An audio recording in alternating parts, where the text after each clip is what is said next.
Welcome, welcome. Um, yeah, so last week we're working on updating our tests. I've said that I don't know how many times lately, but yeah. We had a big diff. I think the tests are green right now. We need to commit. Um,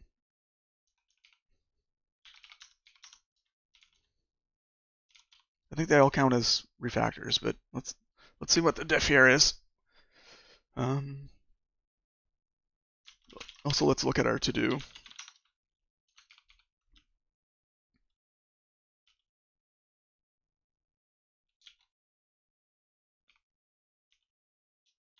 I think that's kind of what we're working on, really.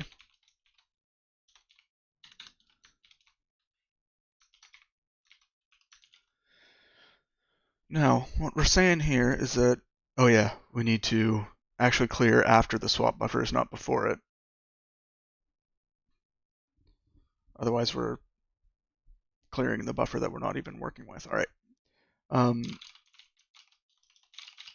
Fix. Clear the buffer we want to use, not the one we're swapping away from. Probably my favorite emoji.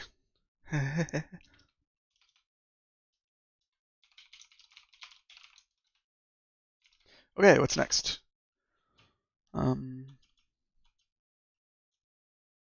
want to keep those for later. Maybe dump raw image. Do we use maybe dump raw image?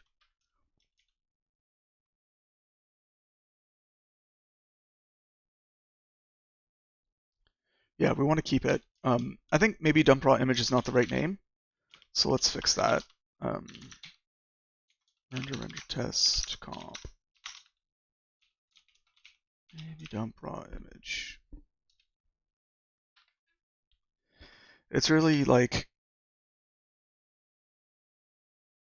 dump raw image if requested, right? Not maybe do it.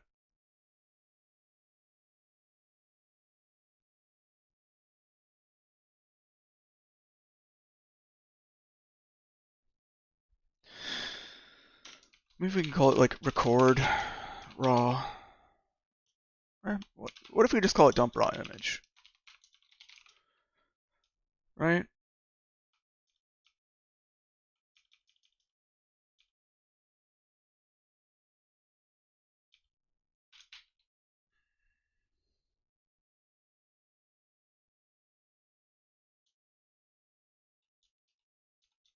Dump raw image for debugging.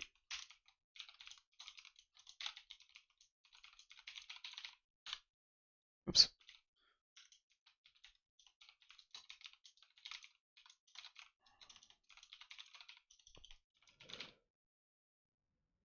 Why does that look wrong?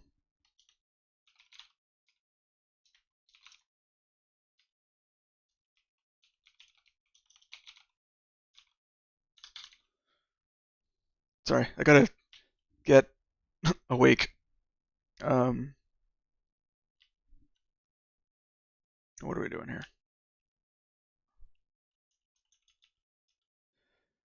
If we say it's for debugging, then, if we aren't asked to actually dump it,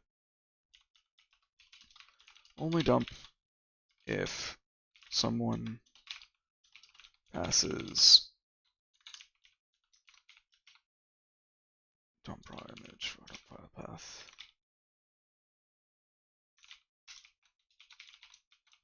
It's a debug dump file path.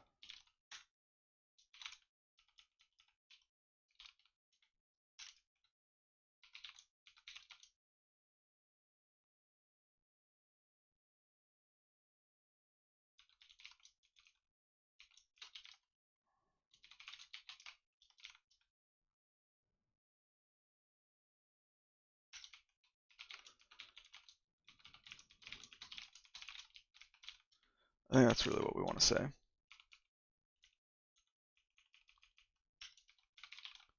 This is the default. debug dump file path.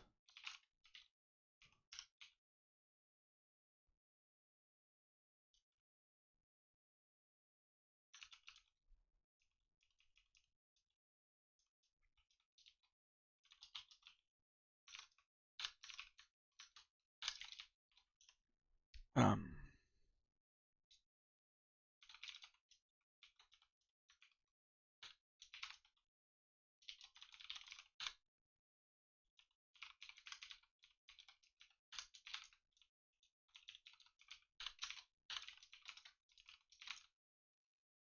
cool.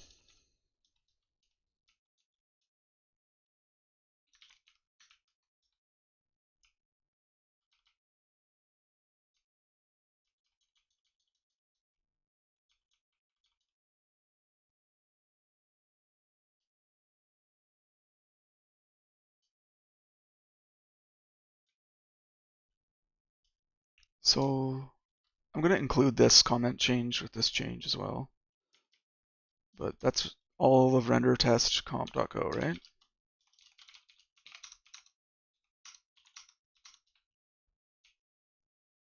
Yeah.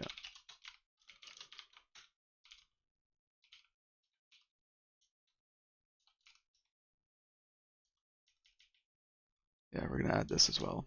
The changes to options.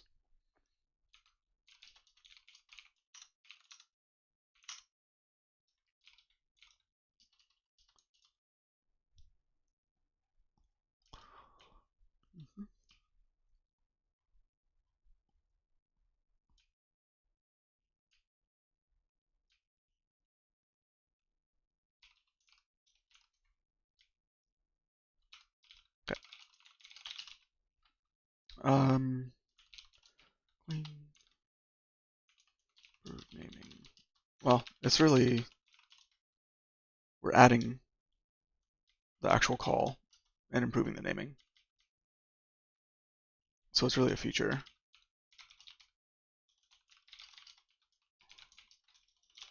Feature support, debug image. Support dumping intermediate image during render tests for debugability.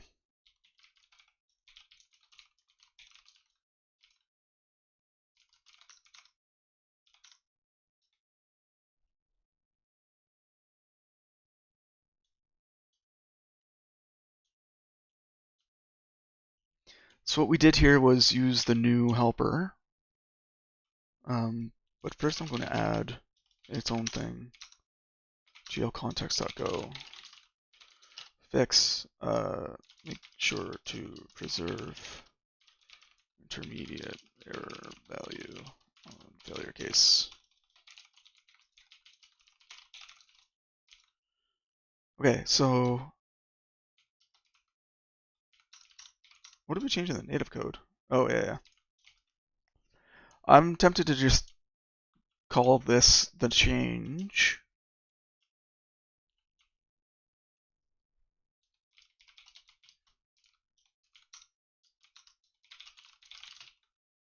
Feature use a compatibility OpenGL profile explicitly.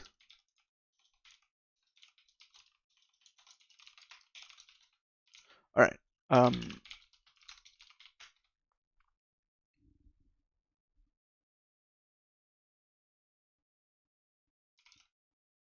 Oh yeah.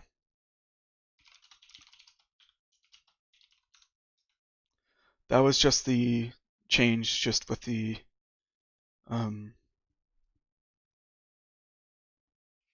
before any kind of like cleanups and edits.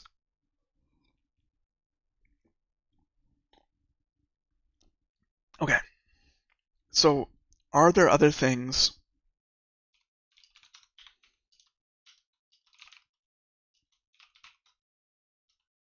Oops.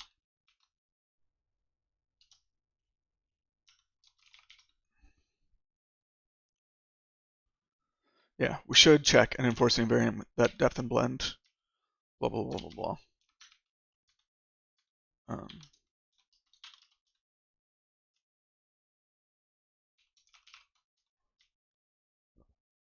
It's in GL context go.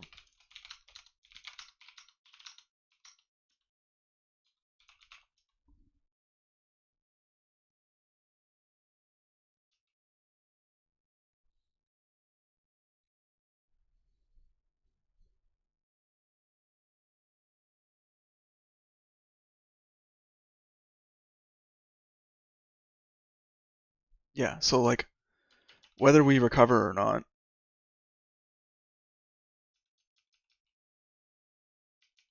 we just defer for some variance. Oh.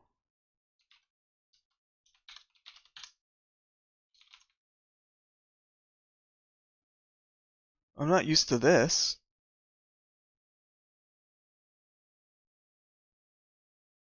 Not sure how I feel about it. I think it's because I tweaked my Vim config. Yeah, we don't need to do this. We just say that. We're done there.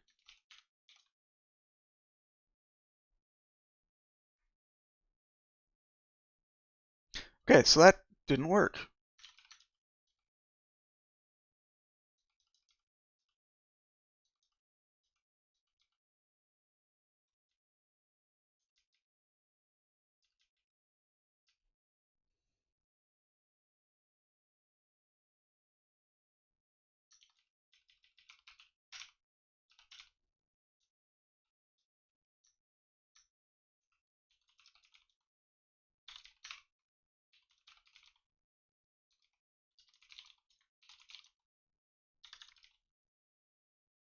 Where is that from?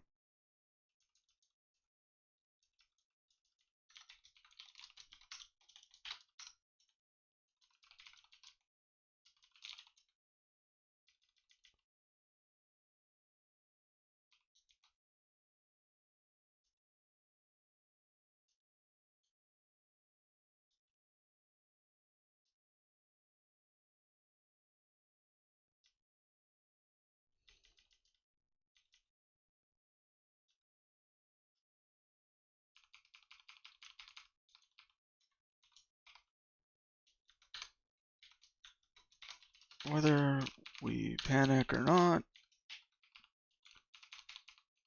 we want to enforce variance.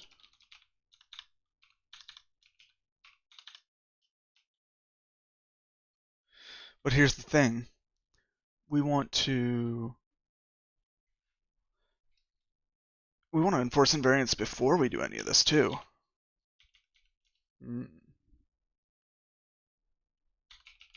Because beforehand, right? This is another reason to do small changes, because you can look at what you had before and not worry about losing a lot of work. Yeah, see, we enforce invariance here.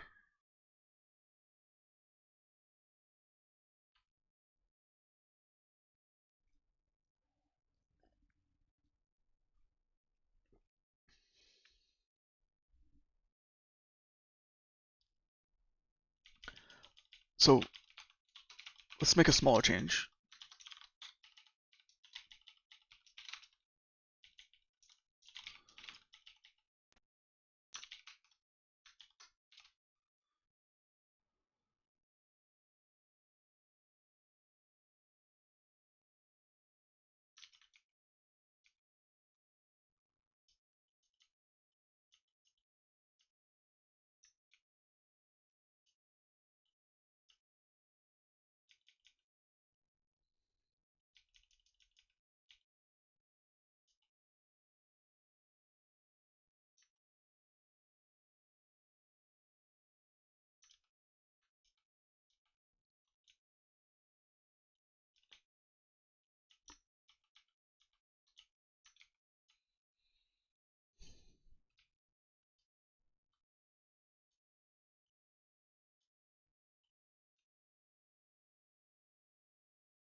we can document some of this stuff.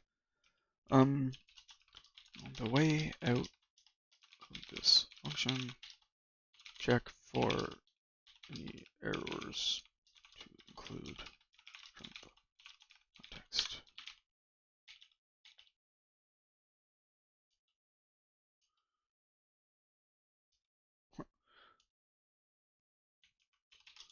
On the way into this function, check for any errors.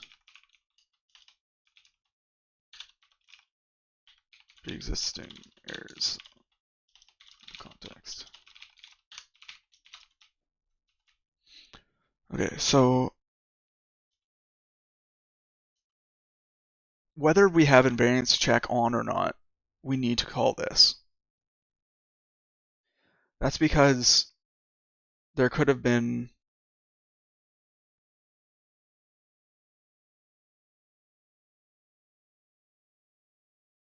bad tests that leaked stuff. And if we're not checking invariance, we still want the invariance. Okay. Must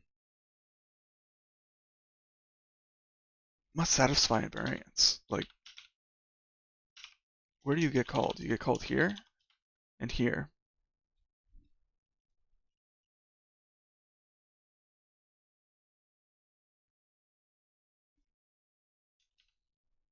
In both cases, we want to run enforce invariance afterwards, whether it fails or not. We ought refactor this to return an error.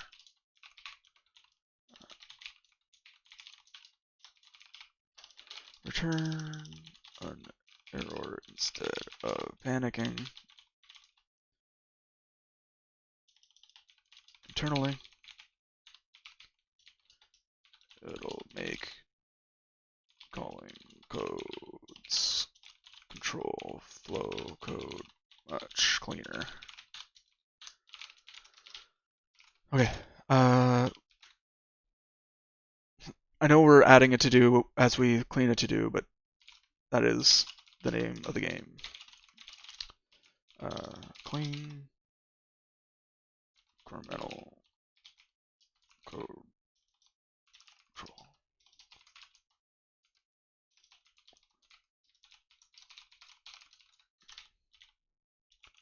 Okay, so this isn't must satisfy invariance, this is check invariance.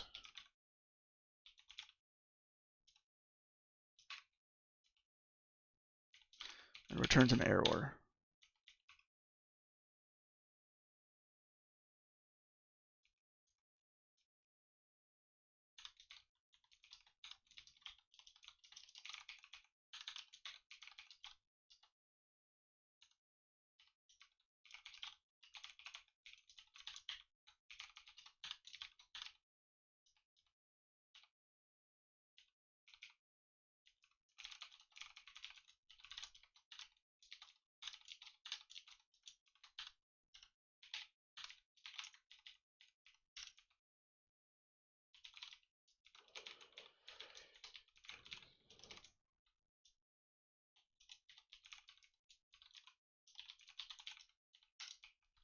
Check bindings invariance. Check color invariance.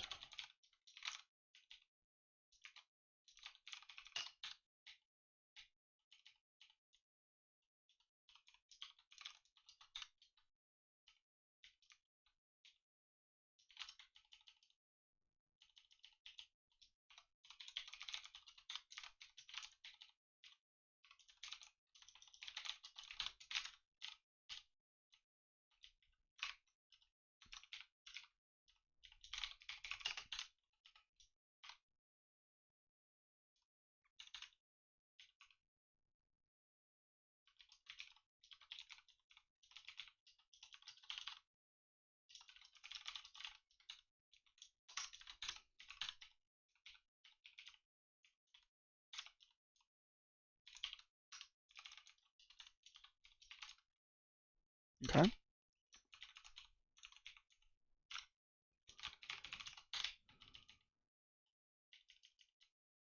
Oh, look at that. We're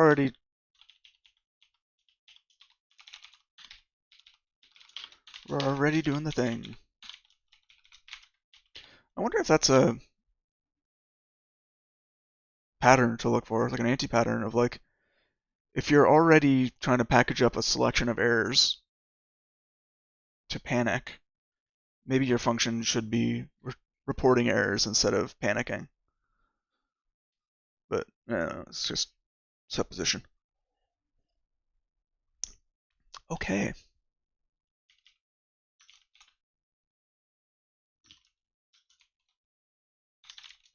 Oh, yeah, we need to write the other ones.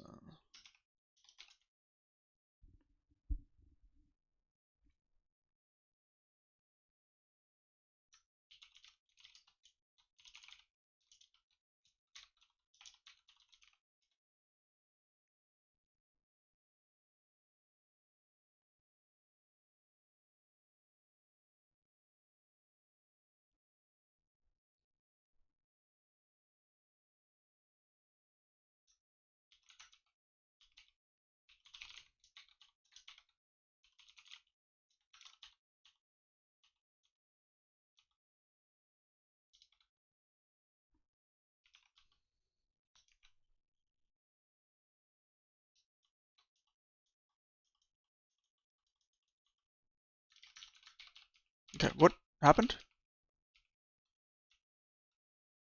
State leakage.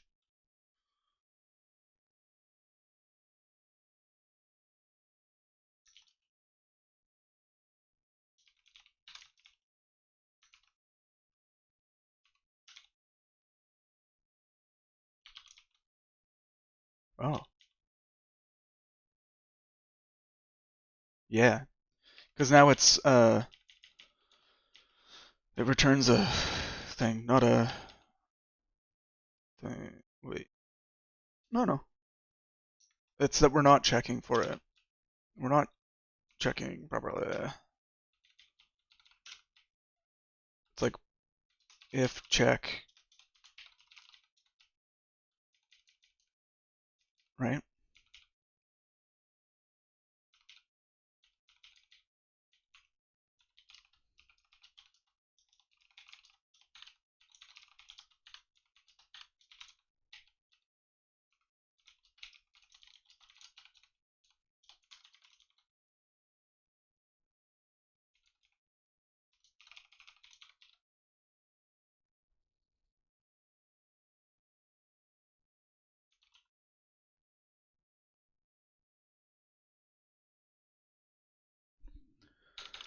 What did it used to?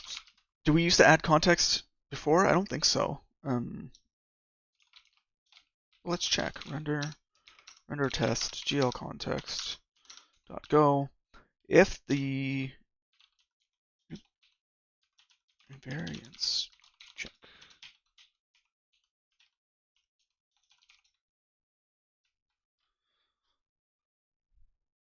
We would just leak. We would just let this panic. We wouldn't add context. But I hate not adding context, so I'm going to add context. Okay. Well, yeah. When you let it panic, you don't need to add context. When you are deciding to panic explicitly, you need to add context.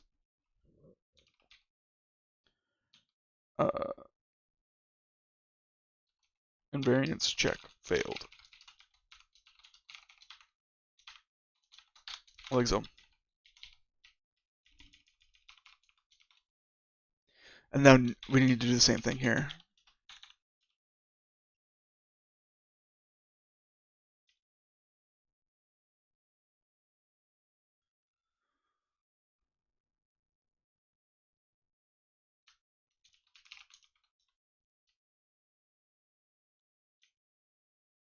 Do we want to panic or do we want to return it?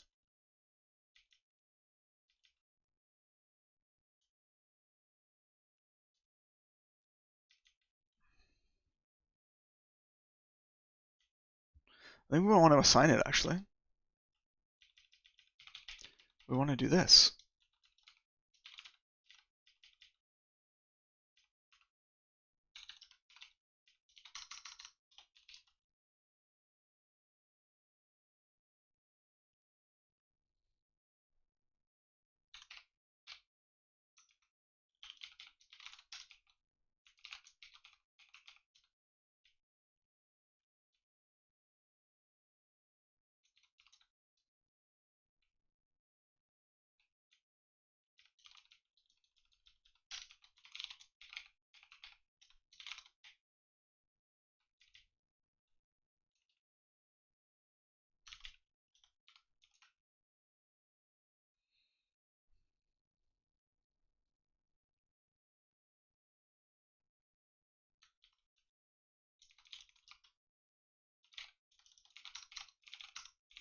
We're gonna look at this. It might be that we broke it. It might be that we need to change what the test does.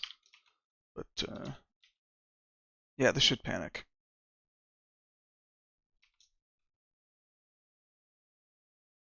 Okay. So this didn't panic because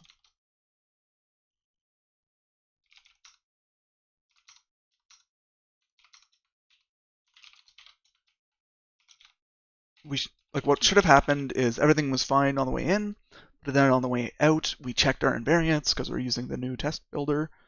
And then clean error should have been assigned to check invariants. Oh, okay. And then clean error is just errors.join.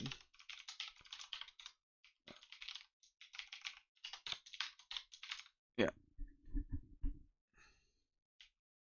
Did we do a similar thing where we don't respect previous assignments? This is the first assignment in the function because this is deferred. It doesn't run yet. So we don't have to worry about clobbering anything here.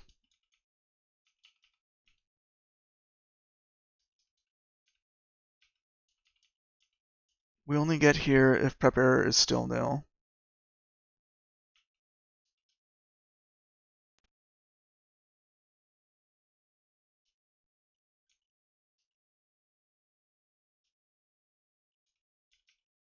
So yeah, I think we're okay there.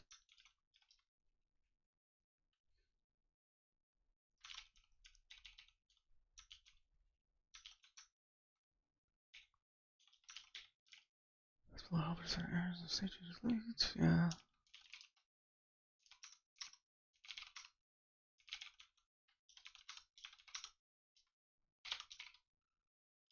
So there should have been an error.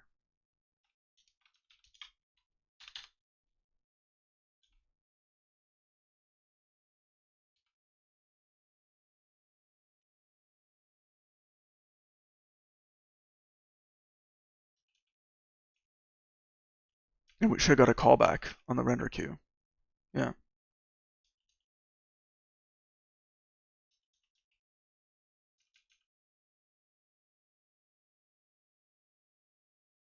That's saying that the render queue needs to panic.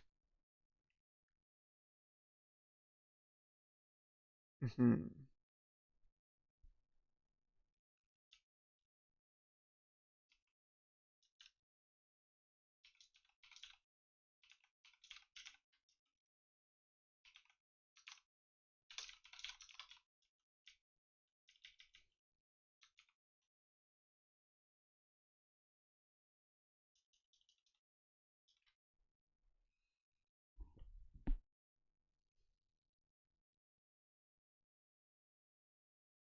It used to be that this panicked.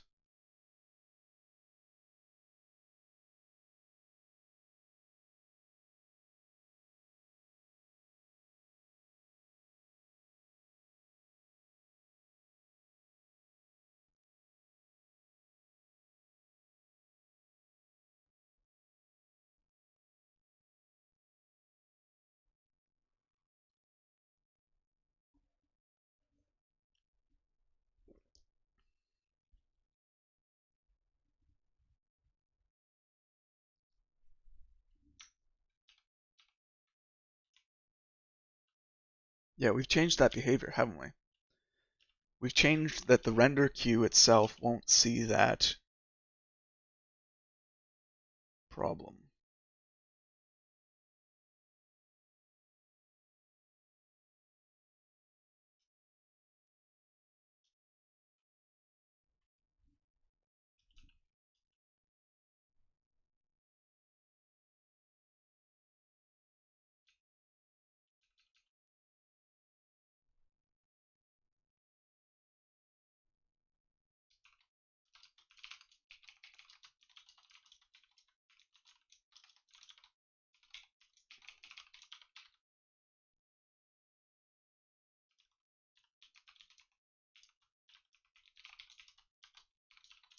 Didn't we have something like this before? Are we going in circles?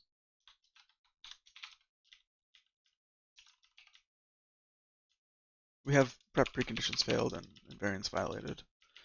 So they're technically different.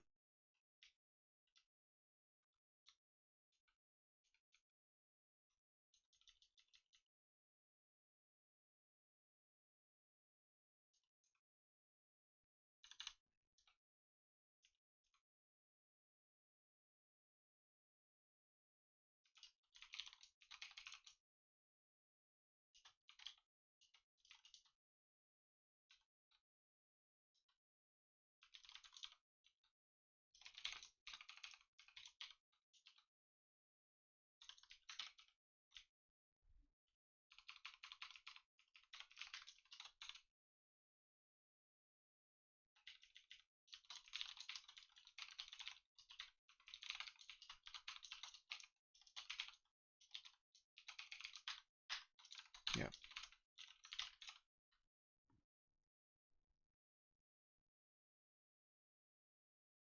Okay, so what did we actually change? We called it prep error. Um,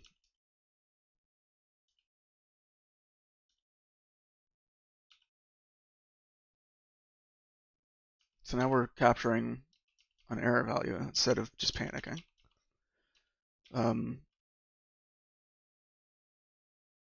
I like that we don't have to duplicate the call or like the code calling enforce invariance. It's part of the reason this looked bad before is that we had to duplicate that.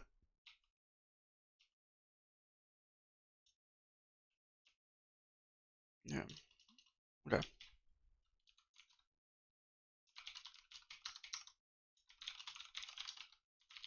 We prefer returning an error value to panicking internally to help calling codes control flow. And we removed the to do talking about that, right?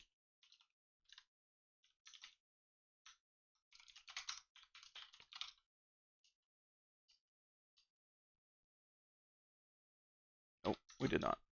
Team key clean.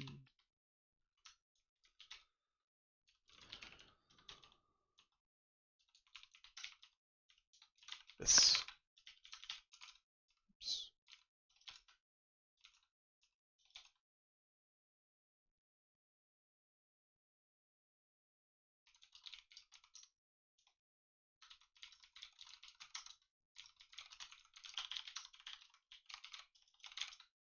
Cool.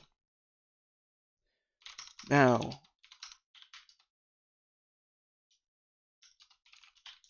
give me context 20. Looking for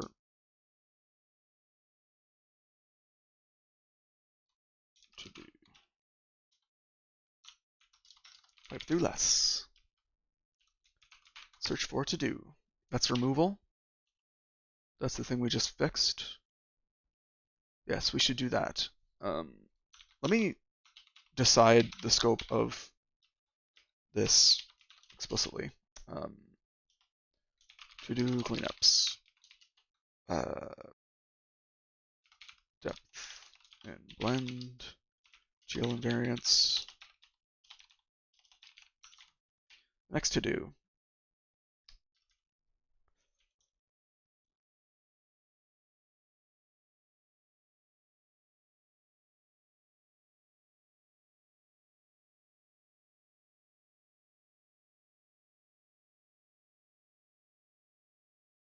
But we're disabling depth testing.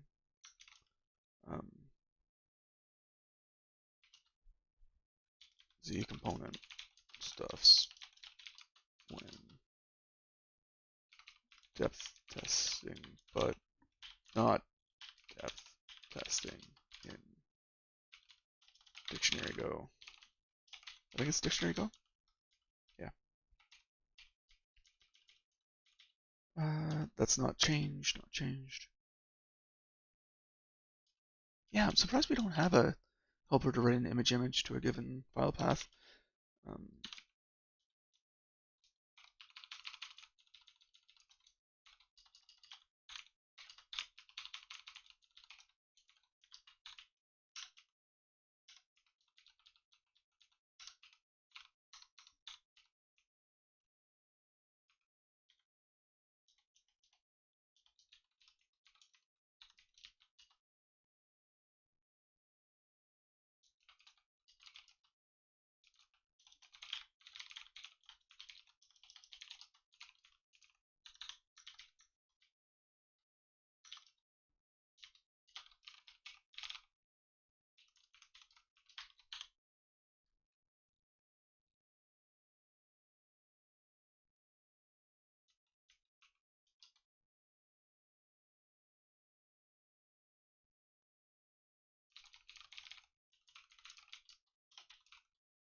We've already cleaned that up. And then number 40. Yeah.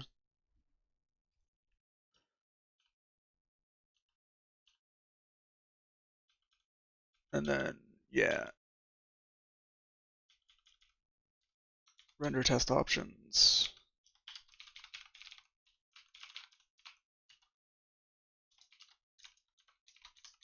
Take a single arg for clean.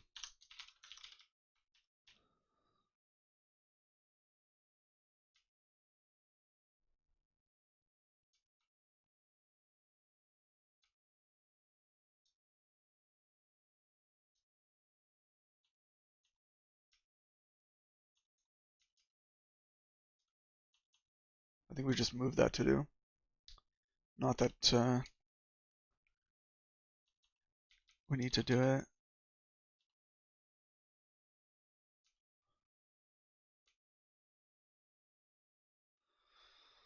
Back on May 19th.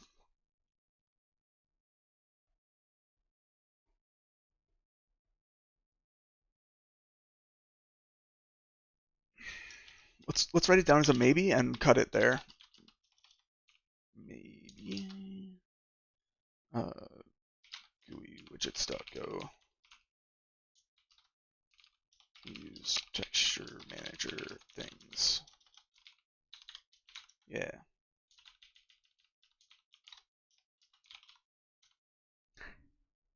I've used the tac command.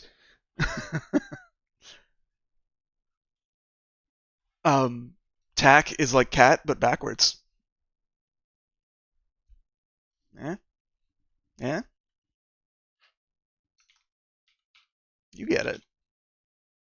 Okay, let's work on depth blend, GL invariance after I take a quick break.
Okay, depth and blend invariance. Now, what are our invariants about? What is depth, blend? Yeah, there's no blend yet. I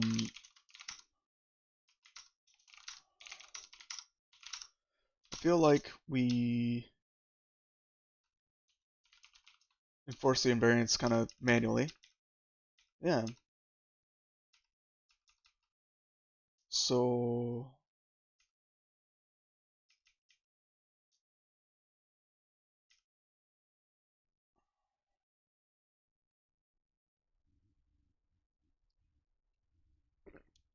now here's the thing.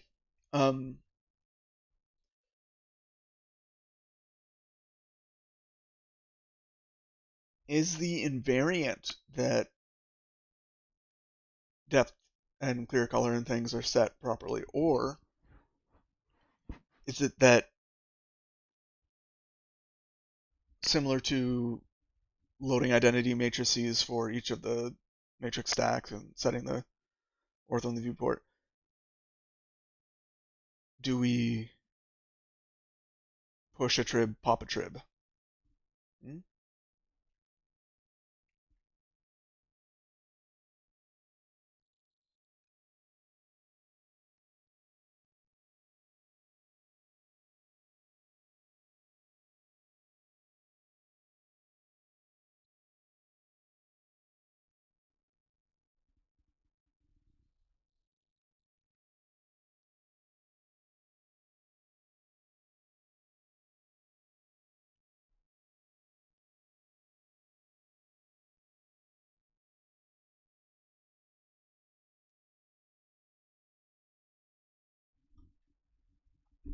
What do we want? Do we want to force tests and, by extension, application code to worry about cleaning up the depth test bits and the blend functions? Um, no. I think things like the depth test and the blend test ought to be something that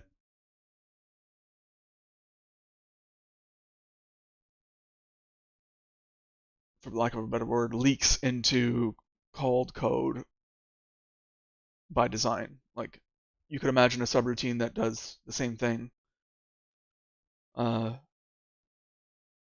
but calling code might want it to blend or do a depth test or not. And so you just let the calling code control it, and you don't assert that it's one way or the other when in the helper on the way in or on the way out. Um, that being said, what is the unit of code that's allowed to leak the setting? I would say that there is no like unit of code that can do it or should do it. Um, if I call a function and it sets or unsets blending and such to its heart's content, that shouldn't leak out. Sure, it can leak into called code, but it shouldn't leak out from it, which means that it's not an invariant, but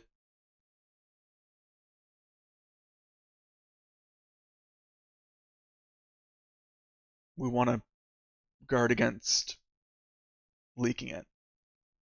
We want to guard against leaking changes to it.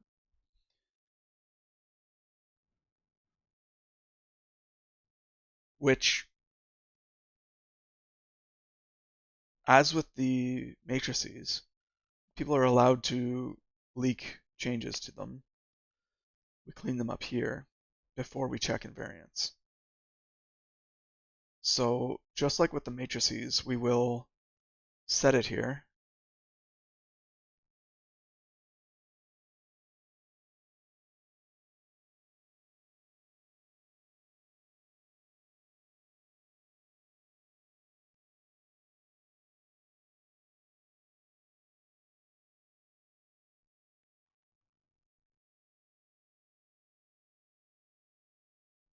But we will clean it up here, and then it should be an invariant when we check invariants. Is that right?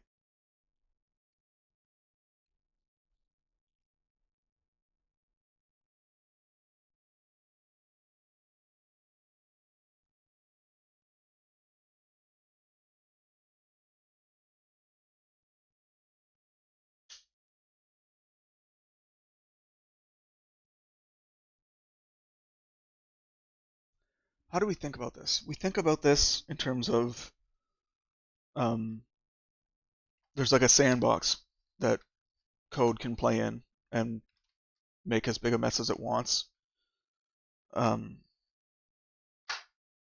with the set of sandbox features, but it must not mess with unsandboxed features. The set of sandboxed features are the values of the matrix stack, the top of the matrix stack, and enable disable of depth and blend, the clear color, and the clear depth.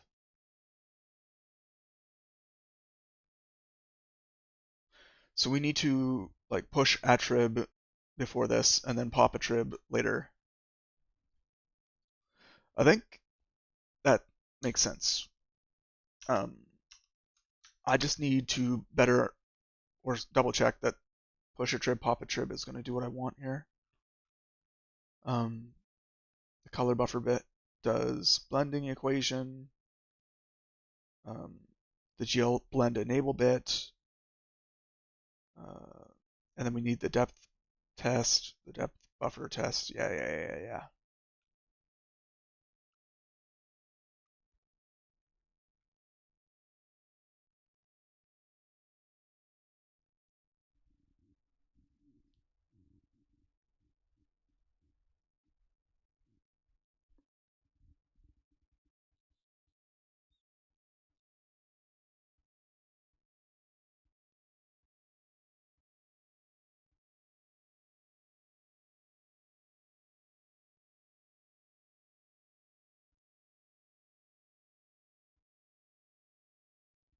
I'm still not entirely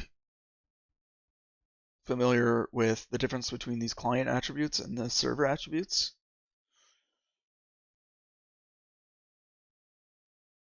Like logically, it's the GL state in the kind of the GL state machine, and then client side stuff is just like your own buffers and data that aren't directly controlled by the GL. Um,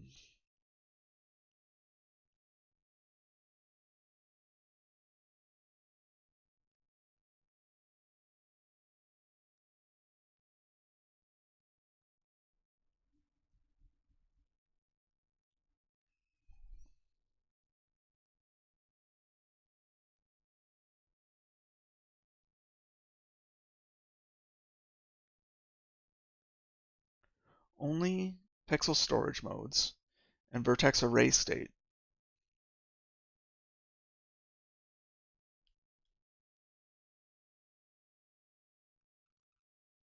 Uh,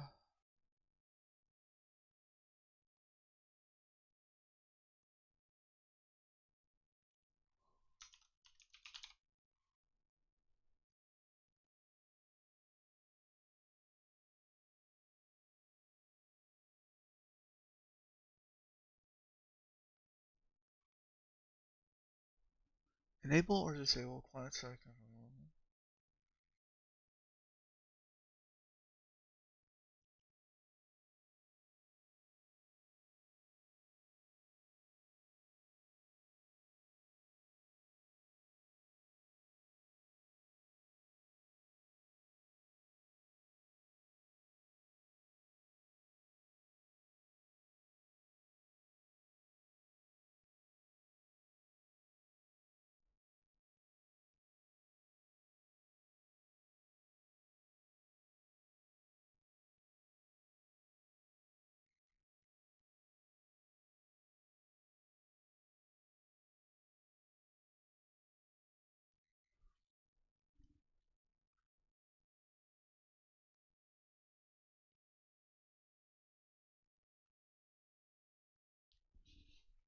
Okay, my understanding of that is like with texture things, we have like a saved client side saved global of like this is the texture unit that we care about, and it gets curried along with whatever needs to curry it along. If enable vertex array.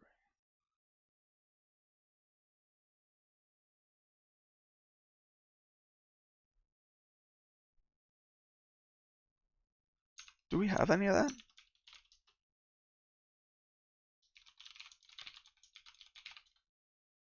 Yes, we do.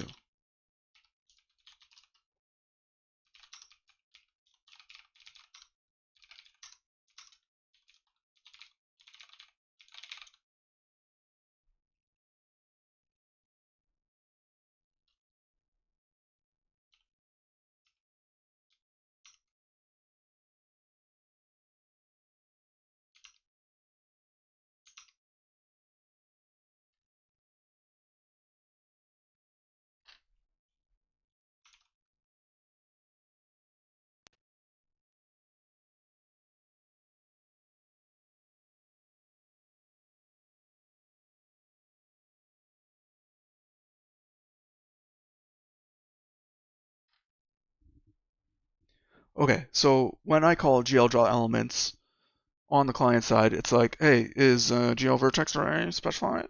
Because if it is, we're going to use it.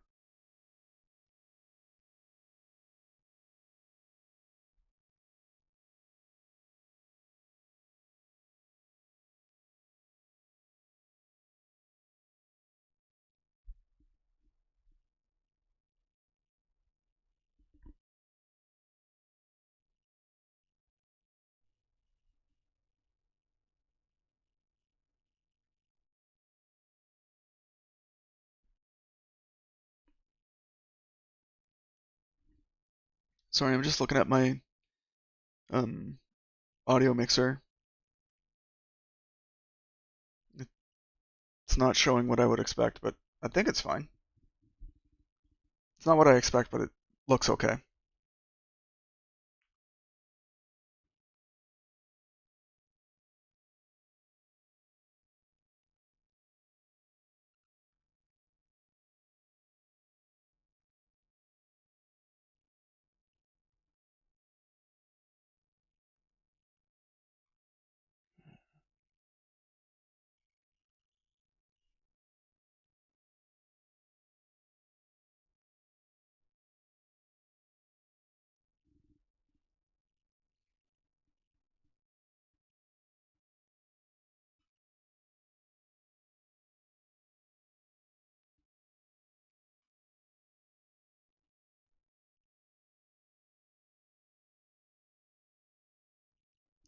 Okay, so we will use the depth buffer bit and the color buffer bit.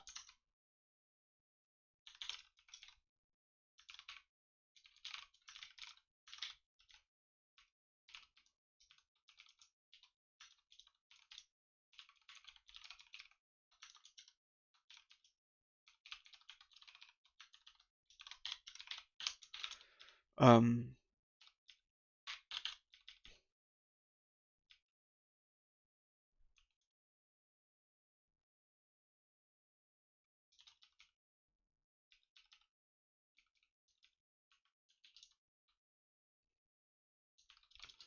push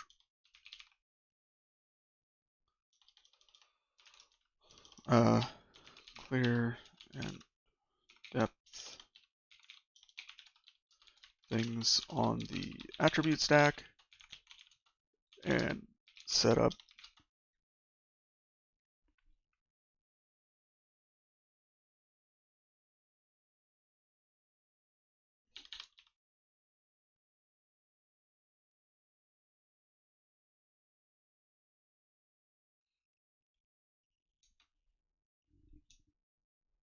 for safekeeping, then set us up the bomb.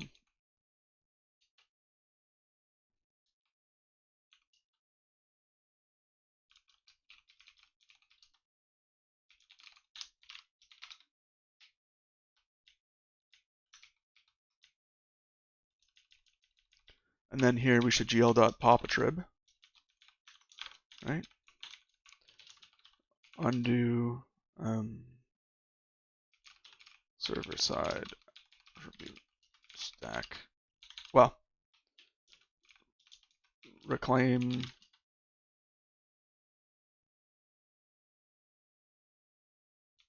server side attributes.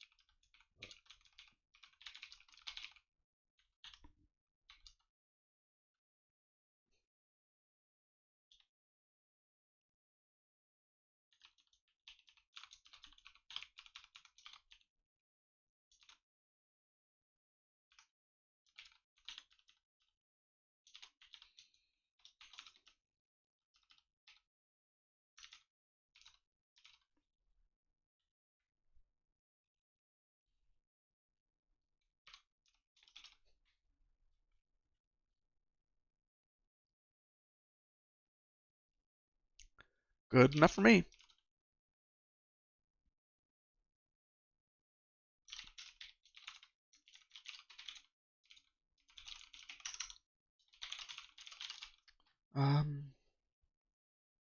It's a feature. Handle stash attribute.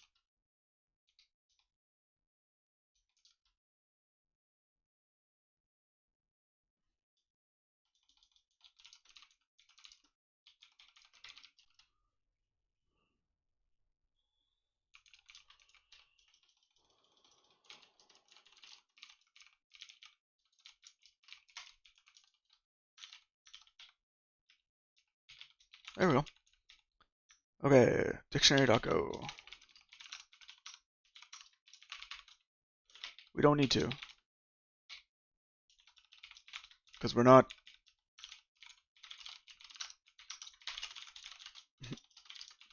docs drop needed to do.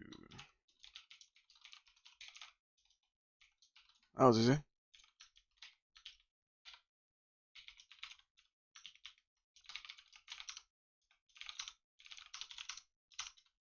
Yeah, we don't have a way to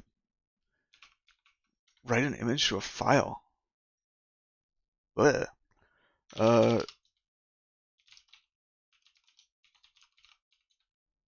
We do it a bunch of times.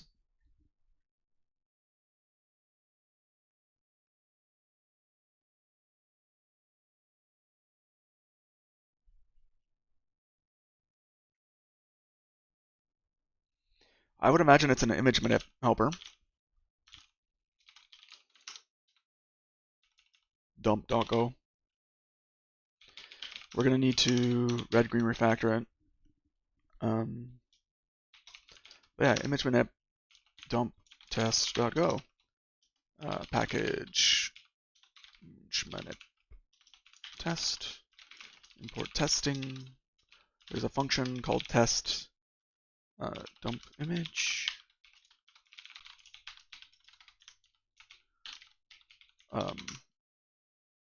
Image manip dot dump image. It takes an image. Render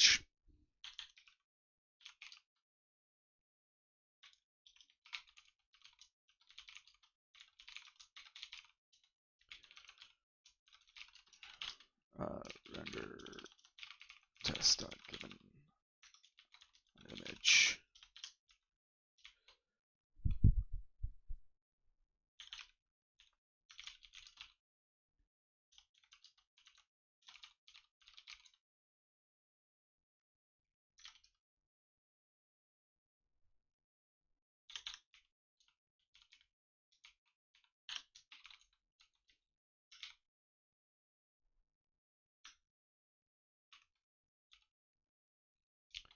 Dump image, the generic image,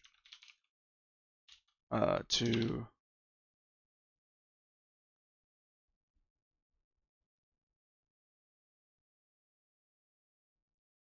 a file path, right? Now that's not portable.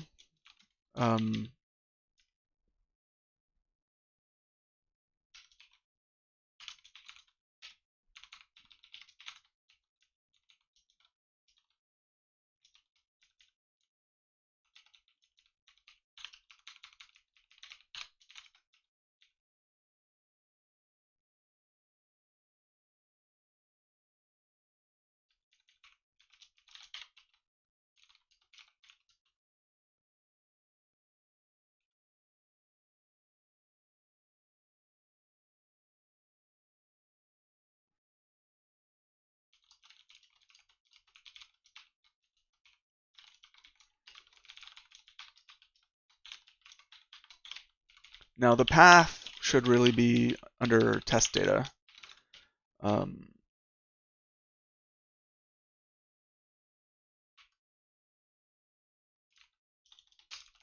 path.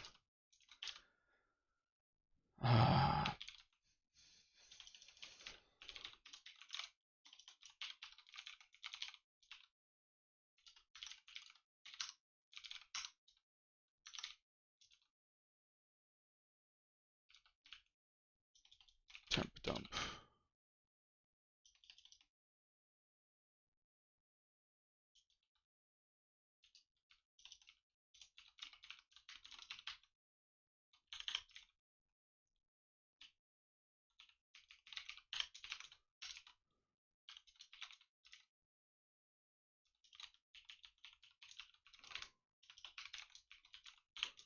right? And then we should say like defer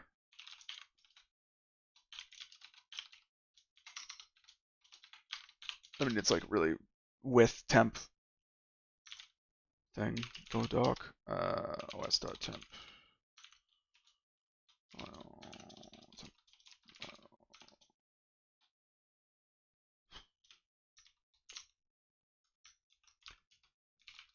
temp file.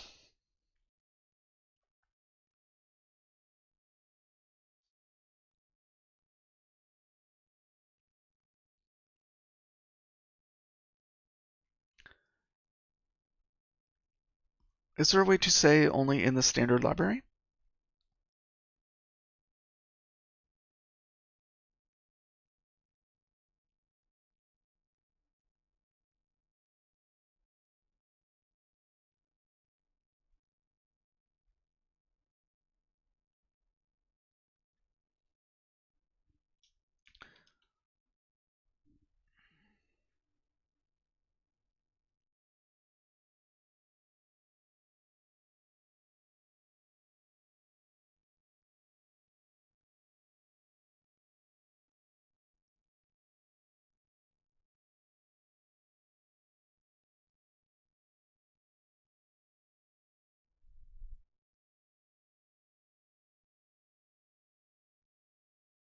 Anyways,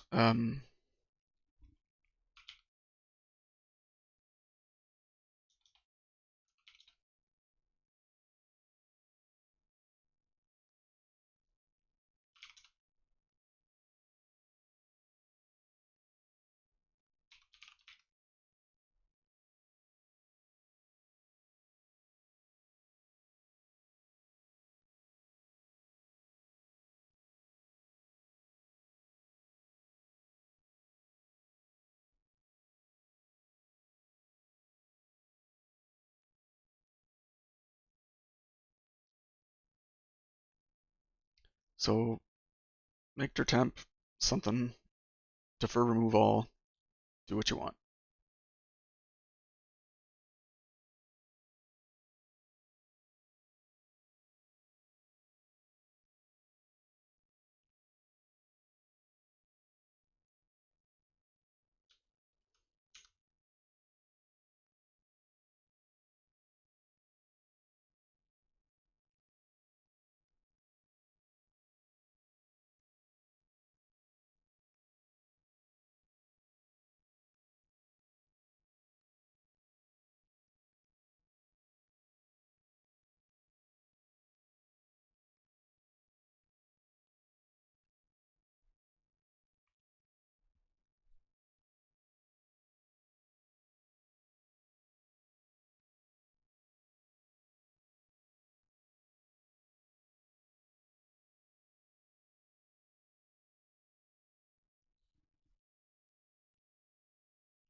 Mm-hmm.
Yeah, it doesn't have to be. Yeah. Okay.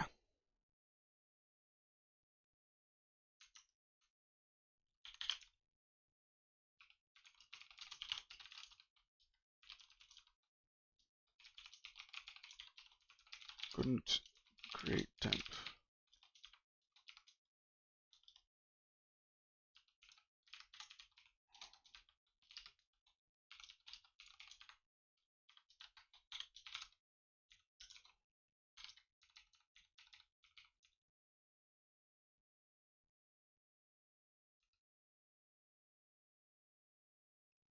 Yeah.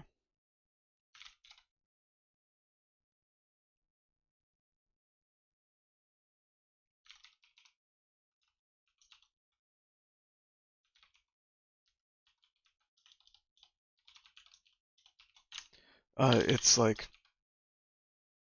github.com run.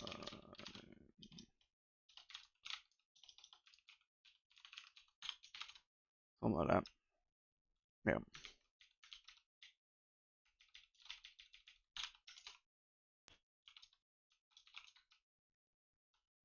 Hmm.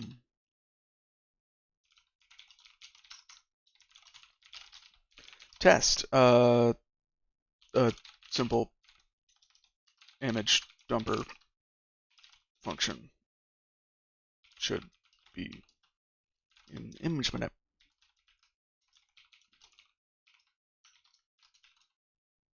All right, let's green it.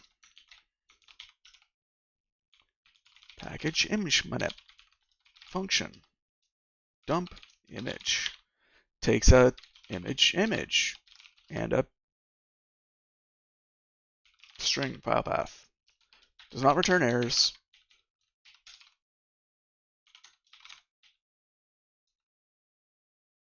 Ooh, this is a must dump image.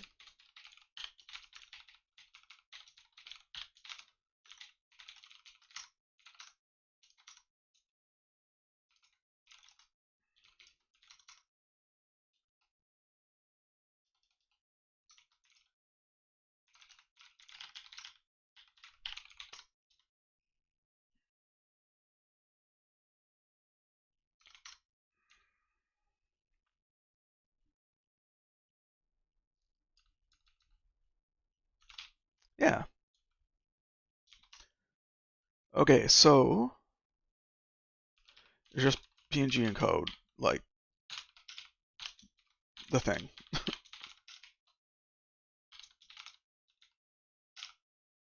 The writer and the image. Okay.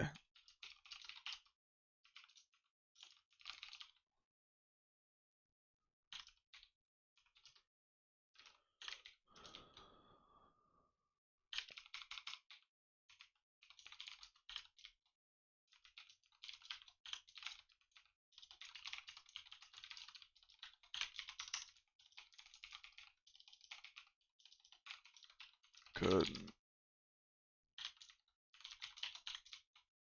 stop create.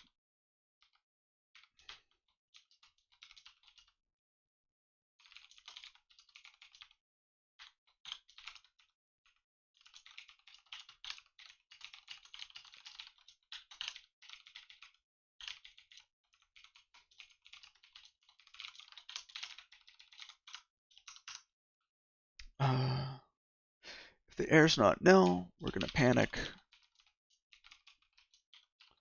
Couldn't. PNG.encode.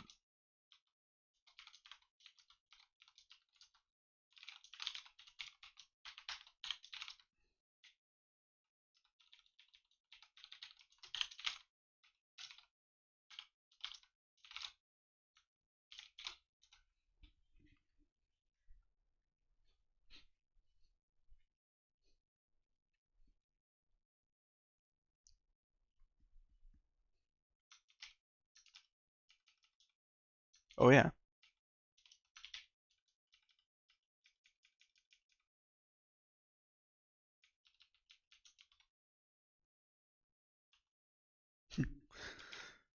Broke that.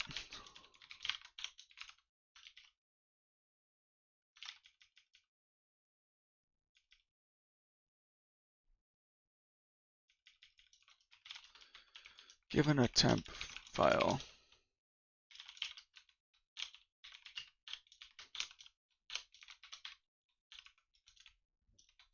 Takes a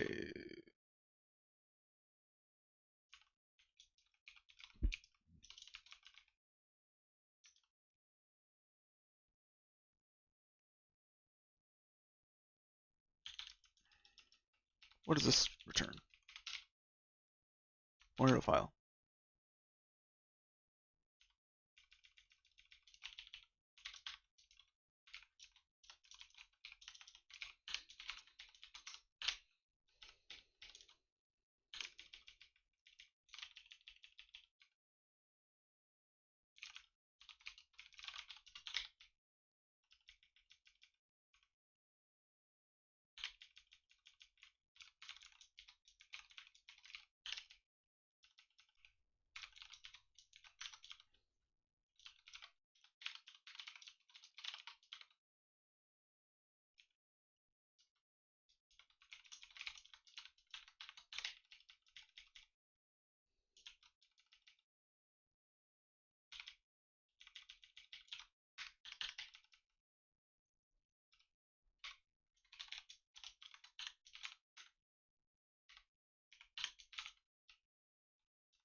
This is kind of more generically useful, but that's fine. You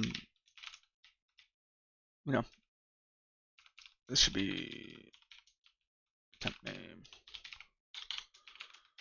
Couldn't create thing. Temp name.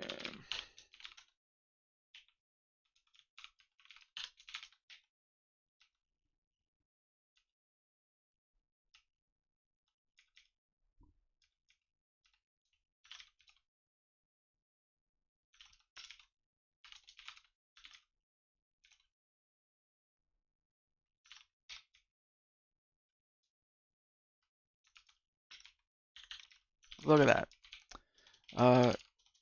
What did we change in dump test?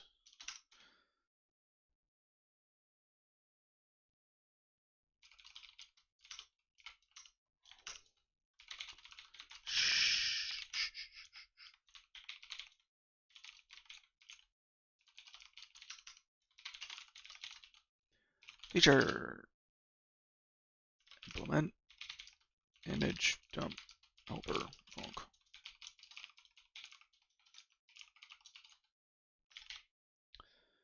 Okay, so then we can use it.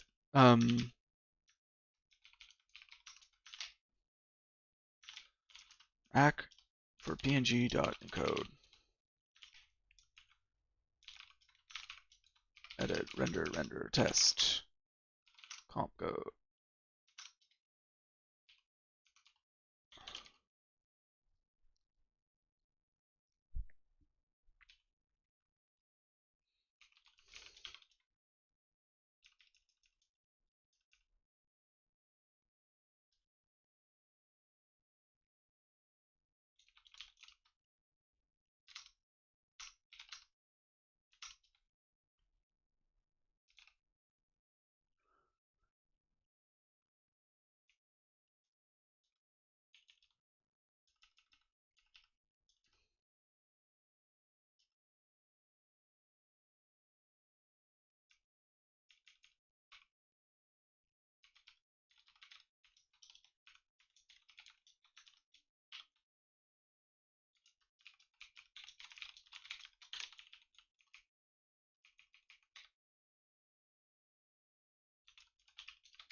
Look at that. Yep.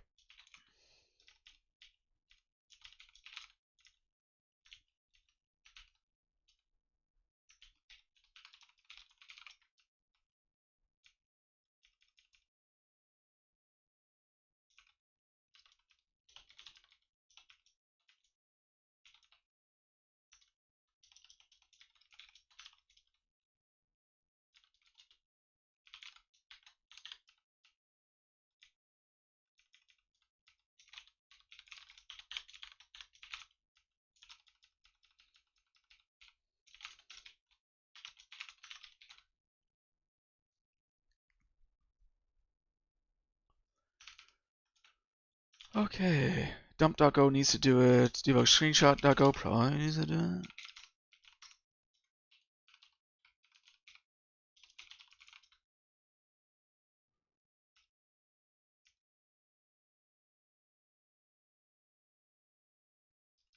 Yeah, it takes a writer, not a file path.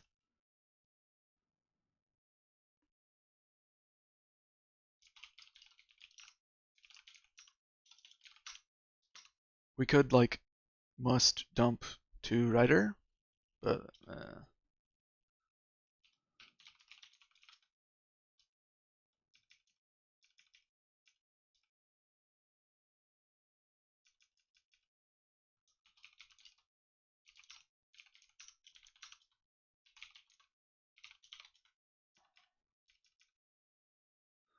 this is really just must image manip dot must dump image. All that.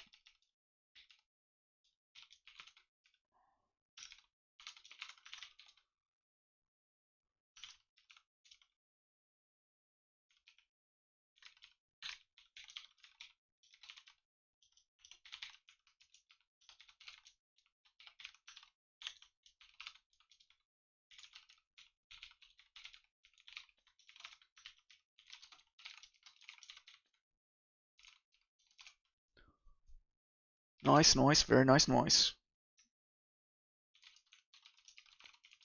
Oops. Yeah, I think that's done.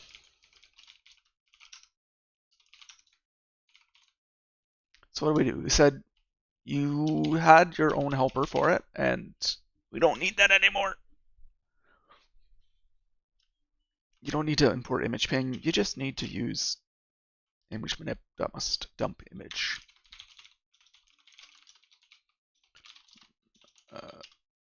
Dry out calls.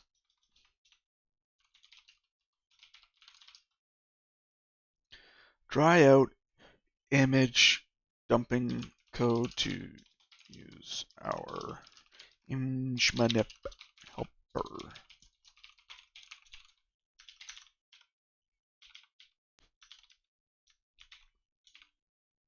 Render test colors.co.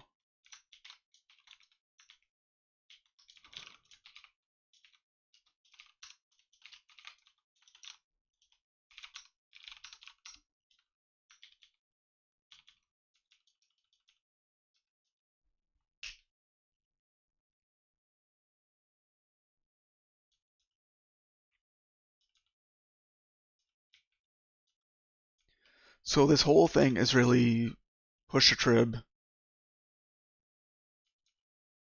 clear color clear, defer pop a trib function.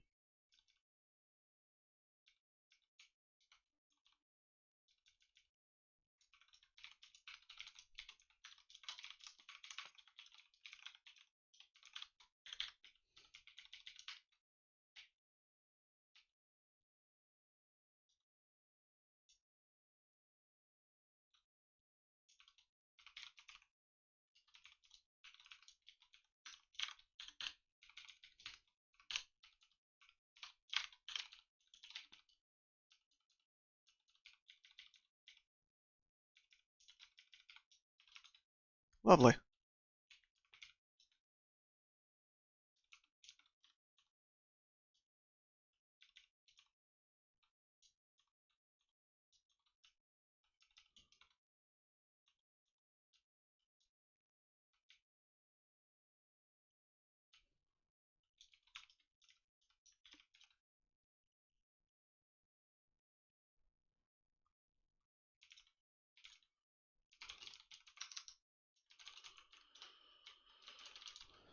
Clean, use the power of server attribute stacking.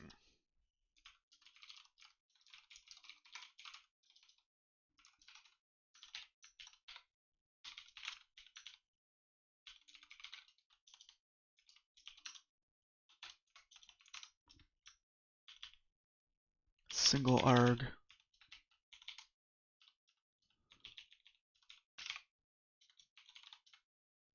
Yeah, so it's like expected at 0 should be get tested at key expected at 0.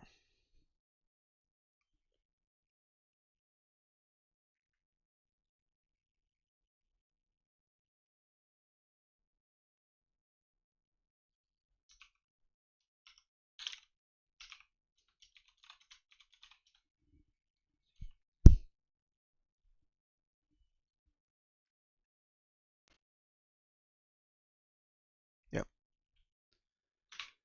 Okay.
Uh, prefer a one-arg API to take the first from slice.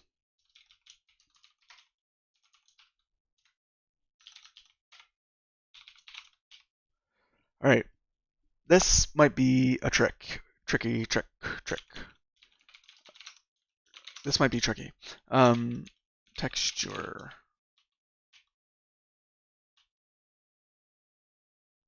Oi.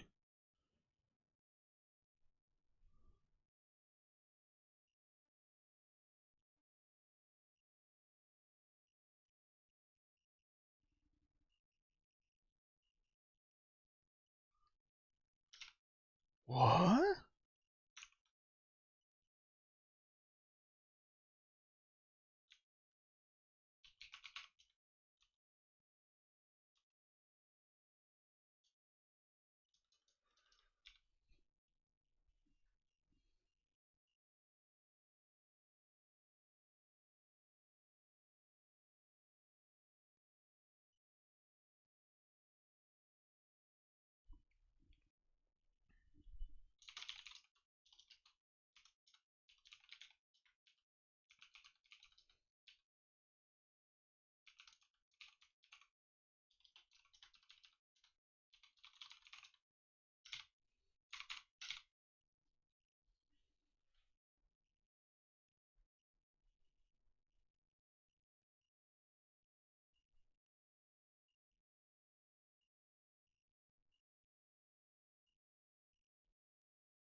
Nope, we're not doing it.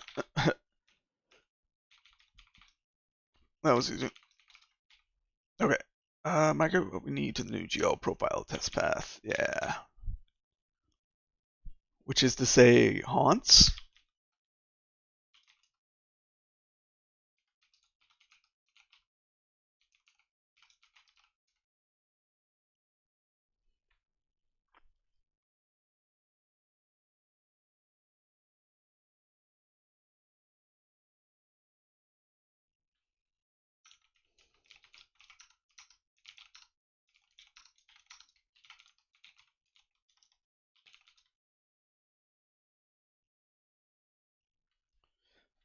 Um,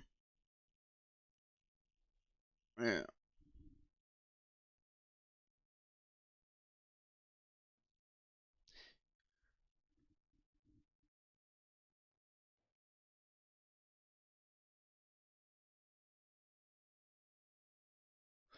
Sorry, I need to get some coffee.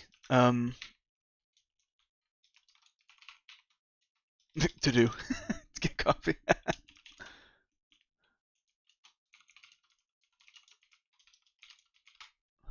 Be right back.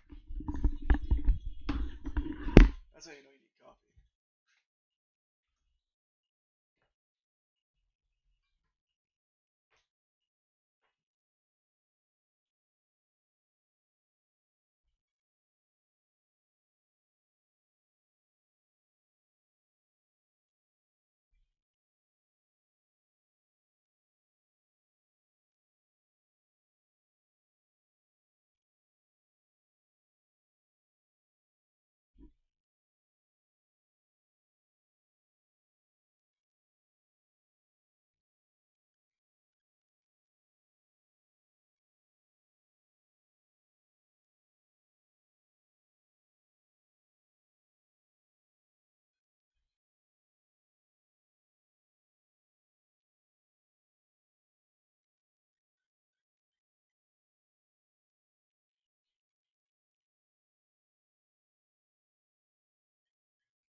All right, we're back. We've got tea instead of coffee, but we'll make do. We also have lunch.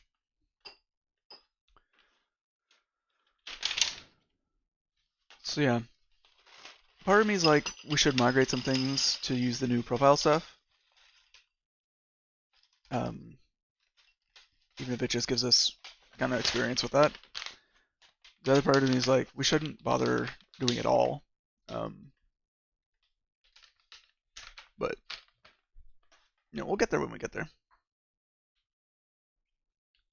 I think I will do the render test things.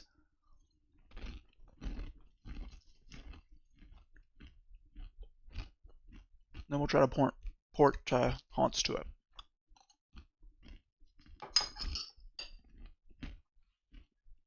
Okay.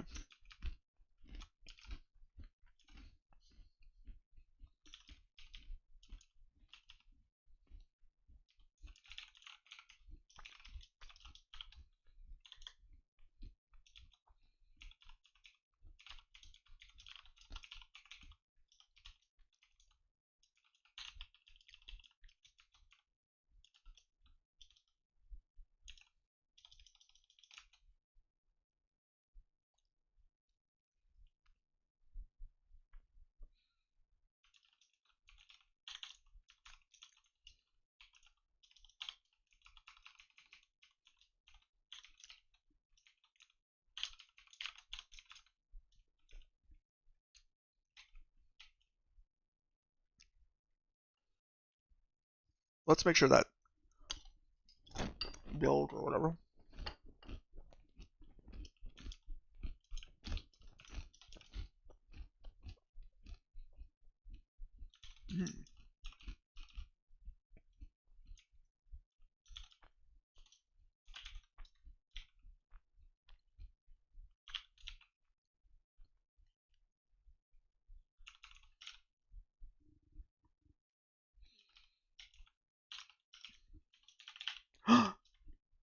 We got a function that's not the right shape, which makes sense. What do we actually need? We need to say, like, with expectation, right?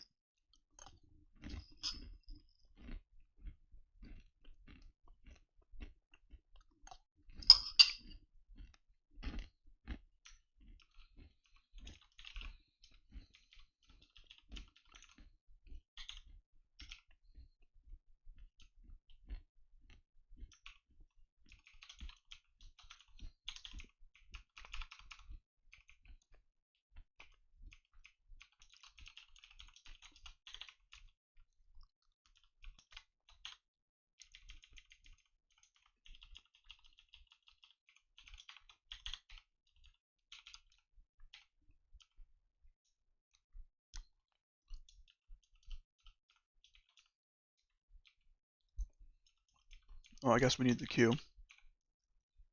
Or the render queue state. Oops.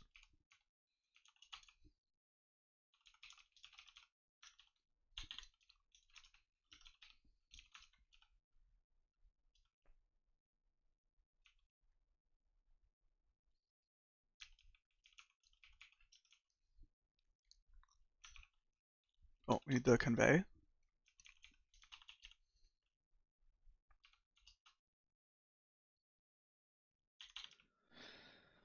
How does that work? Oh yeah.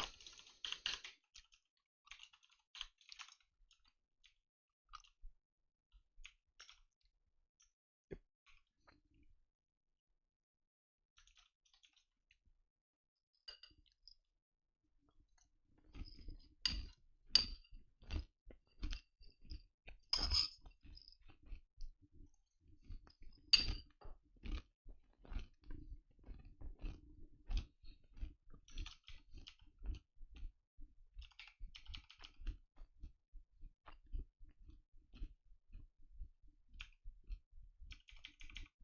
Oh, we don't need a 64 by 64, but because we have it by default,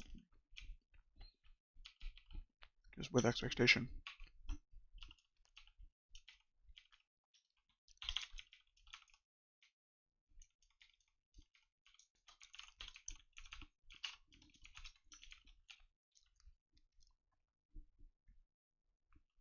Mm-hmm.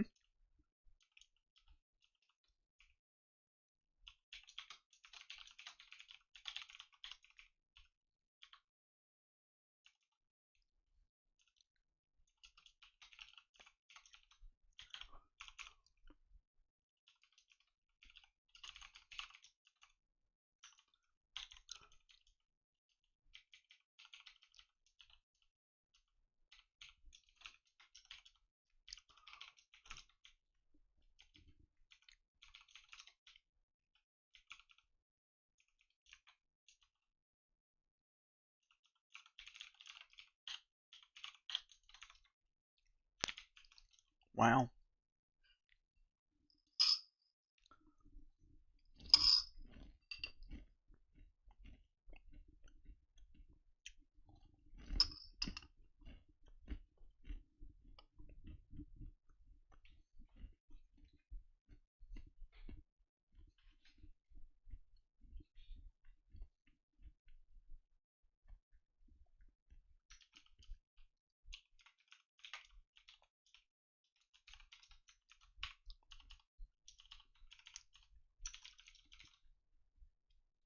Look at all the red. It's lovely.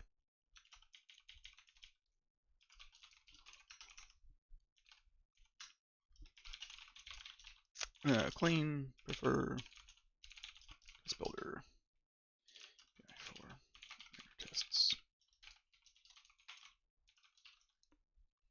Now we might have the exact same commit message a few times in a row, and that's fine.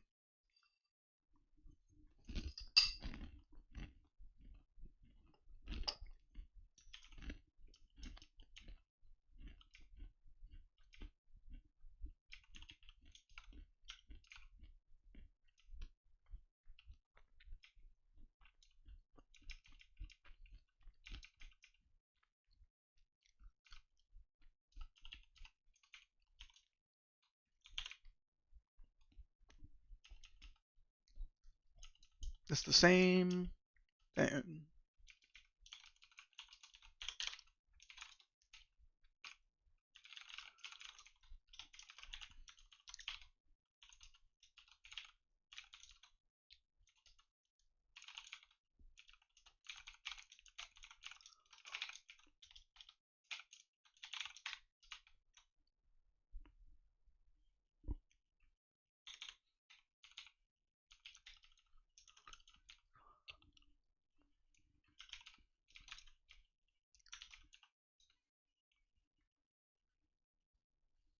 Mm. Oh yeah.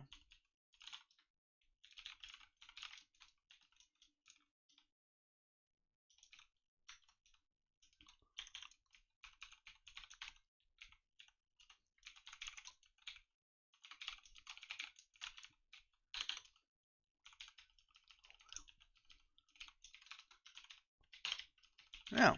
We don't need the screen, do we?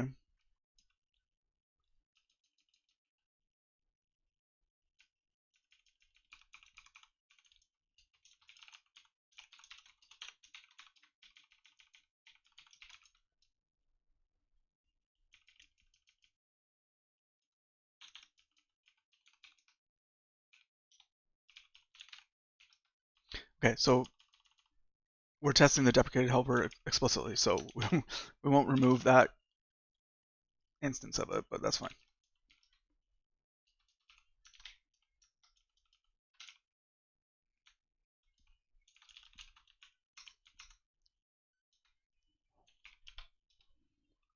Yep.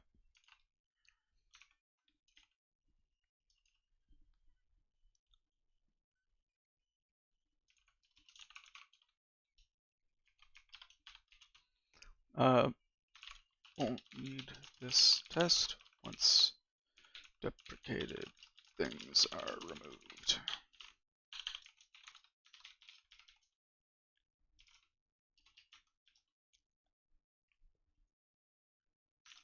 Yeah, we don't need to import the system package anymore.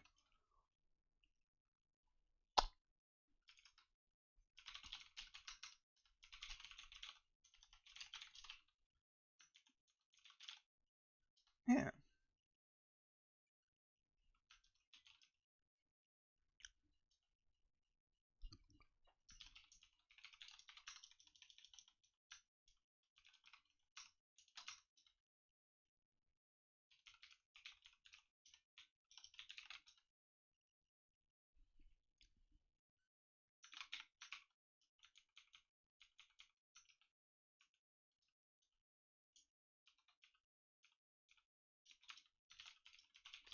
I'm going to revert that change by amending the commit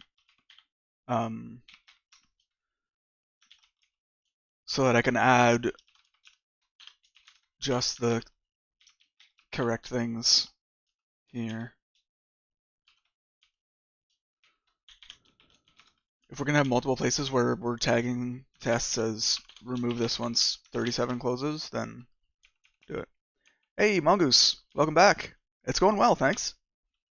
We were able to make a pretty big change to our kind of underlying OpenGL thing where we're actually opening a specific like compatibility profile instead of just, hey system, give me a random one. It had far-flung consequences, it seems. But yeah, we're trucking along. How you doing?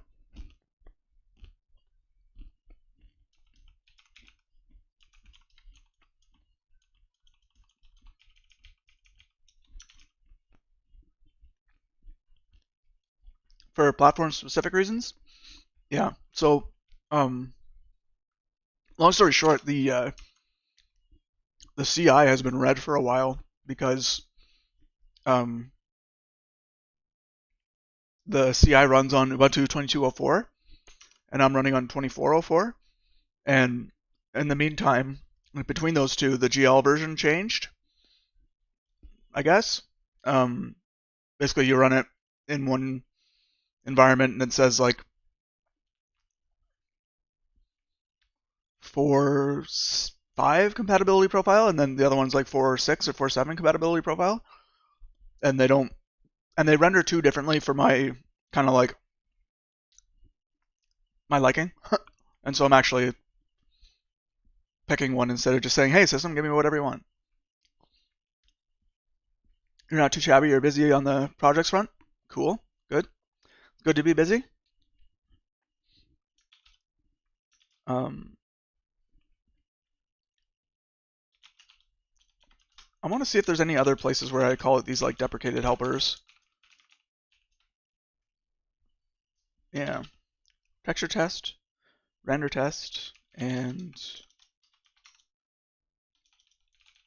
test window test.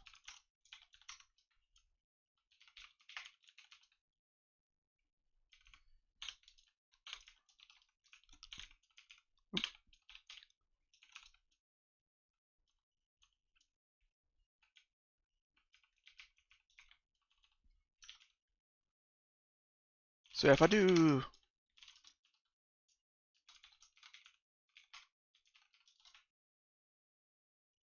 I spelled it wrong.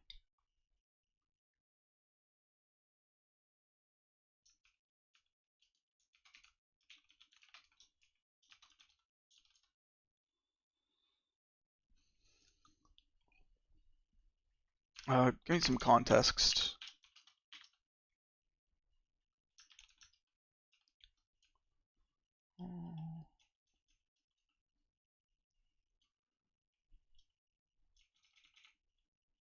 This one we might need to update.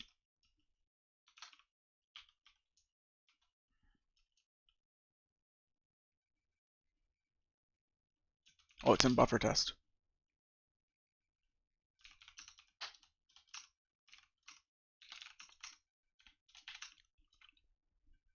Makes sense. Also good for avoiding random weirdness from version mismatches when someone is playing the game. Yeah, that's the hope. Part of me is like, don't be too strict about which profile we accept. Which is to say, like, let's say somebody's got a really old machine, or 10 years from now, someone's got a really new machine. I don't want to like arbitrarily stop them from playing, but at least for CI and for testing and development, we want to be particular.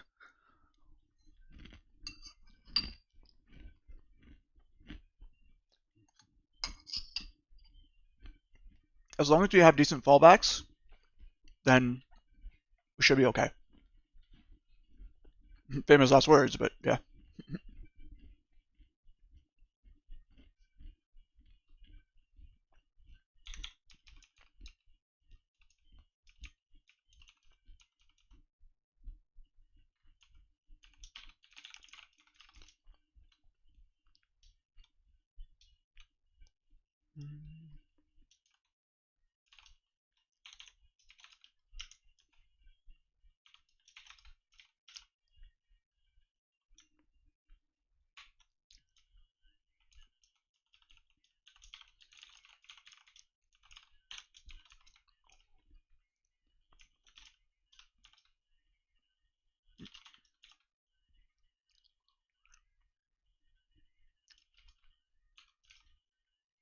Okay.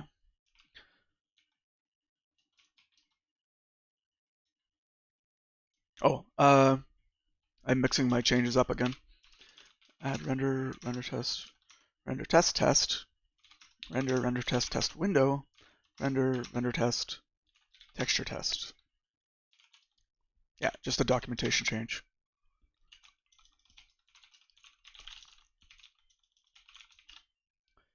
Tag some tests that aren't.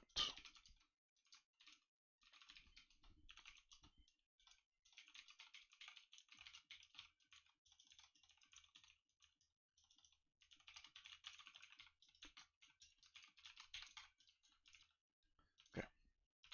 This is just a straight up use the new API.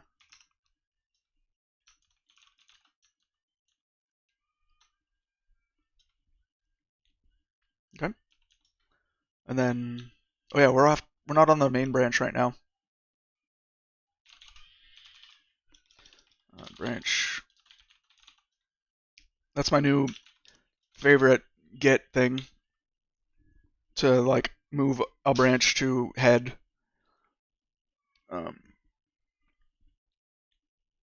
They may be famous last words, but at least you thought of it and tried to make it happen. That's rare in the software of today. Yeah, I mean, in a lot of the software, I would say, in the good software and like um, teams, effective teams that I've been a part of, have thought like that and asked that question. Oh, sorry, I need to help out.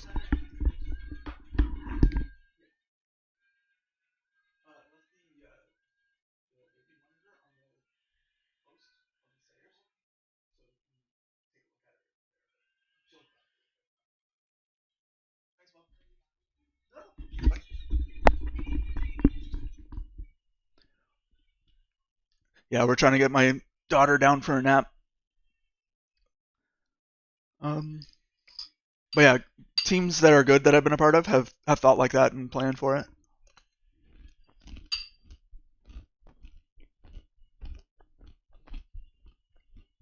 Yeah, it's almost like if you care about the result and the UX, you make stuff that's better to use, right? But you have to choose to do it. You don't get it for free. Where's my... There. Okay.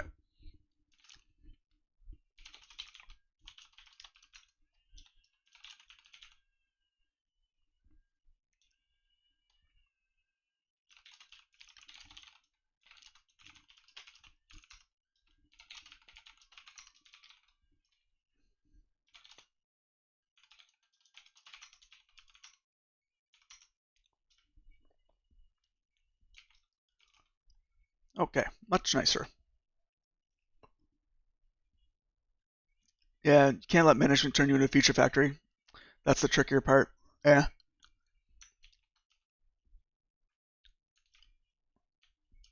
Yeah. As far as I can tell, the like incentive structure for management doesn't always align with what's best for the project, and that's really a failure of management. And but it is what it is. All right.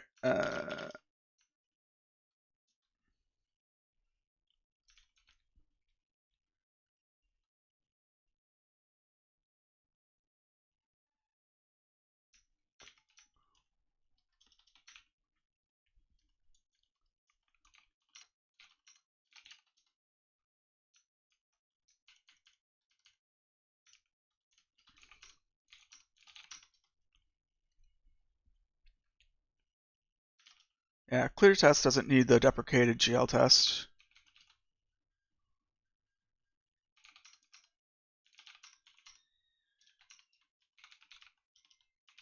There's no good reason to use the deprecated one.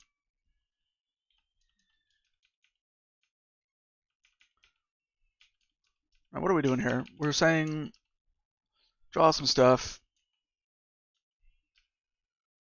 clear the screen, everything should be black.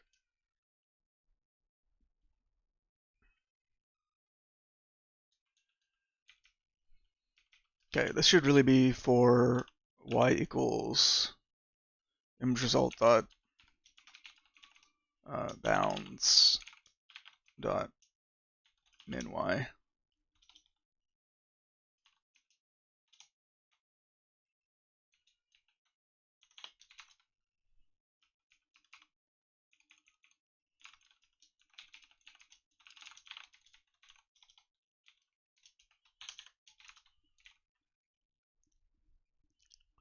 I think we're gonna have a big shakeup soon. Software keeps getting worse. Yeah, normies are getting mad. All the layoffs that keep happening, and the unicorn hunting that are destroying the morale in the talent pool. Yeah, it's happening quite a bit. Like, and at places that ought to know better too. Like Microsoft is laying off a bunch of people because they're gonna just use AI to write their code. I mean, it's bold, but it ain't gonna work. Not in any kind of a near term.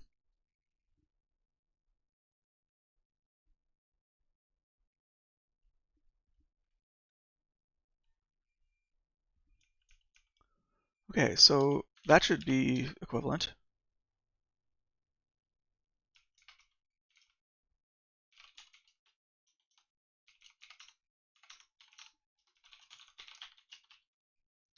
Fix use image instead of hard-coded values.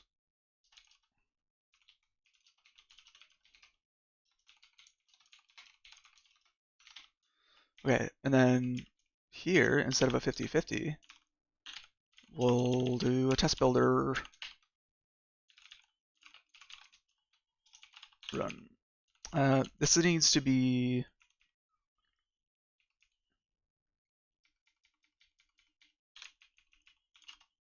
like this.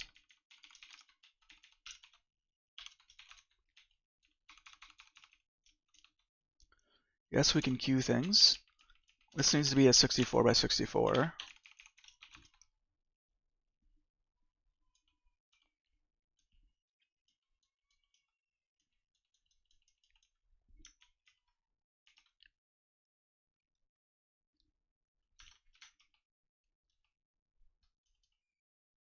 And yeah, and we broke one of our invariants, which is don't change your foreground color.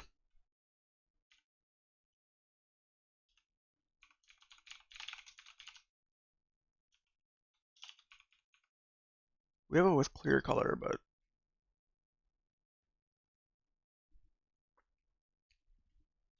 absolutely, we're watching the big name companies that were the cool new disruptors calcify into old stagnant beige boxes they displaced, and it's wild. Yeah, yep. My advice would be to get out while the getting's good.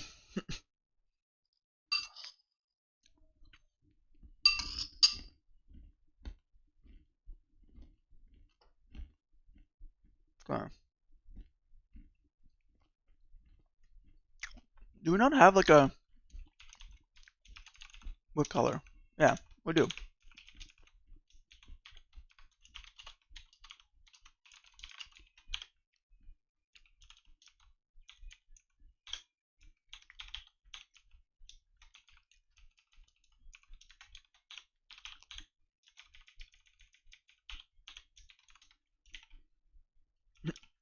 Out of software or out of Fang and Friends? Yeah, out of Fang and Friends.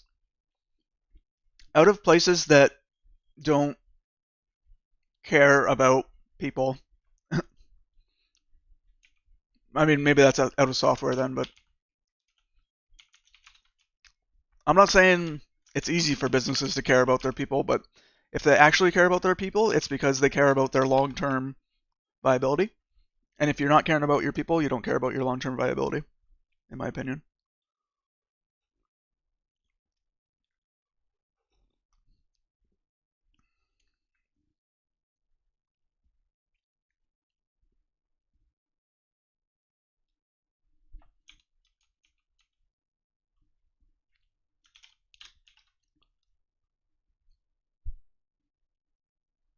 Nice. Look at that.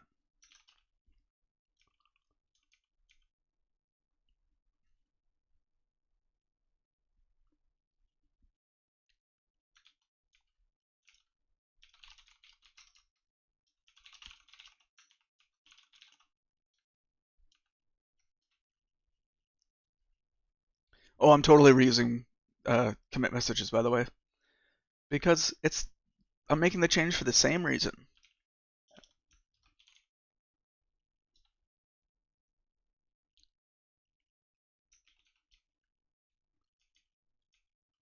These are the declarations.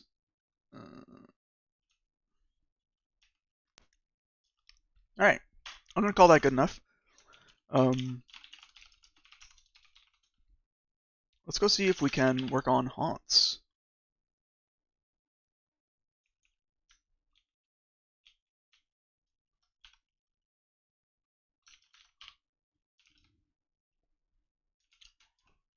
Oh, I didn't commit this? Ooh, I should commit this. Tools.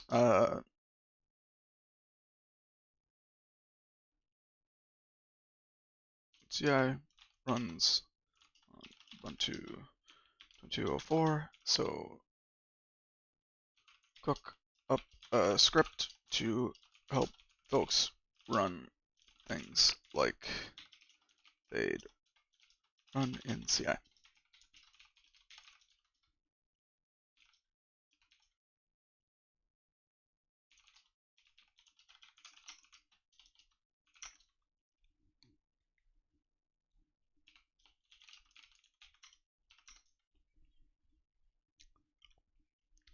I may be out of software for my day job soon, though. Laid off late last year, and so far no offers. Gonna be time to switch it up for a bit to keep the bills paid soon. That's rough. It is a pretty hard job market because of a lot of the way these companies are choosing to behave. It's unfortunate.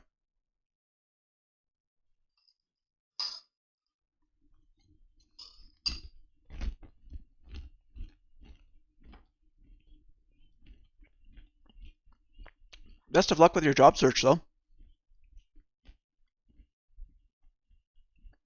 It ain't easy out there.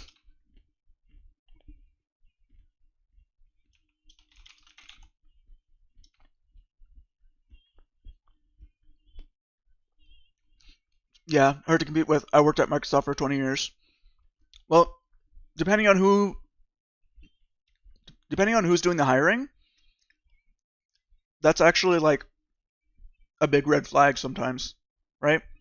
All they know is Microsoft. All they know is the internal processes and the weird specifics of what it took to be good at Microsoft, but not good enough to be kept.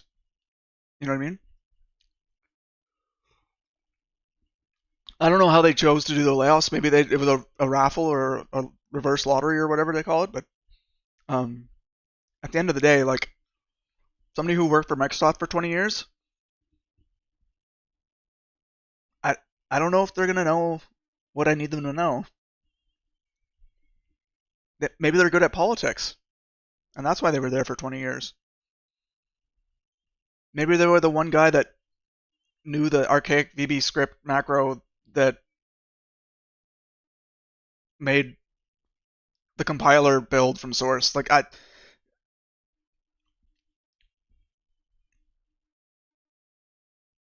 There's good people everywhere and there's bad people everywhere, and you actually have to talk with them and see what they've done before you should blanket assign something to them.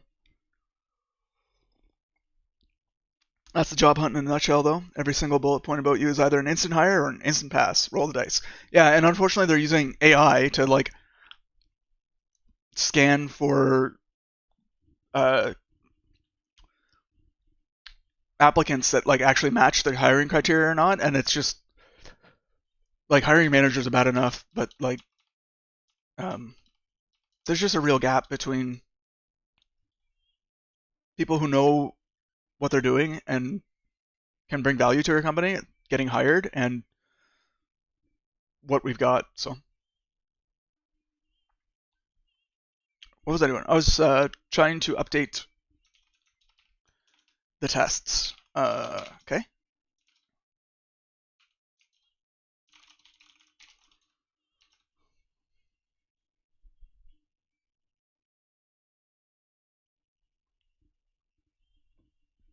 Hey, Bossy, welcome back.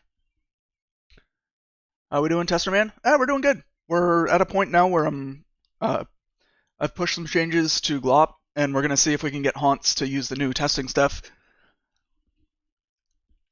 Yeah, but AI is just the newest keyword search run by someone in HR that doesn't know anything about what you do. Yeah, I imagine it's making things worse, but it's not like they were great before. Yeah, I don't think they were great before either, but worse is definitely my impression. Okay, so yes, updating glop broke tests. We can do this. This runs the tests against the glop I have on disk instead of the glop that's pinned in the Go mod dependencies. All right, so what are we doing here?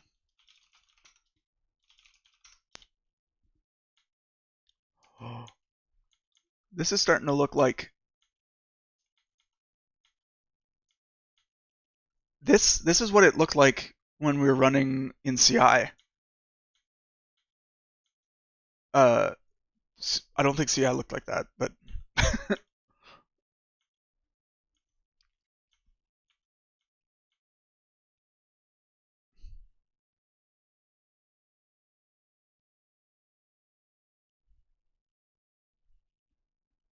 yeah, the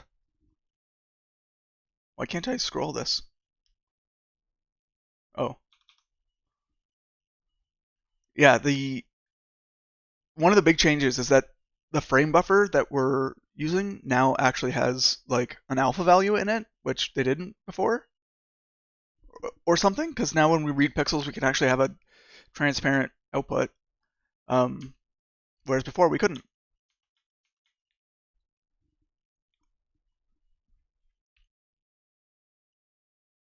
So yeah, a lot of these are going to be actually improvements that I want to keep. Like this to this.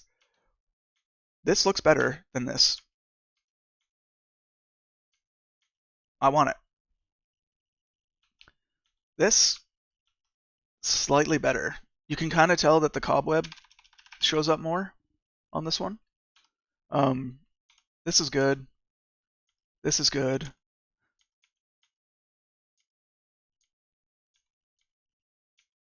Yeah, like these textures are popping a bit more. I like it. This one I don't think we want to keep. Yeah, way better with more contrast. Yeah. Things are thinging. The best part of the process. Oh yeah. Uh, you got an update on the jump to definition thing. The jump to definition thing. Sorry, I forget about the jump to definition thing. What was that about, Vossi? Was the render target format not supporting alpha blending? It was supporting alpha blending, but when we called GL read pixels, the like pixel data we got back had a full 255 byte in the alpha channel always, which surprised me at first, and I kind of accepted it as like, well, I guess your window has to have something in it, so that's what it's getting, and it just sets the transparency full. Uh, no, we're actually getting better things now. Oh yeah, you used C tags because you need to jump to definition. Yeah, yeah, yeah. Now I remember. What's your update?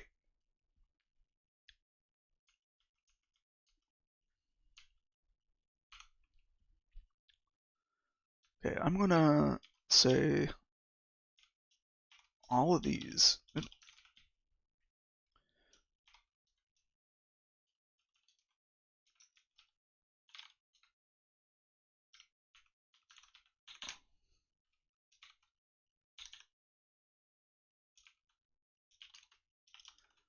Oh, this is the second time today that I actually came up with a use for tack.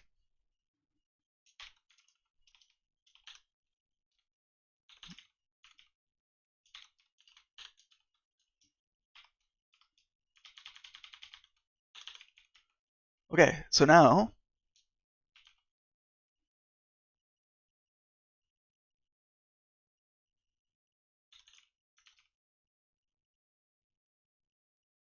I was about to say mod bang bash. Is that what I want?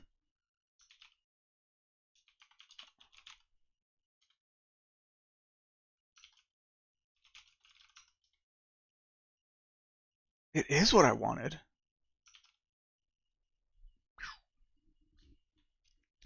You think you can actually leverage tree sitter after all? Oh, nice. Though with some custom setup. Yeah. Hopefully the setup's not too involved.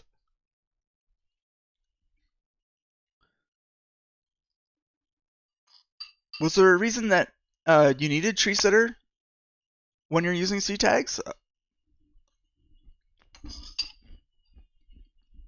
I'm not familiar enough with how C tags parses it to know if it just tokenizes and says AST be darned. So yeah, my understanding is that tree sitter would be nice if you had like structure aware parsing that needed to like bail out. Oh, you just use tree sitter as your syntax highlighting, but if I can use it to jump to definition, that's a benefit you won't complain about. Yeah, that makes sense. Jump to definition outside the current buffer. Yeah.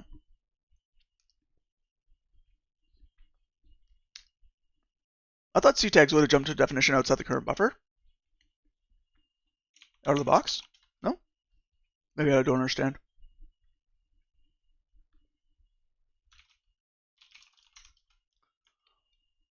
Yeah, I don't think we want. Well, hold on. We don't want this.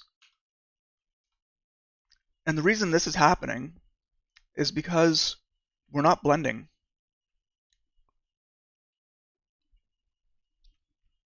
It does, but I feel like it's being used incorrectly. Oh, keep regenerating C tags, but I think it's better to be ran once on source files that don't constantly change.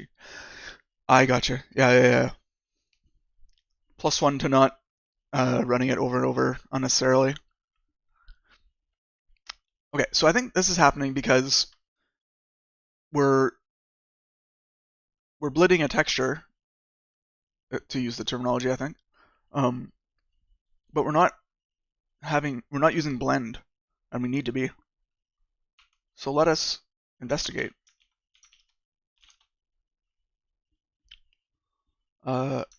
Before I mess up, I will update glop.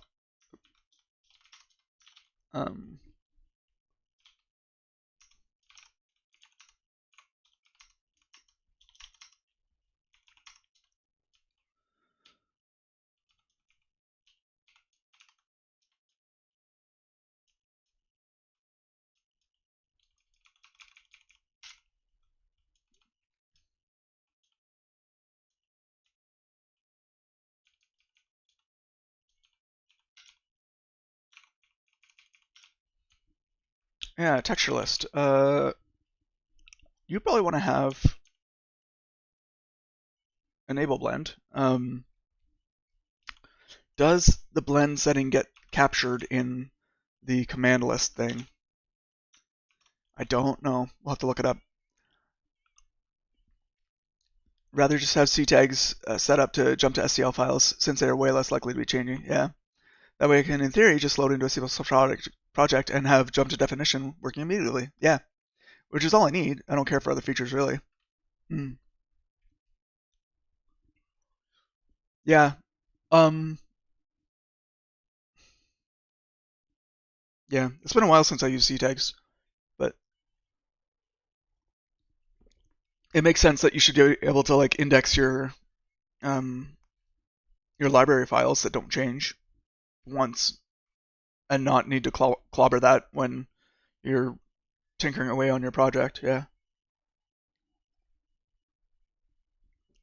Okay.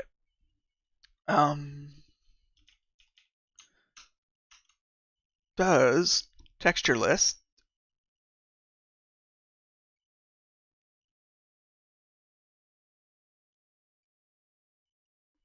capture GL blend state and such?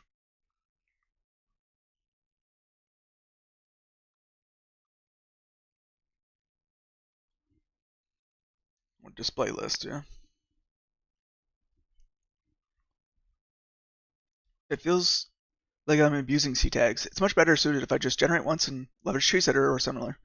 Yeah, it feels right. Yeah. And at the end of the day, if it doesn't feel right, it's probably not.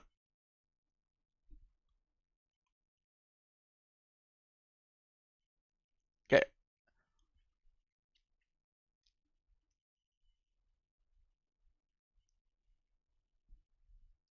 I am not particularly familiar with display lists, so I'm gonna have to read up a bit on it. Might make your own parser. If you got to parse C++, yeah. It nasty.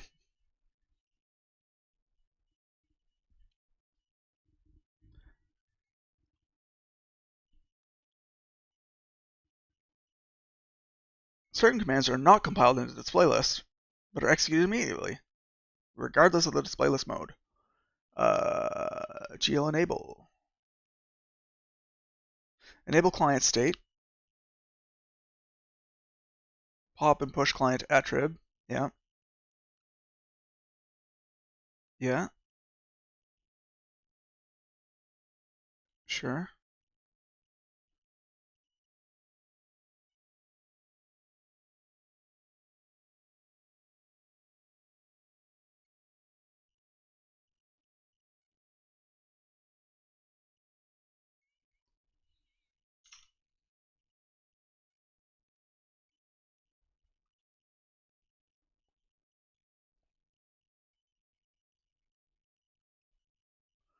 I think that if we say gl.enable gl.blend,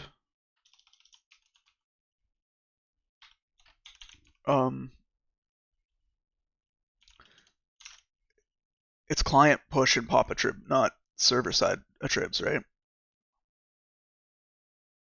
Right.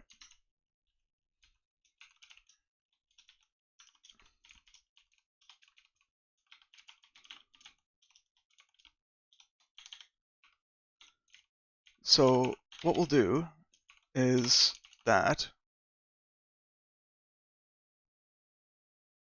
I don't want to write defer that. I want to do it here. gl.pop attrib.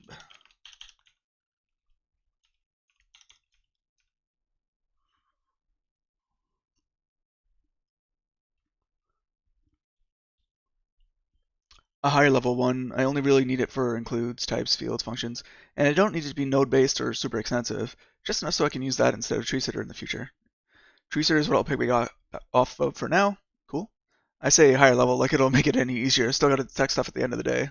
Yeah. And I mean, you don't have to like handle the. Well, I don't know. You don't have to handle like adversarial cases, right? I imagine. I hope.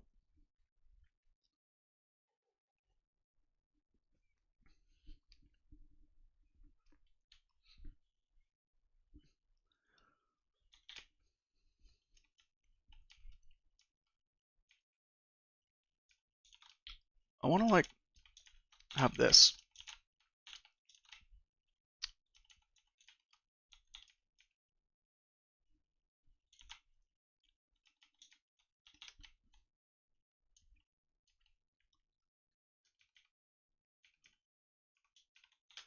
We can always add scopes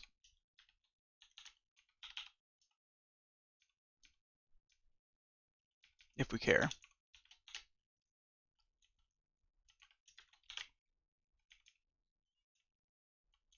Wait.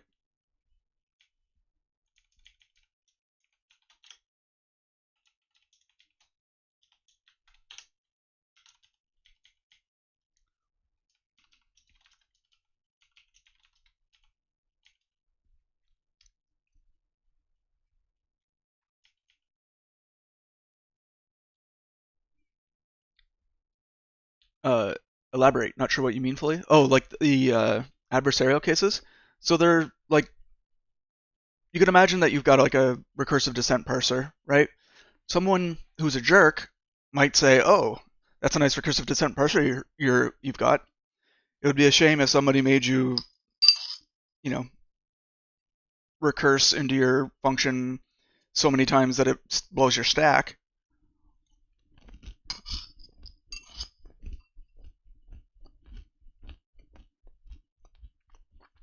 at the end of the day, compilers and tools that read source code also need to be worried about attackers trying to break the compiler. But hopefully you don't have to worry about that. Does that make sense?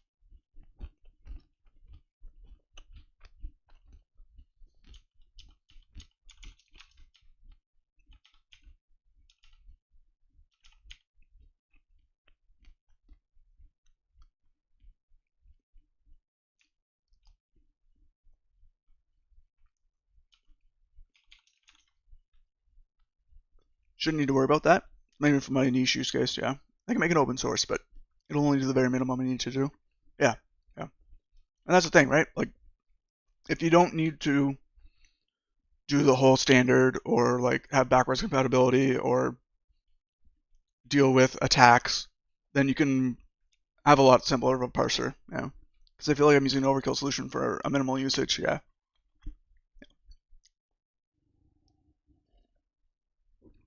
Yeah.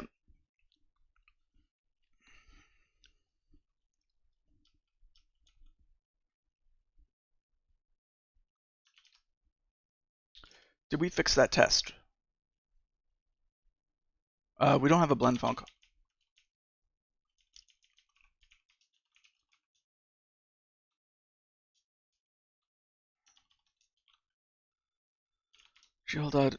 Source alpha.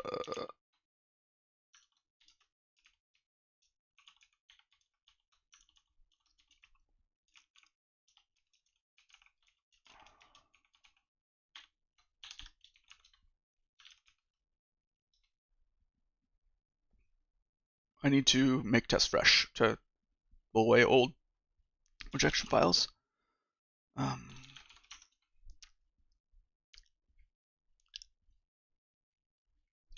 only really thinking of point to a file, give me back includes, fields types, functions in their screen position. Yeah.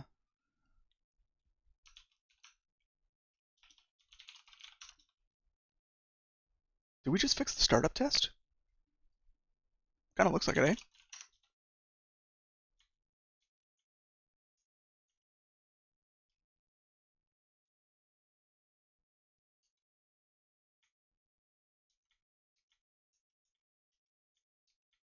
Are they different?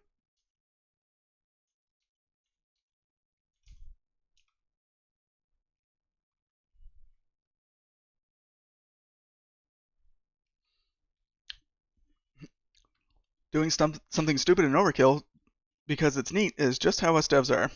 If we're smart, we just restrict urge to personal projects. Yeah. If we're smart and lucky to remember.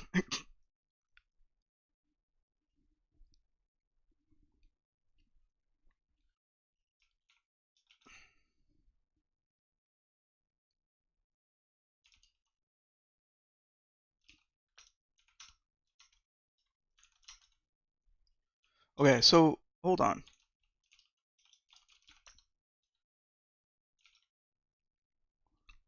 House viewer.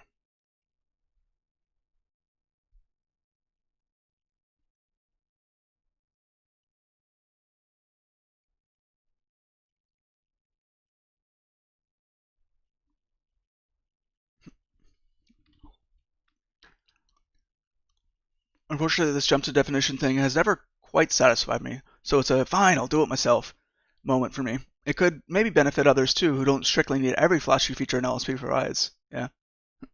Have I ever not remembered? I can't remember. You'll, um,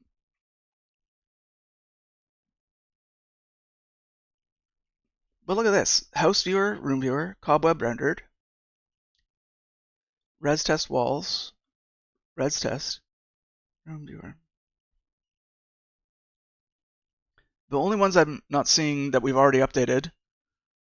Well, let's just look at the rejects, and if they look good, I'm gonna update them.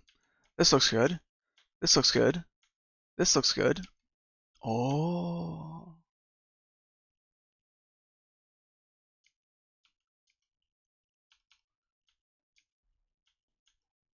we changed a thing about the transparency. This is better.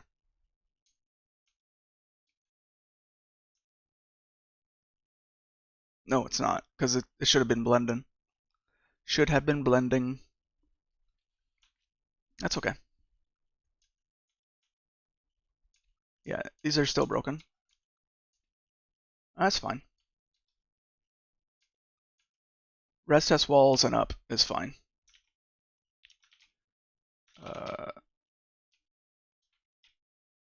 Look at this.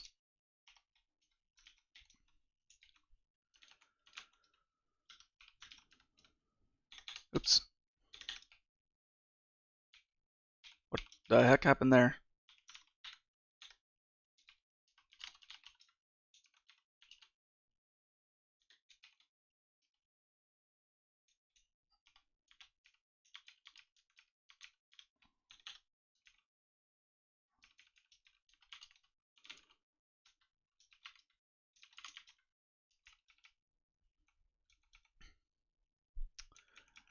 Caffeine Storm, ever wrote a parser before? Indeed, I have. I've written them at school. I've written them at work. The last time I really got right into it, I was using C++ and was using a library called Boost Spirit.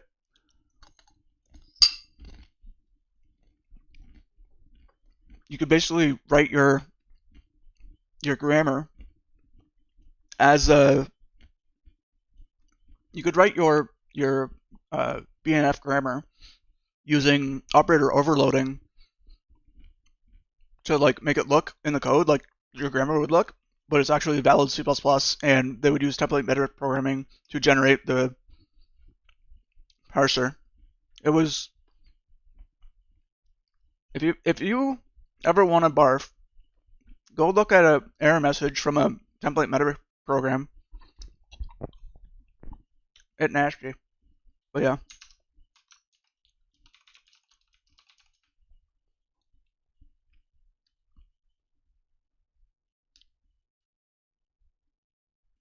I worked on it when Spirit Classic was just starting, and they were trying to move to V2. So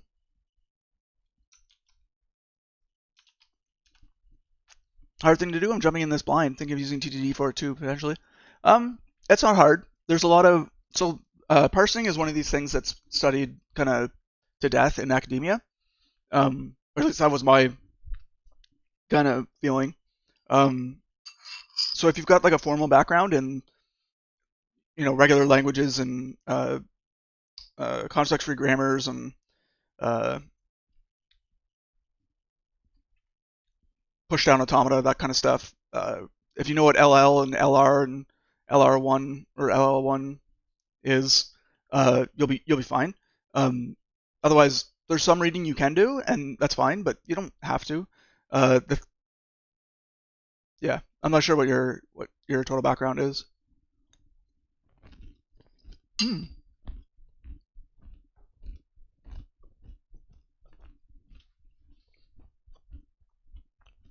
That's a good point, Mongoose Studios.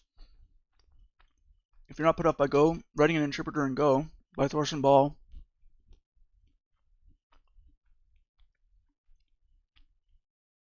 I think using TDD for it is probably a good fit.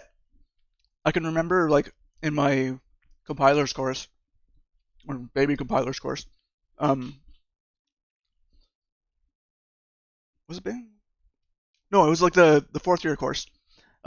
Basically all of our assignments were auto graded, and they just had a huge test suite of like throw this code at your compiler and it needs to make a program that does the thing. And it was just like really handy to have a lot of test cases to dig into what was and wasn't working. Building those up incrementally would be probably a good way to practice TDD.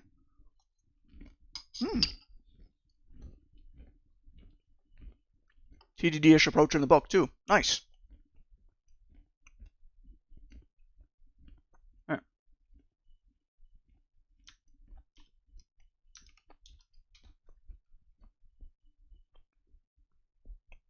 interpreterbook.com.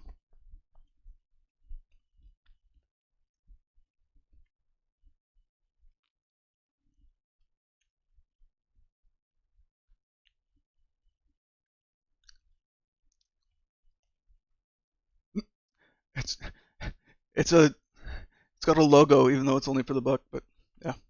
Anyways.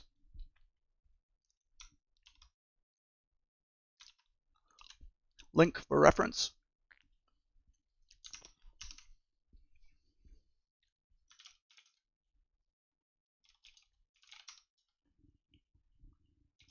Let's run our tests.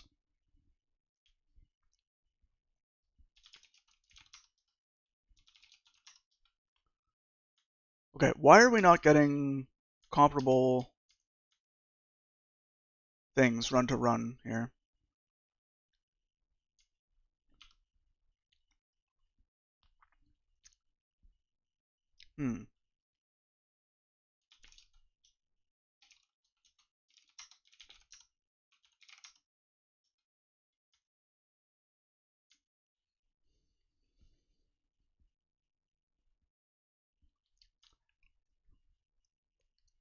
Now I'm tempted to just promote this, but I want to see what it should be. And what it should be is what the test looks like it should be. So game overlay test.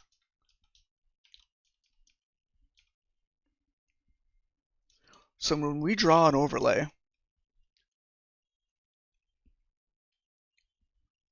with one waypoint,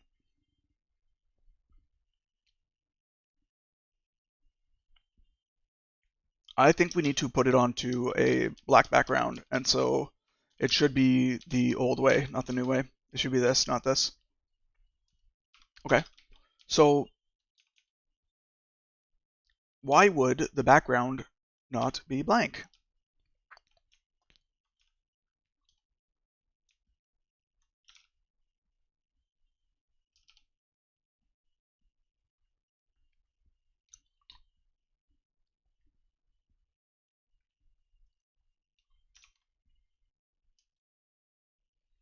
Okay, so when we draw,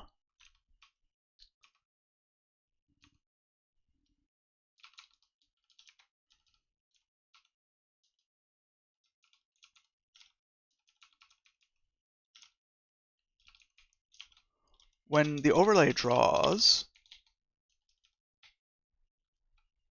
oh yeah, does it need to blend? It does need to blend. Okay.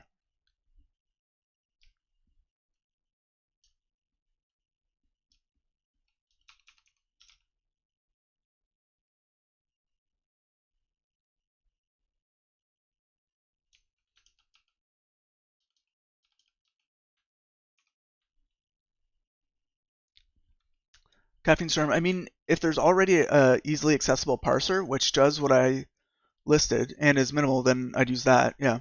Sounds like you are more in tune with this than I am. I just have a background that I've had to bump up against those the like construction of a parser. In my experience, I would imagine that the actual grammar for C++ is a right mess of a nonsensical craziness. I mean, conceptually, it shouldn't be too hard, right? Like, you can see the structure when you're reading code, but I feel like the actual grammar is going to be long and complicated. And so you could either use the official grammar that's in the standard and end up with something that's complicated, or try to roll your own kind of like equivalent grammar, which is probably going to be a lot of effort. And if you're going to target parsing the standard library, you probably are going to hit a bunch of these weird cases because they're going to be using templates up the wazoo. So yeah, certainly a minimal parser that supports what you listed would be probably advantageous. If I were writing a parser for it,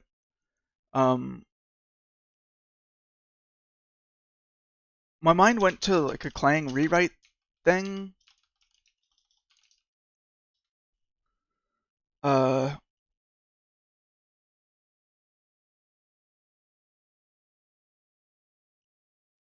it might not be like the rewriter thing, but Clang has like uh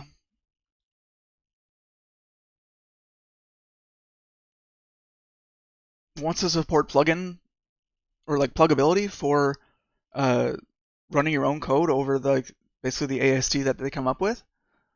Um,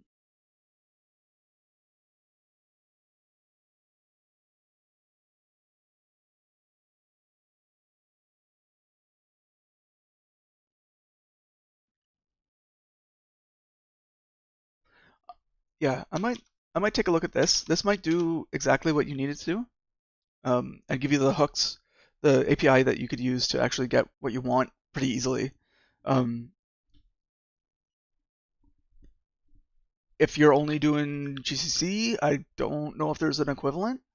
Um, most code that people have is, if it's standard, then it should work with both. But um,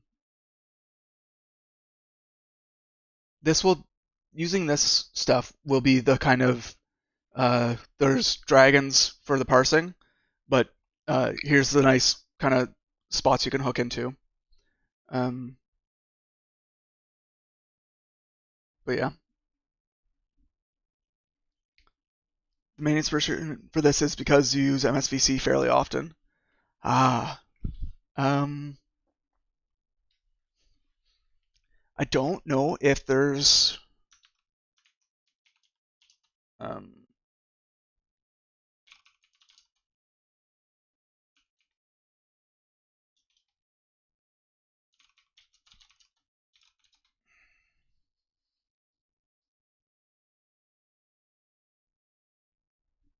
like presumably you're using Microsoft's compiler and not Clang.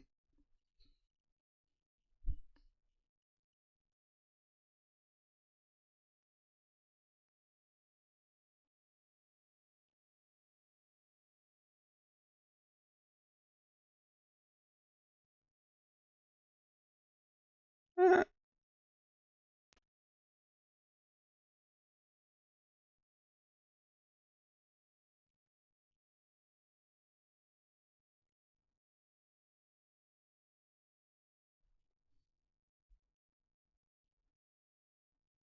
you use MS Build and run that via CLI. Yeah. Um,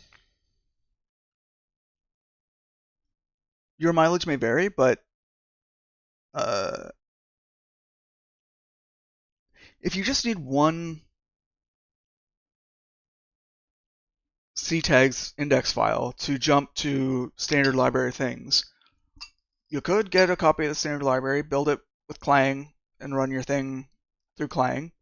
And who cares that when you actually compile, it's going to use Microsoft's compiler? But maybe that's a can of worms you don't want to open. I don't know how many hidden foot guns and gotchas there would be in an approach like that.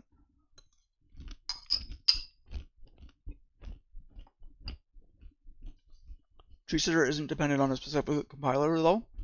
Right. I think it is not. Imagine it uses regex, but maybe I'm underqualified to make assumptions at the moment. Um,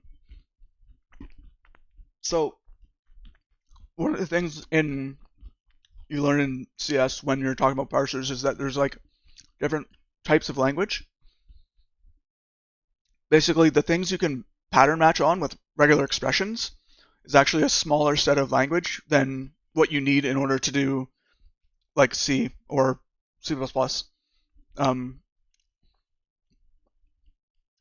you end up running a pass on your code that uses regexes because they're fast to do what's called tokenization, and then that's used as input to your what's actually called the parser, and that takes the stream of tokens and generates what they call an abstract syntax tree, this AST. Um, so yeah, Treesitter probably uses regexes to tokenize, and then their own parser to uh, build an AST, and they would need to build their own parser because they want not a parser of the language, but a parser of broken streams of tokens, if that makes sense, right? It needs to support, like, this does not fit the language. We need to make assumptions about what would or wouldn't fix it. That makes sense. Don't think I need the AST step though. Just need the function names and type names. I'll put it in plain text, honestly. Yeah.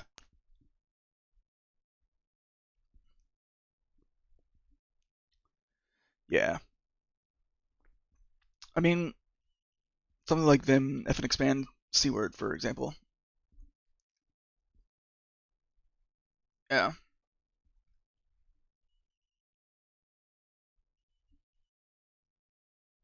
I mean, maybe this is a. Oh, hey, welcome back, Shawshank. Yeah, we're just discussing parsing and ASTs and stuff. I wonder if this is an A/B problem though, Vasi. Like,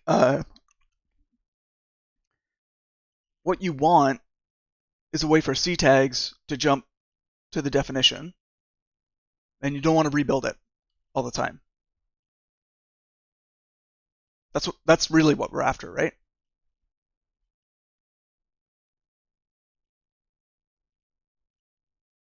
Oh, ignore C tags. You want a way to jump to definition. Talking about using something else, really. Okay. So you want an easy way to just jump to definition.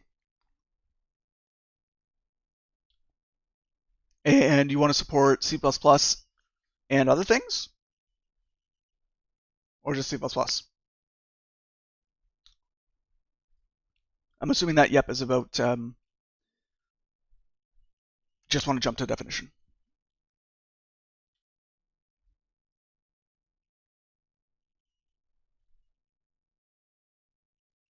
C++ and potentially C#. It can expand or accept PRs depending on how involved it becomes, yeah. C++ initially though, for sure, yeah. Okay. And are you looking to try to build something, or are you looking to try to just solve the problem?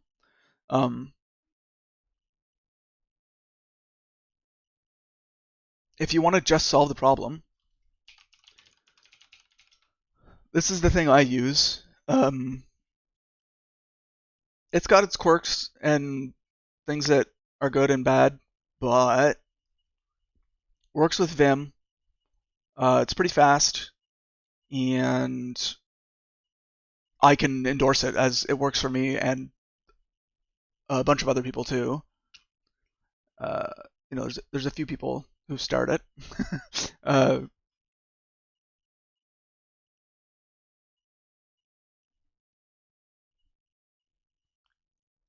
but it depends on ClientD. That's the okay. So why is that a roadblock?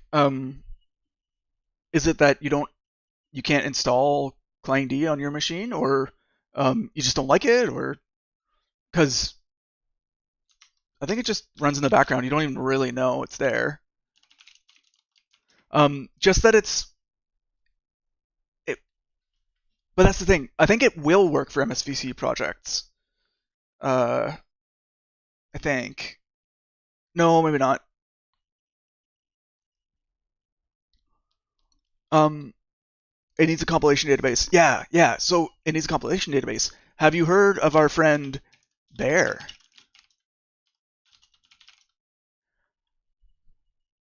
So you basically, at the command line, you say, Bear, run my build command. And it's like, okay. And it just builds your command, compile commands.json, and then you're loving life. So for example, you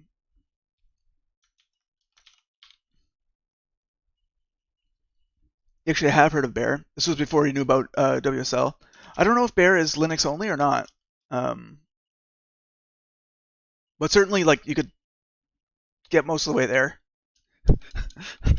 Some of the type tests will be different on Linux than they would be on Windows, but you'll get most of the way there. Yeah.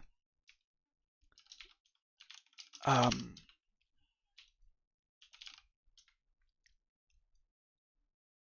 so yeah, I can trick Go into doing stuff for bear as well.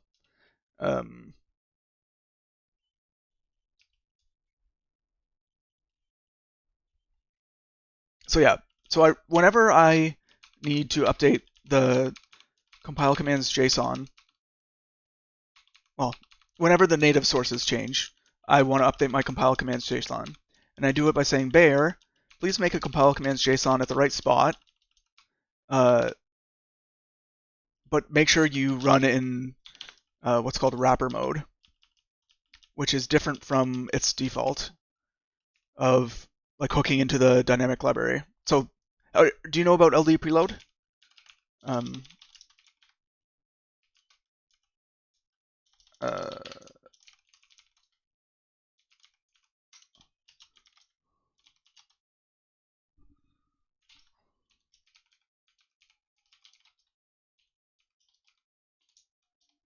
what man page would I look for?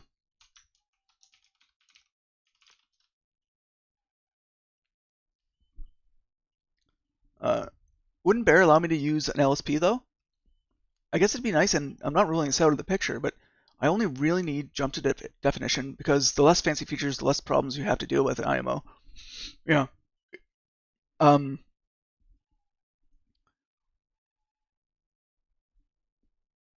think bear would allow you to use an LSP if, well, that's what YCM does, right? That's what uComplete.me does.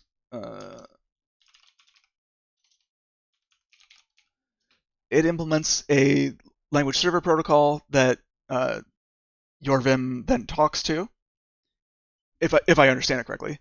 And so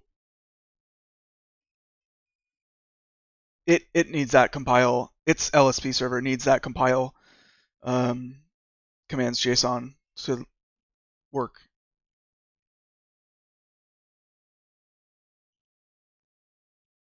Or I guess YCM is a multiplexer of language servers of LSPs.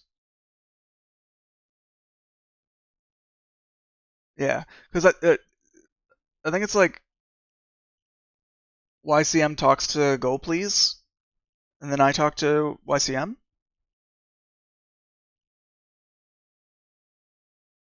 But yeah, long story short, to explain this, you need to know about LD preload and why that would or wouldn't work for me. But then, yeah, we just build things, and it'll uh, it'll kind of spy on the command that as it runs and write what it needs to write to compile commands.json. It's really nice. Wait, so you use bear, right? Yep, right here. Do you have to run bear each time you want the new file you add to have the compilation database know about it?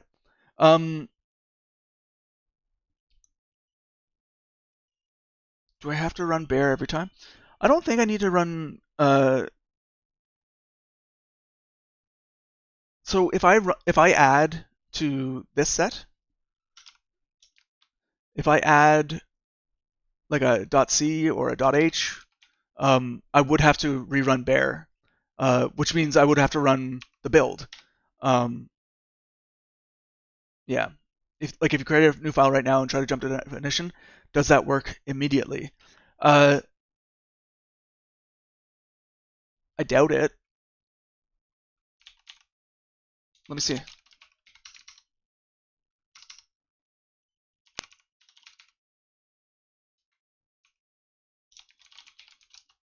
Uh,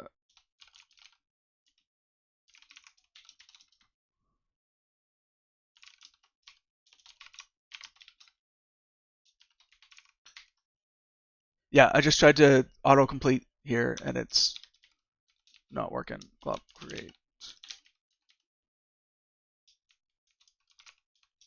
or something. I think it's something like that. I don't know. Can't jump to definition.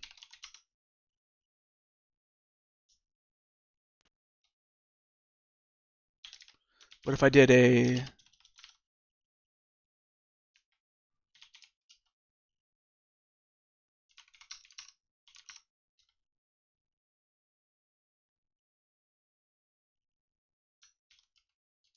Yeah, I mean my build fails, but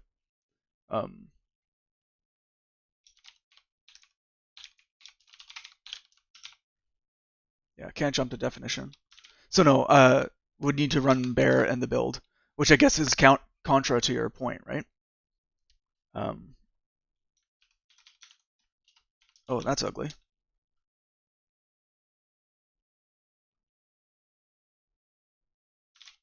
Oh, I didn't save my file.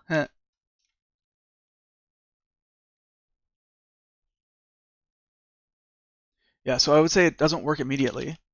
If we're looking for standard library references,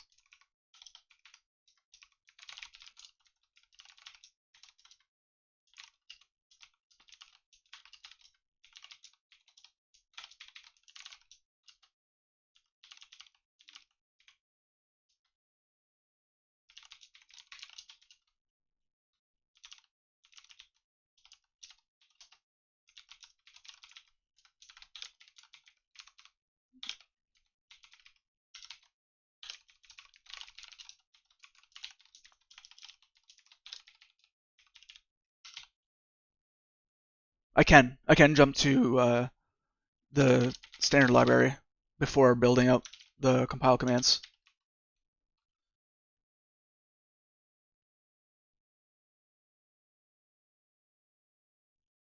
Yeah, whatever works. I just feel much more snappy when I have jump to definition, for sure. Yeah. Yeah. So I guess like when I do jump to definition, that's what you were going to use ctags for. Yeah, yeah.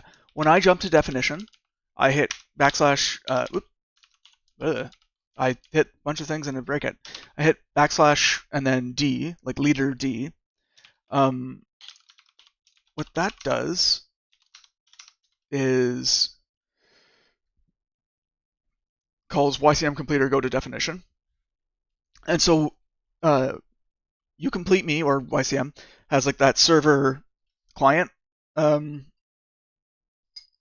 design, and so there's a YCM server running in the background, and my Vim instance uses the client is the client part of that system, and so I'm just sending like a RPC to YCM server. If it knows about that uh, symbol, it can jump. If it doesn't, it can't. And it's only when you it's only when YCM detects that there's a change to some kind of file that they care about that they will try to re-index.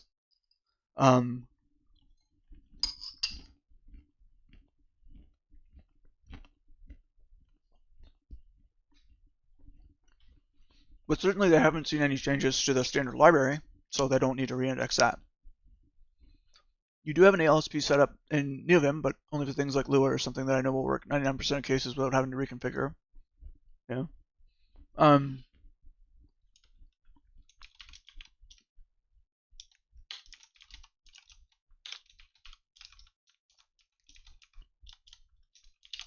on, let me clean up a little bit here.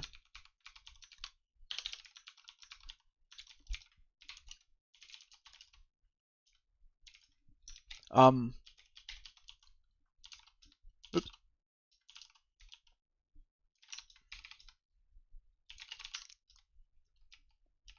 So the setup I have for YCM, it's kind of sucky that you need to download it and build it manually. But then in Vim, you need to use, I think they recommend you use Vundle, so I just use Vundle. But it's like basically this, which is mostly comments, but this is copy paste from what you call it. And then I have some leader binds to not have to remember YCM completer, do this, do that down here. You want to know why I'm so adamant on this? It's because I wanted to mess with some C# Unity project to figure out CAM stuff, and I couldn't even do that. I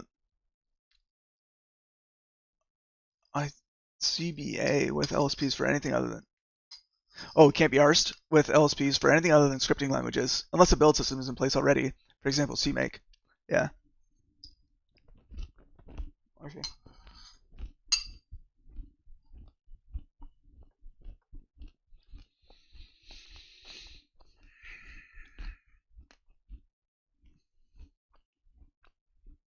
Yeah.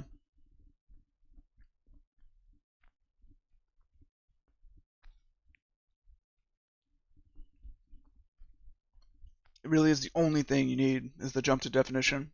Yeah.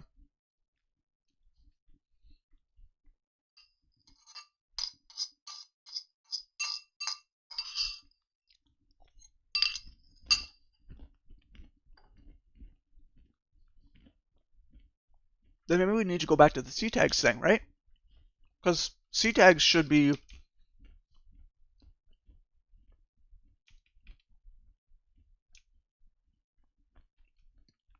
it. So you only need to run the C tags on the things that have changed to reindex. Um, but you shouldn't have to do that to jump to standard definition, standard library stuff. Um,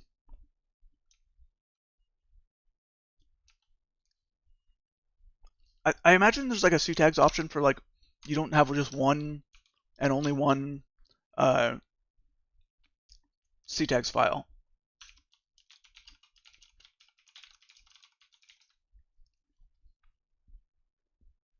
Use multiple these.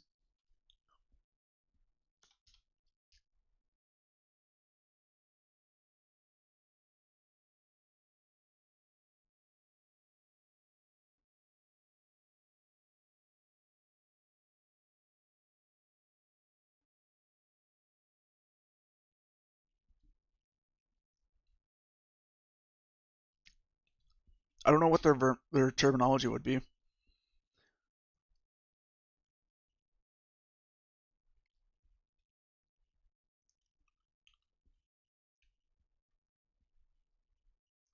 Jumping to LSF isn't the most attractive thing. I'd like to jump to things I own. Yeah, that makes sense. Not external things, but of course jumping to STL stuff sometimes is useful. Yeah, and I can use tags autocomplete in the Vim via Control X Control bracket for autocompletion based on tags. That's what I really need autocomplete specifically. Yeah. But I guess like you only want to run C tags on the things that have changed. Is I guess one of your problems, right? But when you run C tags and you just use it, it makes 1 dB, and then if you only run it on the stuff that has changed, you won't have indexed all the things you want to be able to jump to. So I would imagine there's a way to have like a either append to the current database or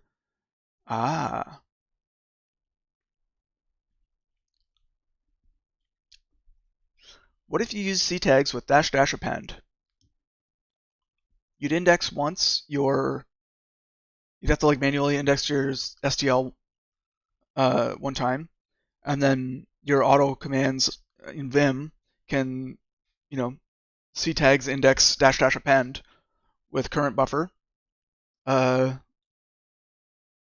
and you're off and away to the races.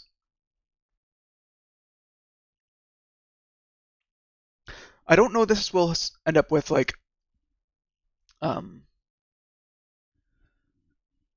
tag like definitions from 17 months ago that have been deleted and no longer exist in source, or would you still have those in your tags list?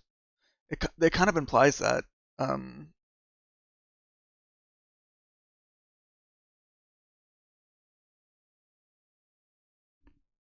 I'm not sure if I can generate C tags only for change files.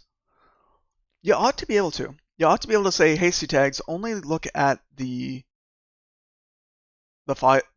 given files, and you ought to be able to find out which files changed by your buffer commands, your auto buff commands, unless it manually fetch those and runs C tags individually per file potentially.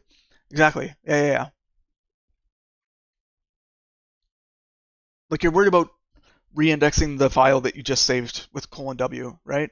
And so you can use like a auto command in Vim to get like a hook for when you've saved your file, and you can run ctags on whatever file it was that you just edited with -- append.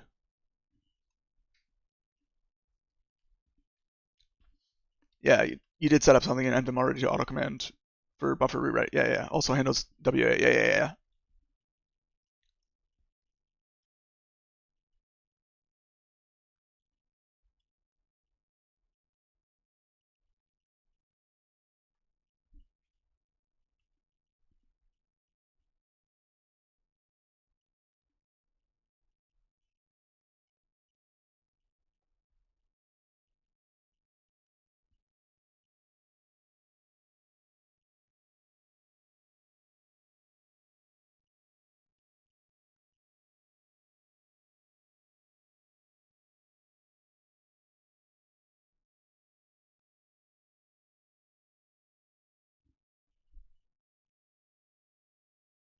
Your solution was to generate a temp version whilst it's processing the other one asynchronously. Then when it's done, it deletes the original and renames the temp to just tags. But depending on the code base, it will be fairly slow since it has to generate for everything all the time. Yeah, that's the thing. Like, you shouldn't have to generate for everything. You should just be able to, -- append and give it just the files you have to actually walk.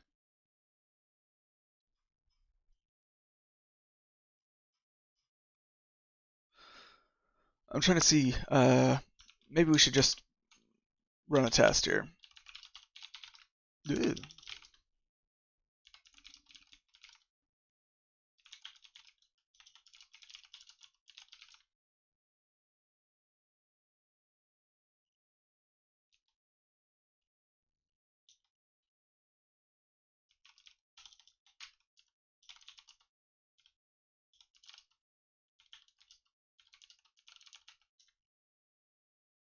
Wah.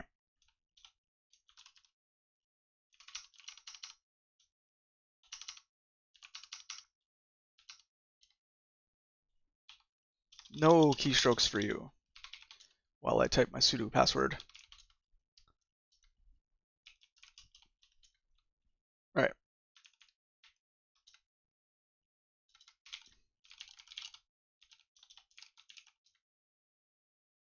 I don't want to install packages on my box unless I have to.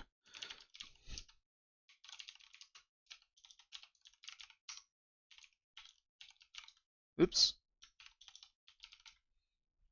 So we'll just run everything as root and it'll be fine.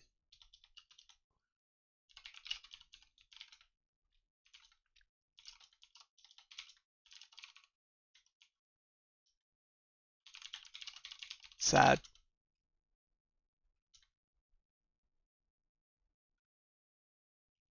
Ugh.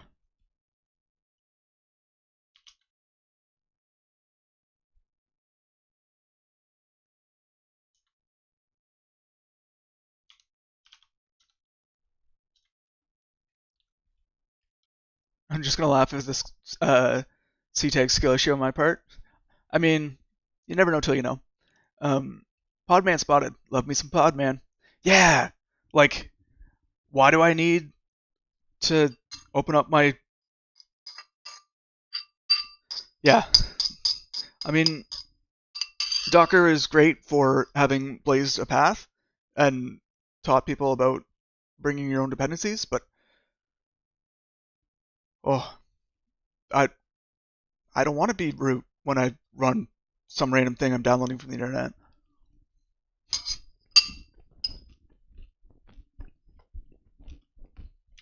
Okay.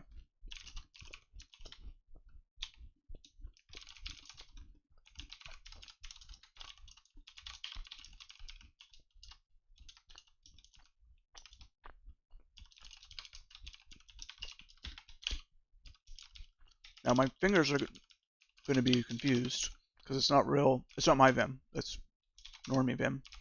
Wow, look at that tab.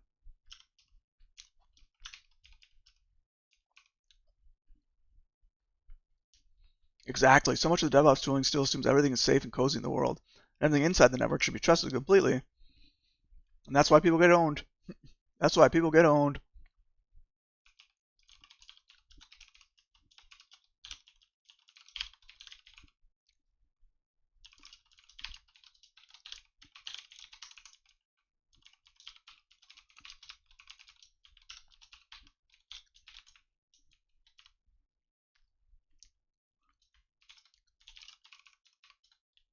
Aw.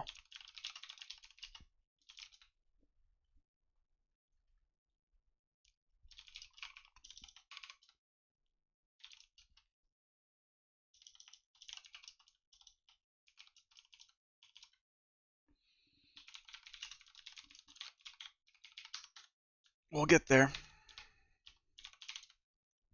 We'll get there. Maybe AI will fix it all for us. We just need longer titles. DevSec AI Ops. Yeah.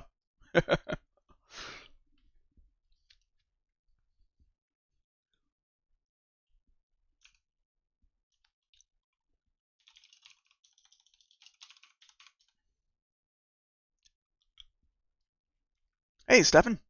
Welcome back. Wait, so you're installing these on a separate account, basically? Oh, I'm installing it in what they call a namespace in a container. Are you familiar with like Docker and containers and things? It's basically a way to, and not that it's a security boundary.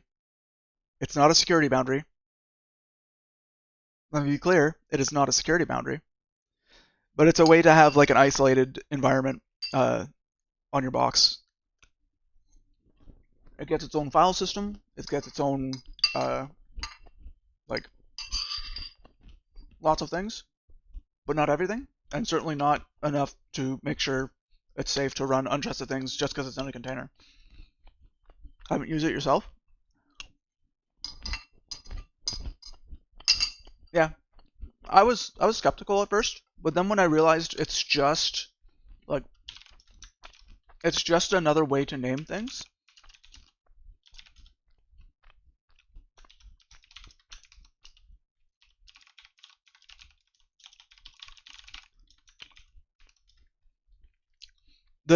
It's not a VM. Like I was used to VMs where it's like literally not indistinguishable from a real machine, but that was the idea, is that you could have a thing that was basically indistinguishable from a completely new machine. It just happens to share the hardware. Um, but containers are really just processes. Um, but processes that are configured in such a way as to feel like they have their own little sandbox that they can play in, that they're contained. Hence the name. It's going well, Stefan. Thanks. How are you doing? Are you here to report your next PR, your next PB at the gym? You were doing um yeah, it's good. You were doing deadlifts, right? How'd the deadlifts go?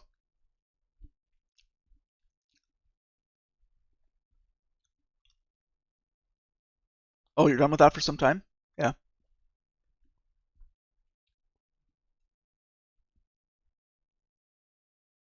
Scared of 190? Fair enough.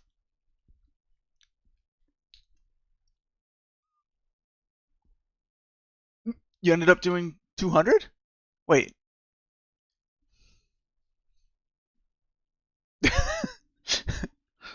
Oh, you were scared of 190, but when you ended up doing it, you did 200. Okay. Nice. And without injury, I hope. New total is 465 kilograms. Dang. Well done. But yeah, we were working on C tags. C tags dash F. Some tags from foo.c. Right. There's stuff in here. Now if I do this,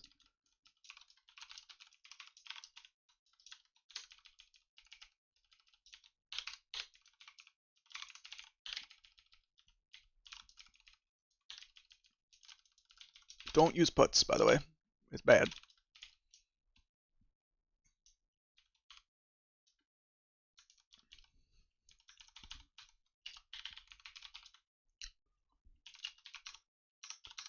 And then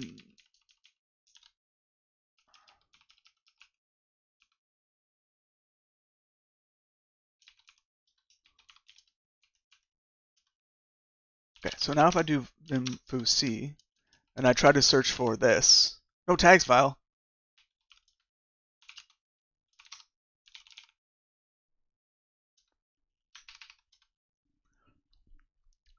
Your form was great. Good. I have to start working in Java again next week. Sad face. Yeah. They made me install an IDE. An IDE! Oh no. Was it which one? I remember back in the day, I was like stoked about Eclipse. I thought Eclipse was the shit. I thought it was so good. I thought it never would ever get better than Eclipse. And yeah. At least it's IntelliJ, yeah. Oops.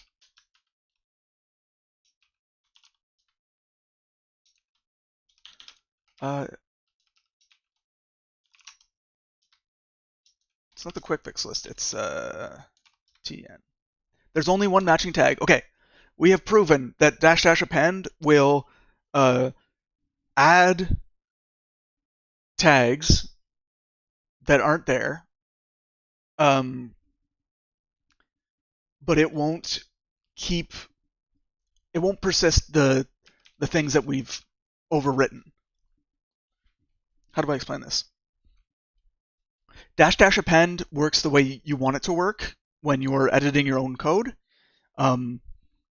It won't blow away references that it doesn't see in the new chunk of work, and it will overwrite references that have been redefined. So it'll update what needs updating, it'll add what needs adding, and it won't remove things that it shouldn't remove. Does that work with multiple files? It dang well better.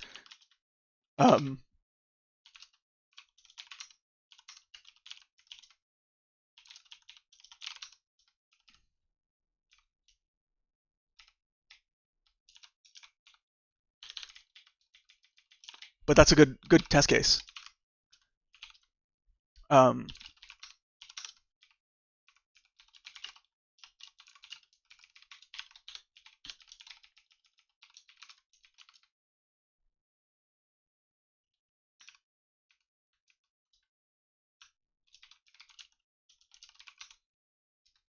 don't need to include that.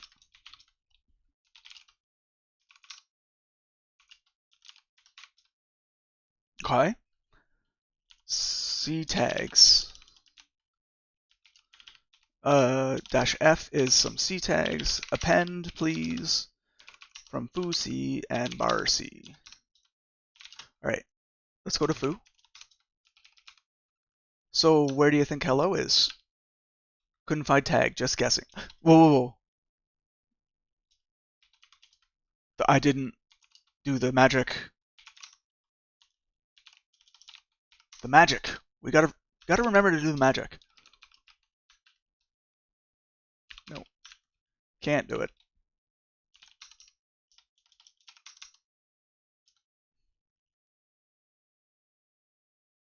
There's an option in.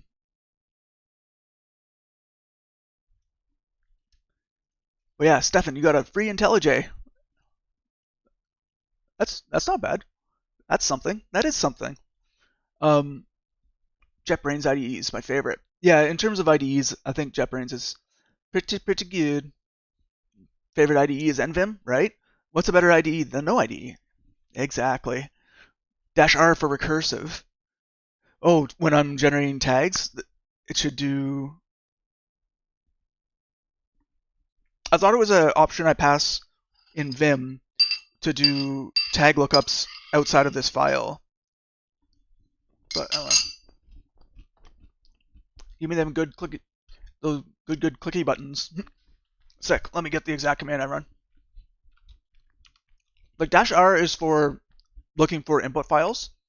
You can do like dash R dot or something.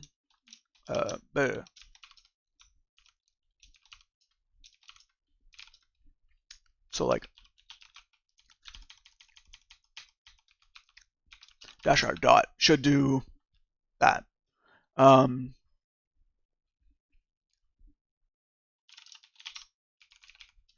Just because we're going to be here all day.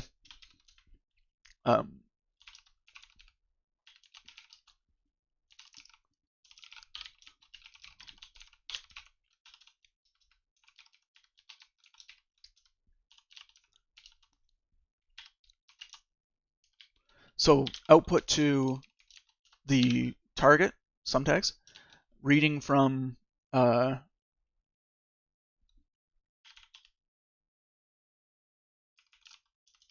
using append recursively from the current directory.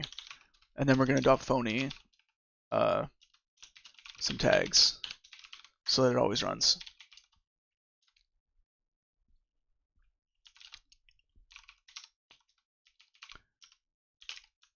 All right, so help on that.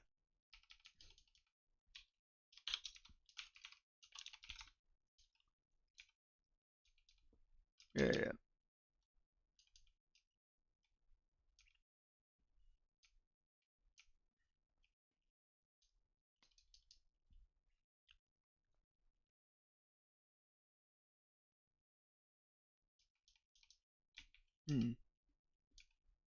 So it should see it in another file. Yeah.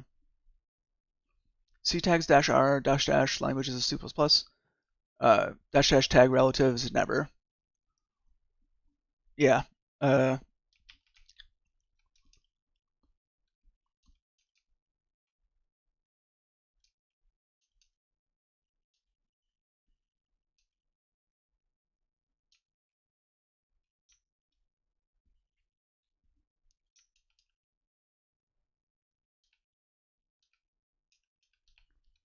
I would have thought that it would have worked.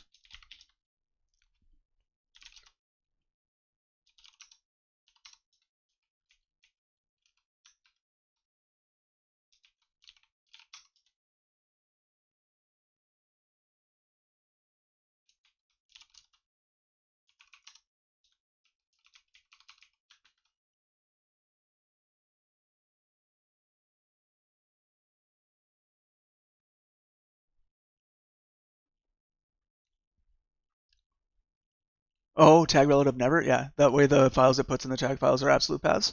Yeah. That would be needed in general. The tag files. Oh, let's see the content. So it's got a tag for hello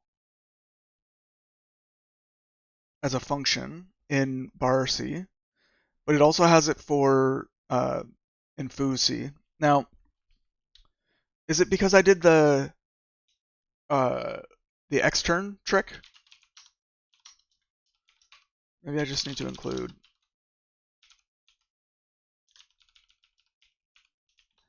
header.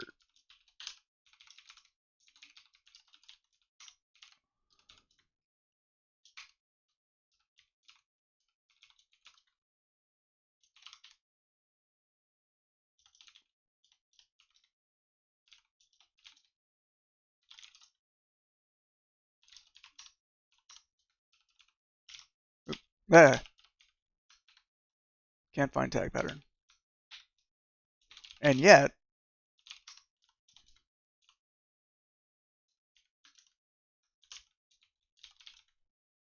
like,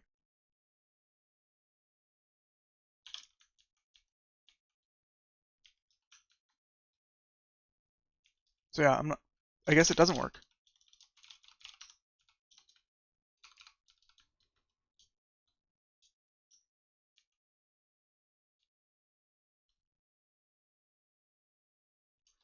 The ctags command I ran is ctags-f some tags and append -r the local working directory, and then copy some tags to tags. I mean, I guess I don't need to do it that way, but that's what I was doing.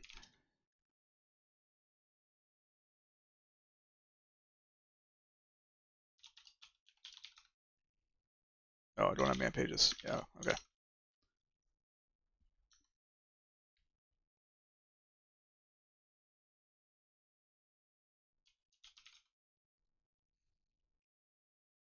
A maintained ctags implementation. How novel. Oh.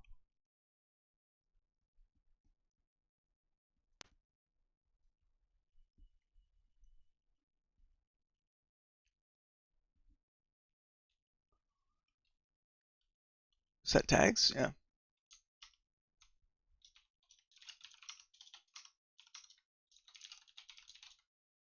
tags is /tags or /tags or tags or tags.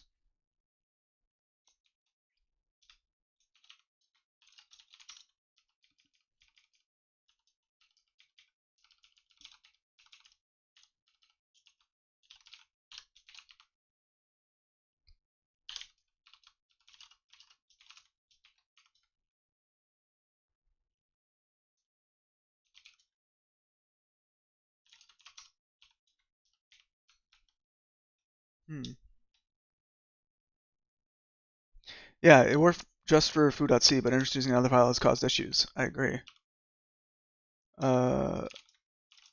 Let's.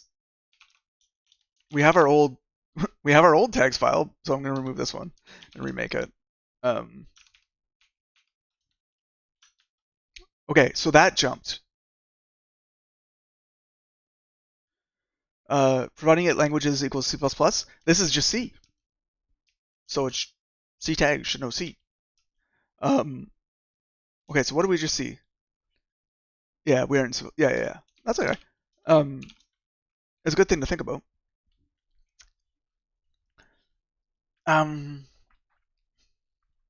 So what did we learn? We learned that some tags and tags are very different.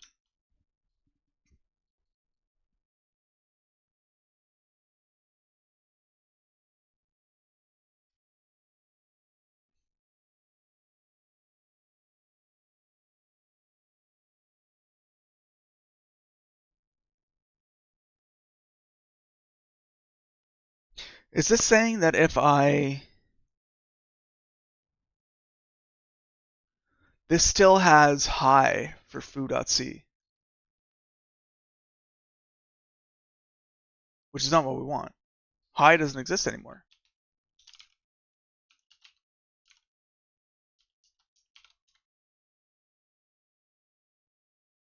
Okay, so C tags. I'm reindexing file X. Please remove all tags defined in X before appending them. It just depends. I don't think it removes previous entries that are no longer a thing. Yeah.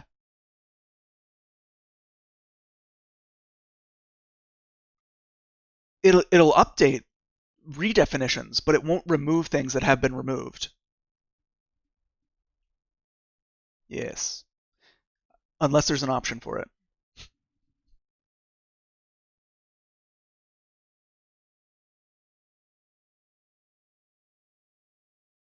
Oh, this might be what we want for testing.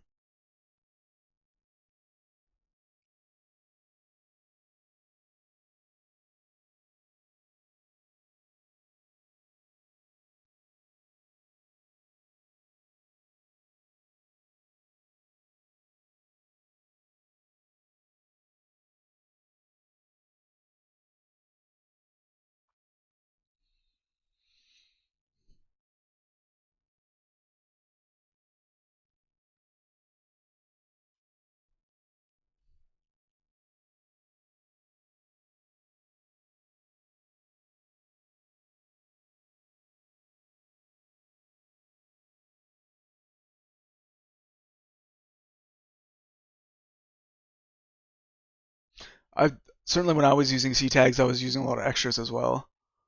Um,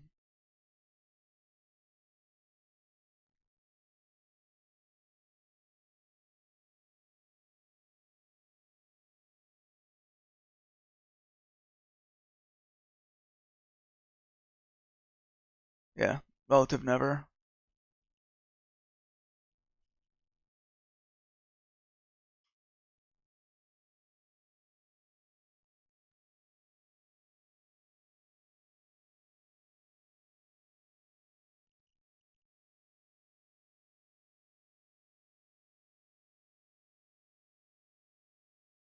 Sure.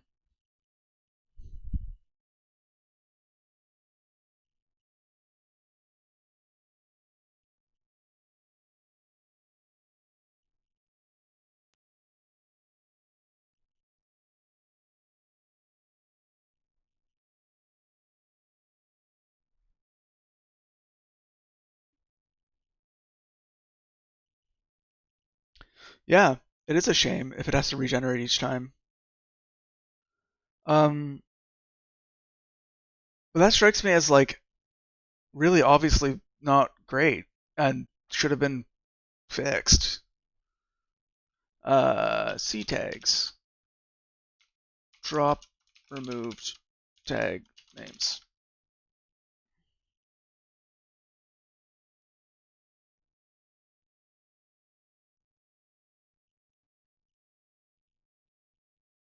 Yeah.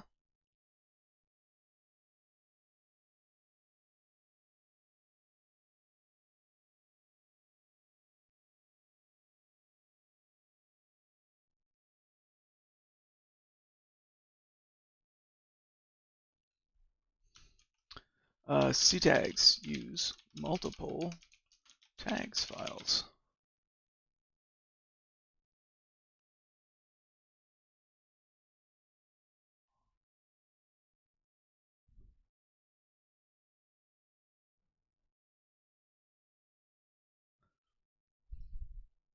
I wonder why they got downvoted.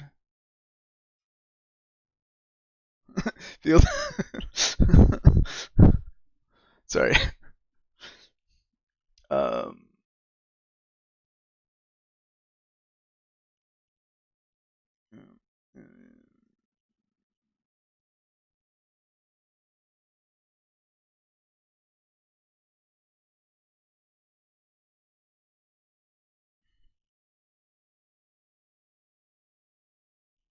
oh,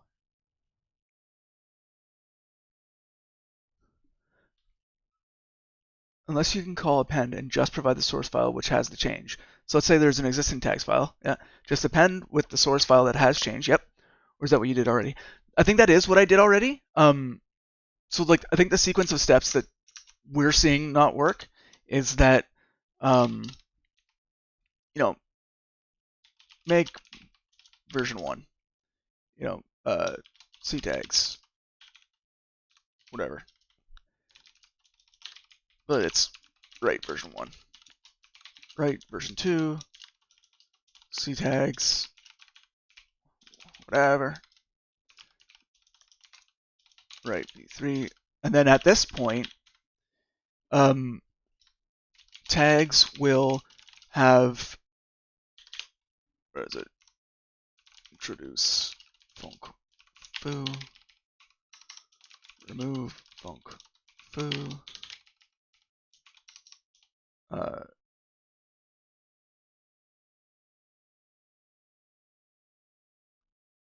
add new func foo,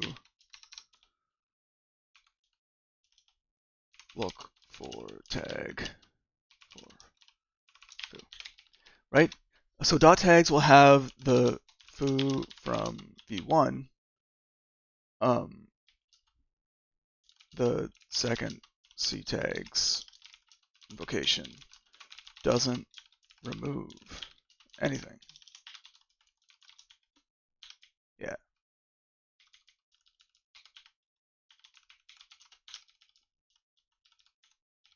Right?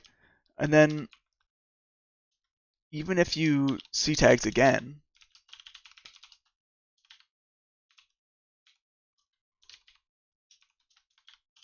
I don't know if this is making it more or less clear, but this is what my brain is saying.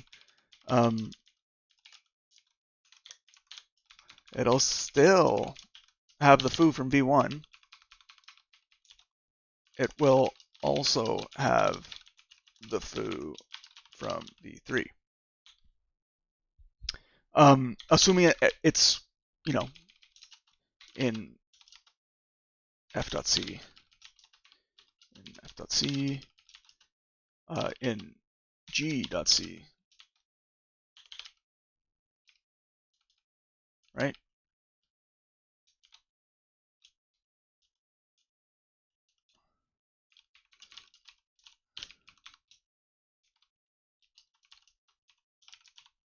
If that makes sense, right? So what you can do, and it's not what I would recommend though, you could make a different tags file for all of your. Oh, what you do is you have a ctags for each directory. And then when that directory changes, you blow away and recreate. And you have a tags file there. So now you're gonna end up with like a bunch of tags files. You could like have it be dot tags to hide it if you want, but at the end of the day, you need to blow away the database if you want to ever remove any information, and then you always use append when you're just working. And no, you don't always use append. You don't bother with append. You just have multiple files, and you only blow away a tags file when its input actually changes. So you ought to be able to script it up with makefiles.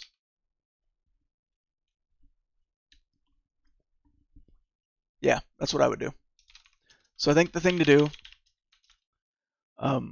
have a dot tags file in each source code directory.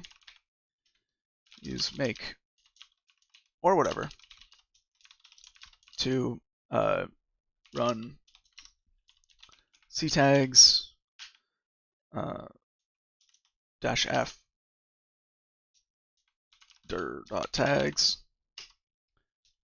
dir star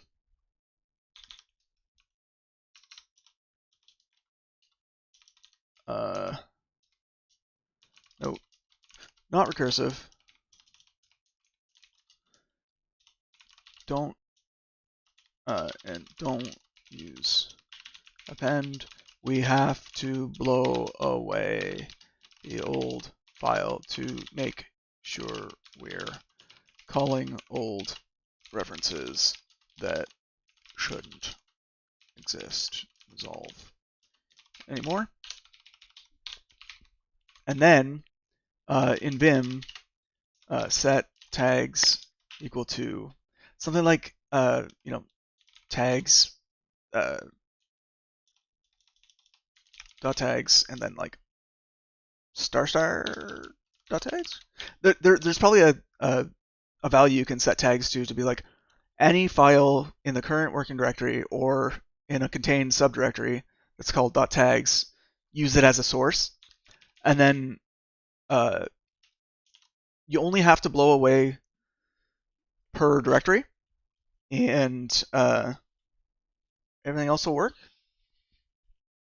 And you'll probably want like a path to my stdlib tags, right? Yeah, you can figure out the set tag stuff. You getcha. Does that seem like a viable approach? I think it has the feature that you ought to be able to jump to anything that's already known without having to reindex the world. When you do reindex, you only reindex some subset that matters. And hopefully it stays out of your way. But yeah. It's too bad that --append doesn't see that foo.h is a completely new file and we need to redo it. But yeah. Yeah, if you want to, so yeah, if you grep for the change files in the tags file and remove all entries for that, and then use --append, yeah. I think my instinct and my intuition says don't muck with kind of internal formats unless you have to. And this feels kind of like reaching in and messing with the internal format, but I think the ctags format is pretty stable and lends itself to that grepping. So a solution like that ought work as well.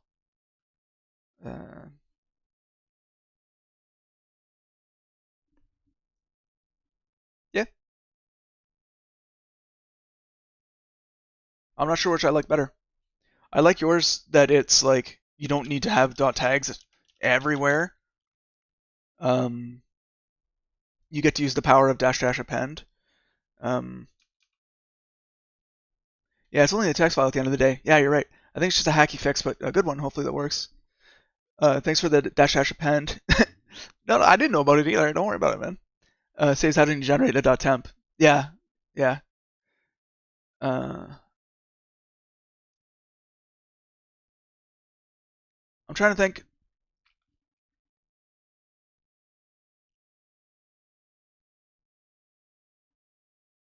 Would you when you go to do the edit, right? Um, if you wanted to like remove this line,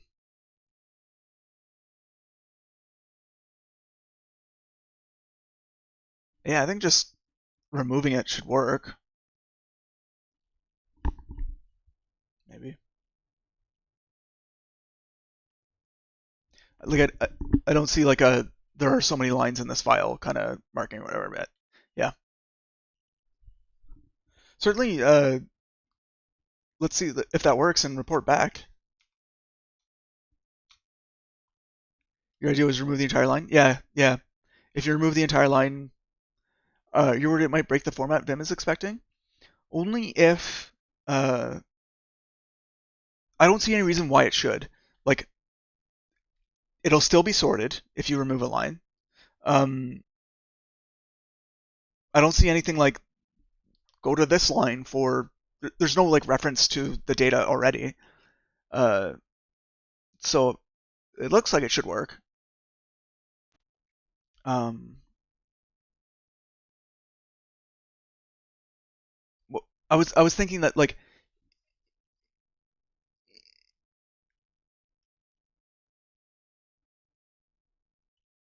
the reason you had to do the temp file before was probably because ctags would blow away the entire thing when it started, right? Um, maybe,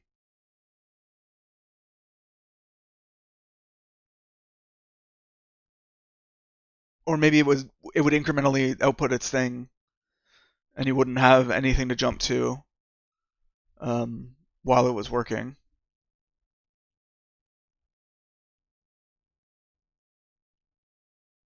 What was the problem you were seeing that you needed to introduce the temp? Yeah.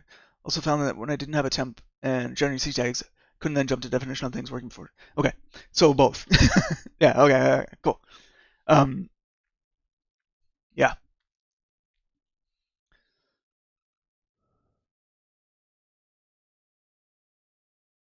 Yeah. The dash dash append is probably not going to clobber the file, and you'll end up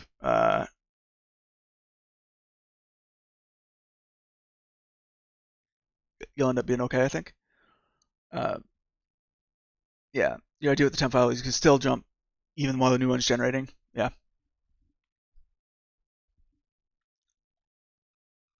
Yeah.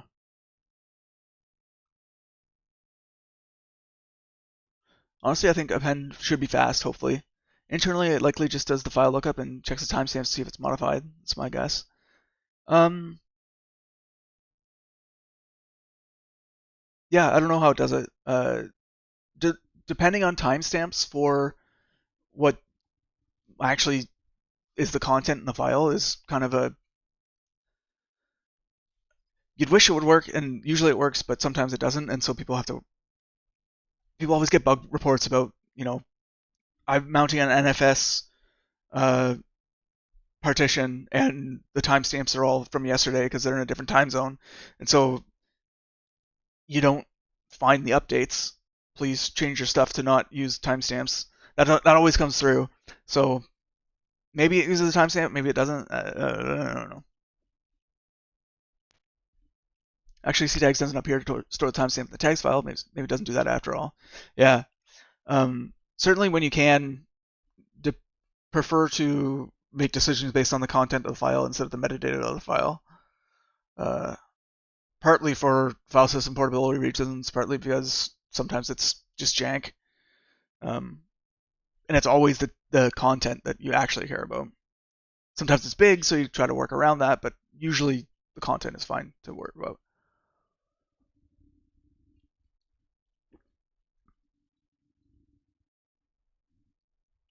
Okay.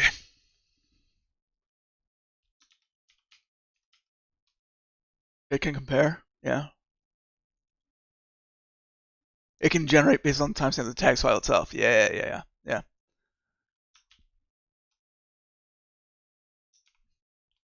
Okay, where was I? We were in haunts. And we got reject files.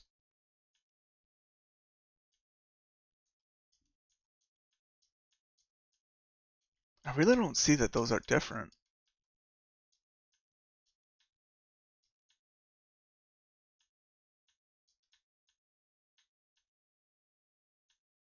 This is different. This is different.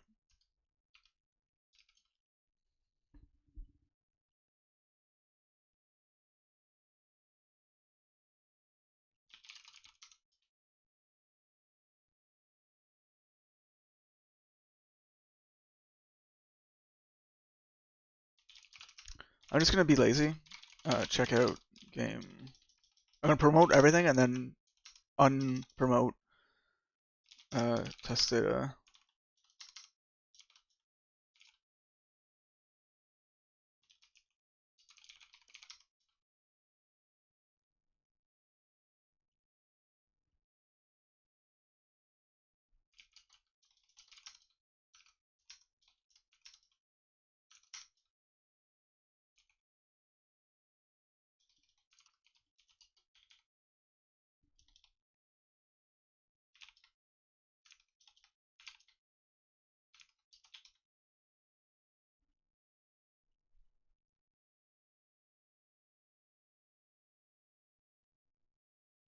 That was not the command we just ran.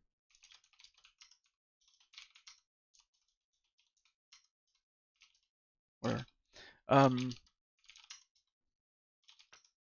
Okay, so even this is saying it's not the same.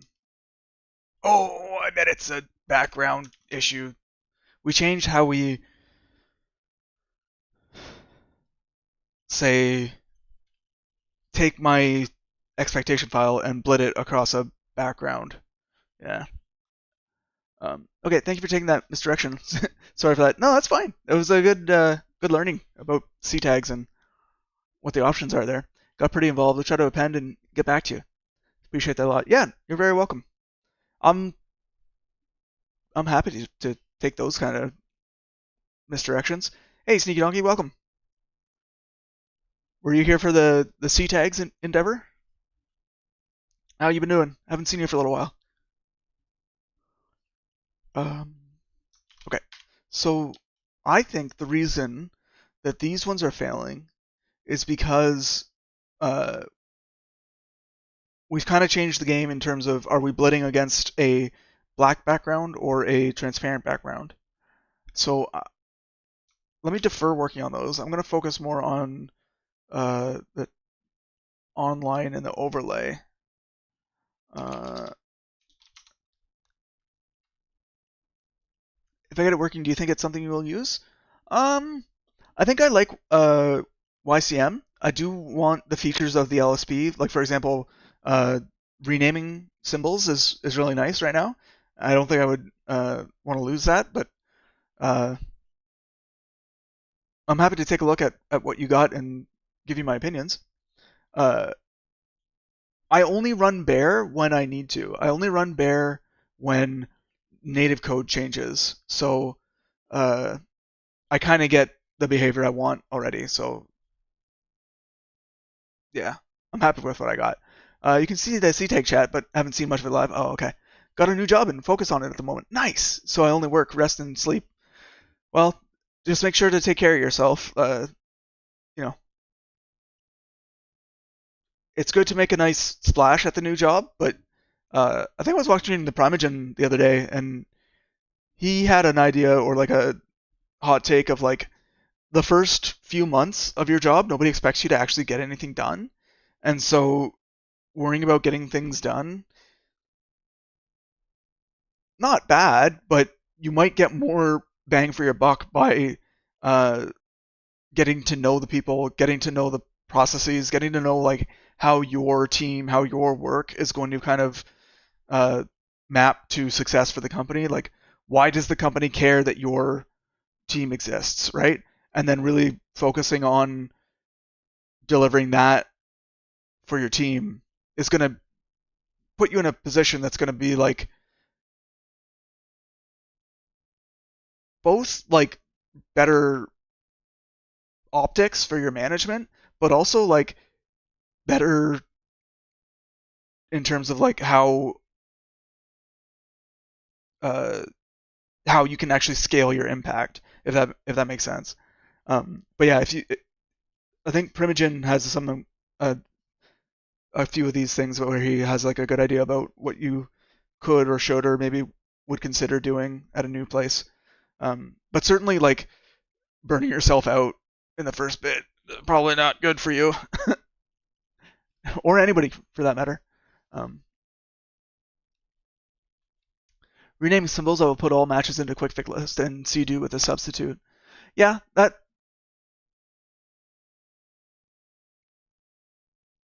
yeah, I I would prefer something that has the actual abstract syntax tree um, to know what it's doing, but um, maybe I shouldn't, right? I think yours will catch comments, like when names of things are in comments, yours will catch it, whereas a an abstract syntax tree won't realize that comment has that symbol baked into it.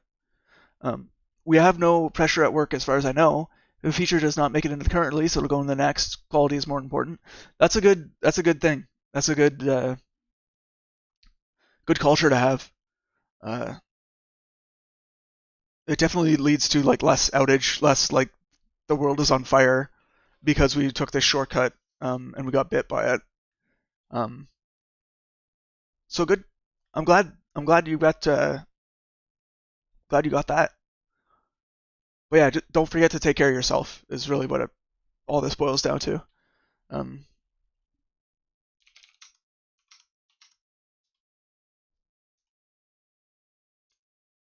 okay, so we rejected this file because it's got some transparency here, whereas uh, the expected file, it expected the blending to happen.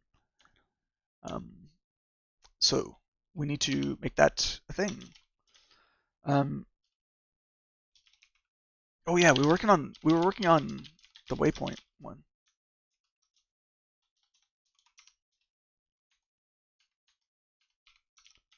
Yeah.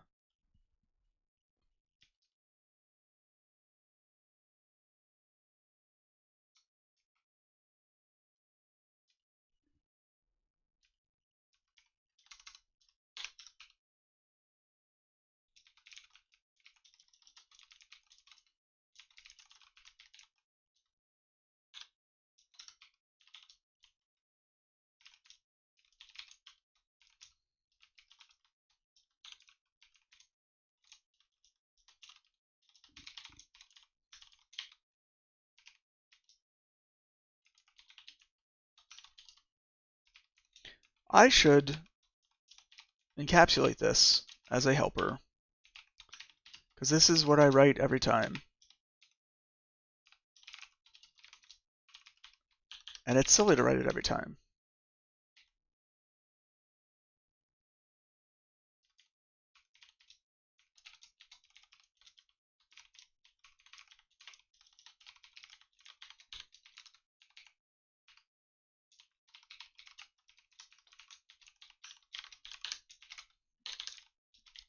So we're gonna like stash the current state, and then whatever the current state was, I don't care. We're gonna turn on blending and set the blending function.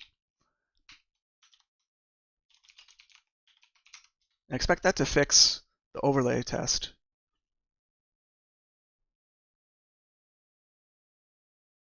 Maybe. Maybe. Huzzah! Alright, we have to do a similar thing with the online thing.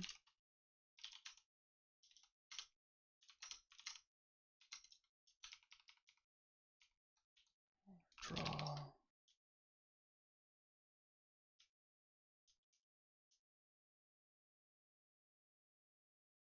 Now hold on.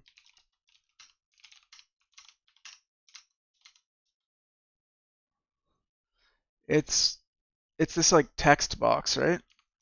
That might be in glop.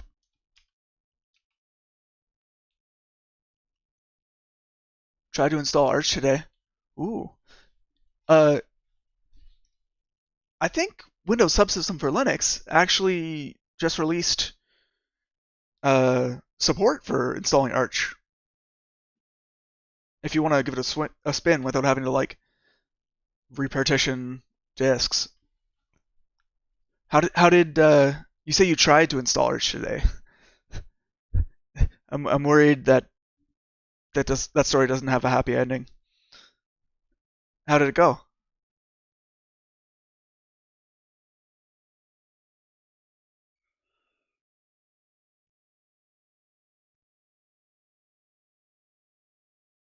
What am I looking at here?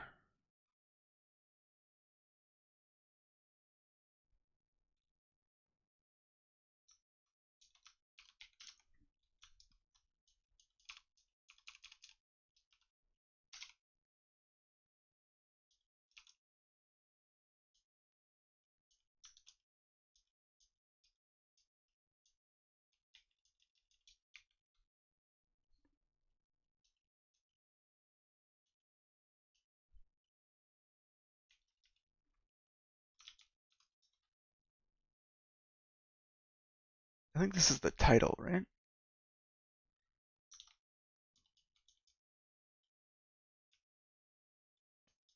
Maybe. It went well. Oh, good. You have to install Hyperland and make config changes. Oh. Sometimes when you go to install that new OS, you lose data that you didn't want to lose. So I'm glad it went well.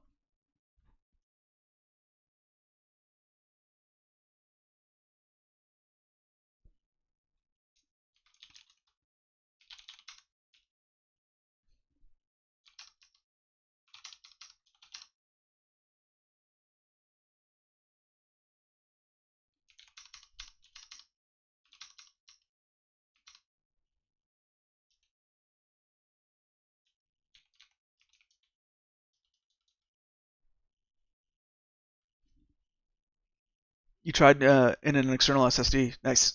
Achievement unlocked. Education through suffering. Yeah. Not enough space for dual boot. Might be a blessing in disguise, yeah. Alright, so you're saying test data or data UI start online title. Oh yeah. Cake. Um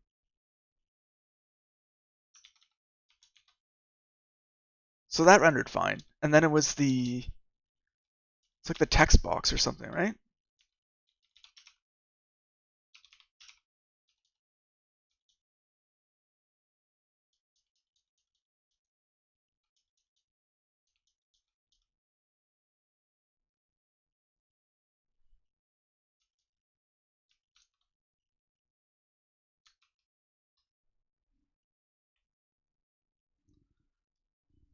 Arch was my first distro because I wanted to learn the hard way.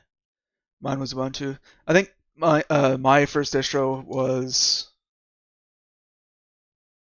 Ubuntu. Um, like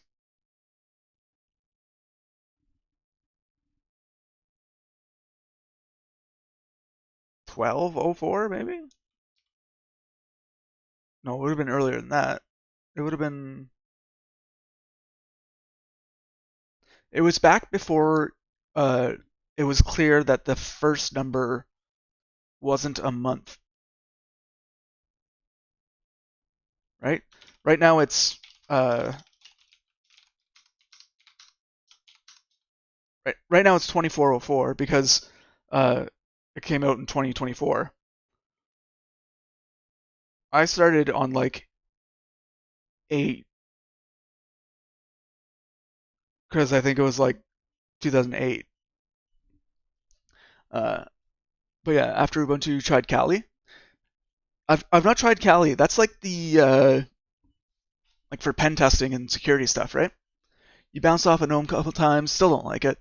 The lack of obvious config options built in grinds my gears. Yeah,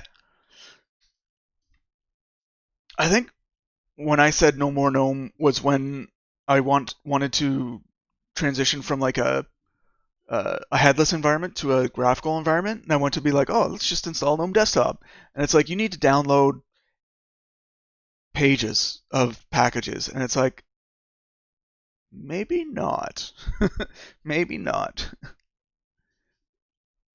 Yeah,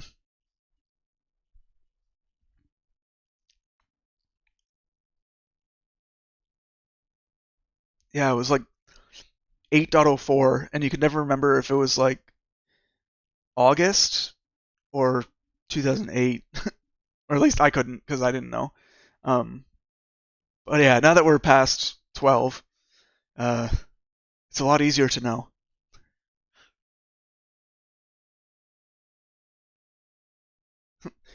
808, like I was probably on Ubuntu 8.08.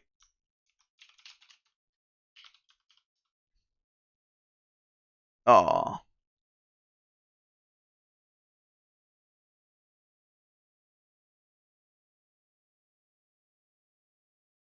or 8.10, 8.10. Yeah, Intrepid. Oh, back in the day. But yeah, is that 2008 October or is that August 2010? Well, the timestamps right there, but bleh. When you're just looking at the version number, you don't know. But now we do. A full GUI is going to come with some packages. Yeah, I'm a fan of Plasma, even though some of the stuff they cook up is absolutely WTF inducing. Plasma. Is that KDE stuff?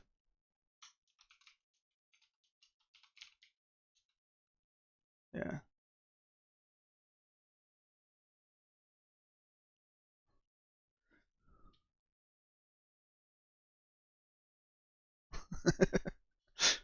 I love the little uh,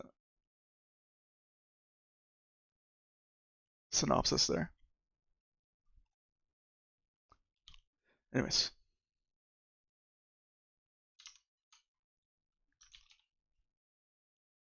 yeah.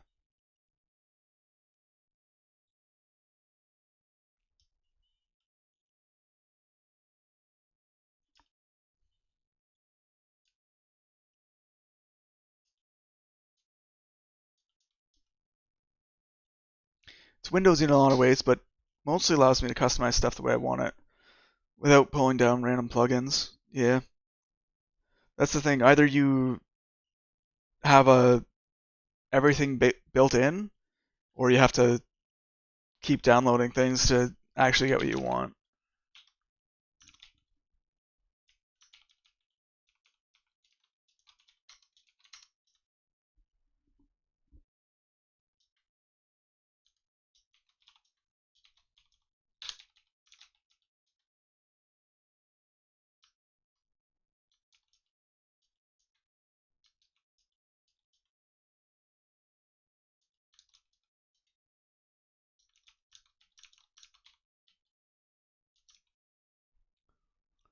All right, I was trying to figure out like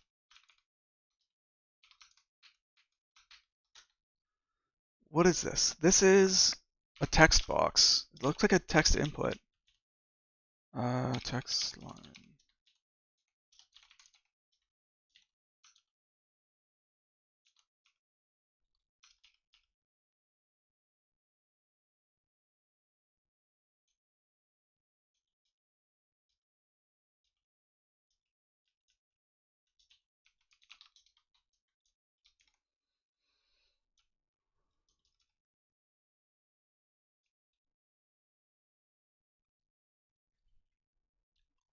Lots of times it's frustrating to install those packages. Yeah, I just realized that managing your package count is pretty much like managing software complexity. Simpler is better.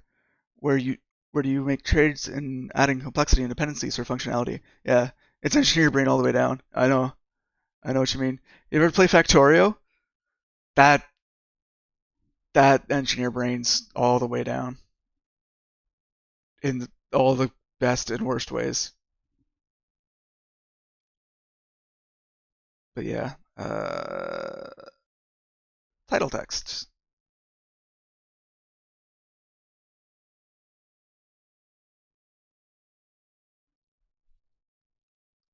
What if instead I am the text?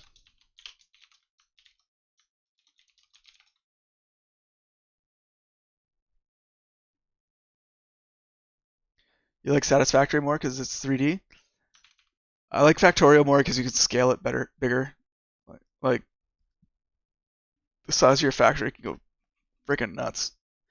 I found at least with my PC Satisfactory slowed down, but maybe that was a few upgrades ago. Okay, so that's this text, not this text.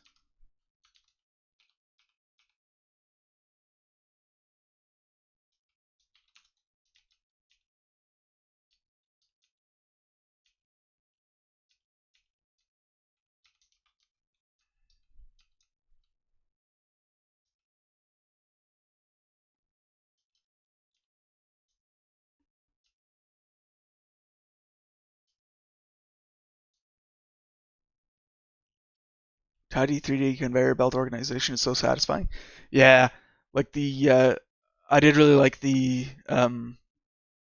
stacker, like I forget what you call it, but it's like basically an arch that you put on top of one belt so that you can put a belt on, so you can put an arch on, so you can put a belt on, so you can put an arch on, belt, arch, and you can have like 18 deep, however many deep you want.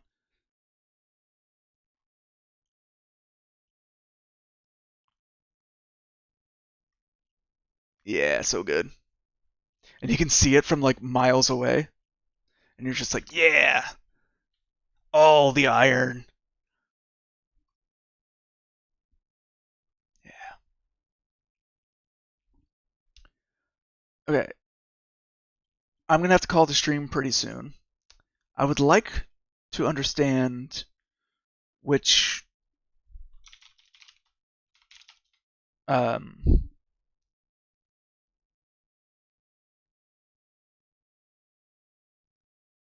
it ends up getting anonymous online handle thing or okay, we're tripling our keystrokes. Lol. Uh, anonymous handle.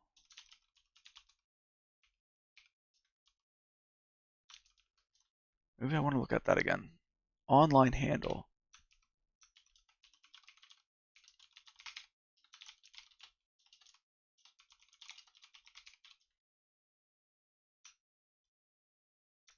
Uh, not case sensitive.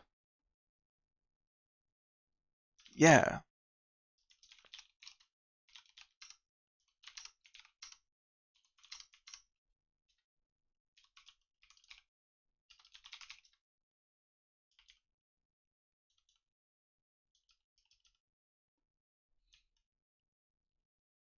I've not seen this before. An entry.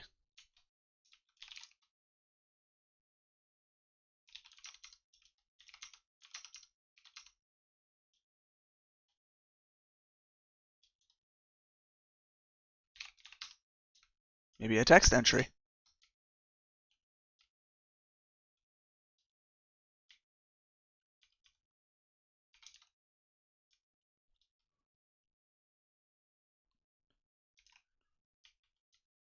Okay. What happens when you draw? You don't draw.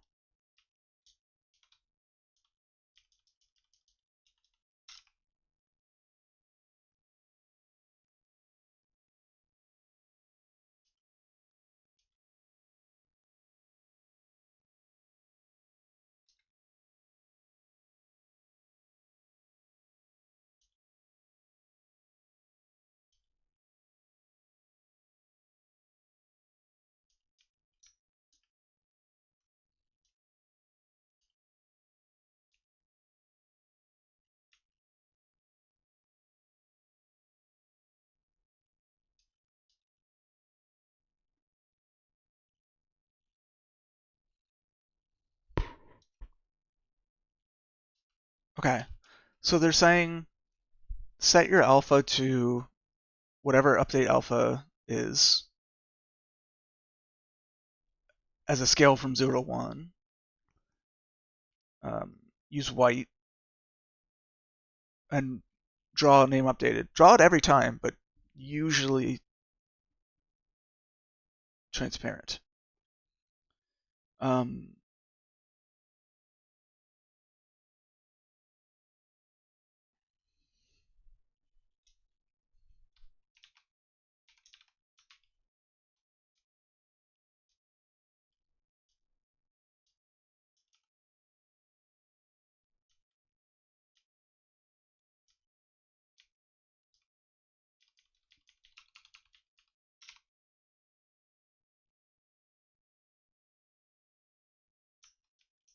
this is a re-implementation of the text box from glop. All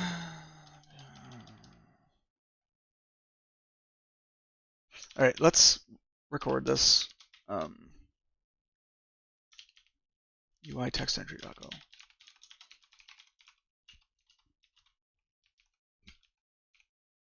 Text edit line. Why not?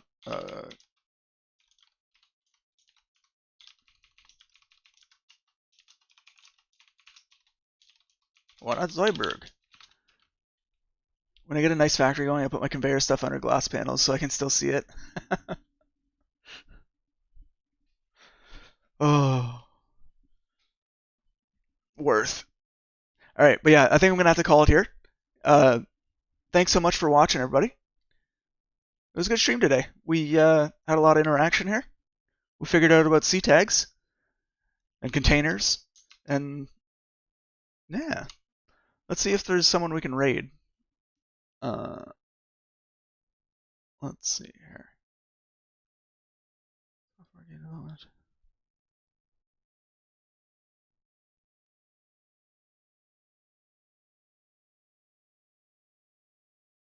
Yeah, let's go raid Foss Unleashed.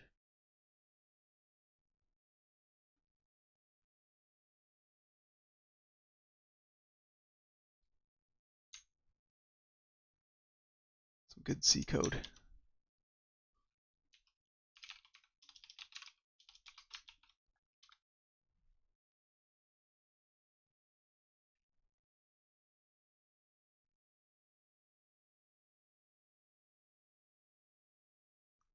Pleasure as always. Oh, thanks for stopping by, Mongoose. Welcome, Shawshank. Thanks for coming. Thanks, everybody. And yeah, let's go see what Foss Unleashed is up to. You can check CA2 software. Yeah, I think I've seen CA2 software before, but yeah, I think I'm more interested in this right now. But maybe another time. But yeah, thanks so much for watching, everyone. Hope to see you again next time.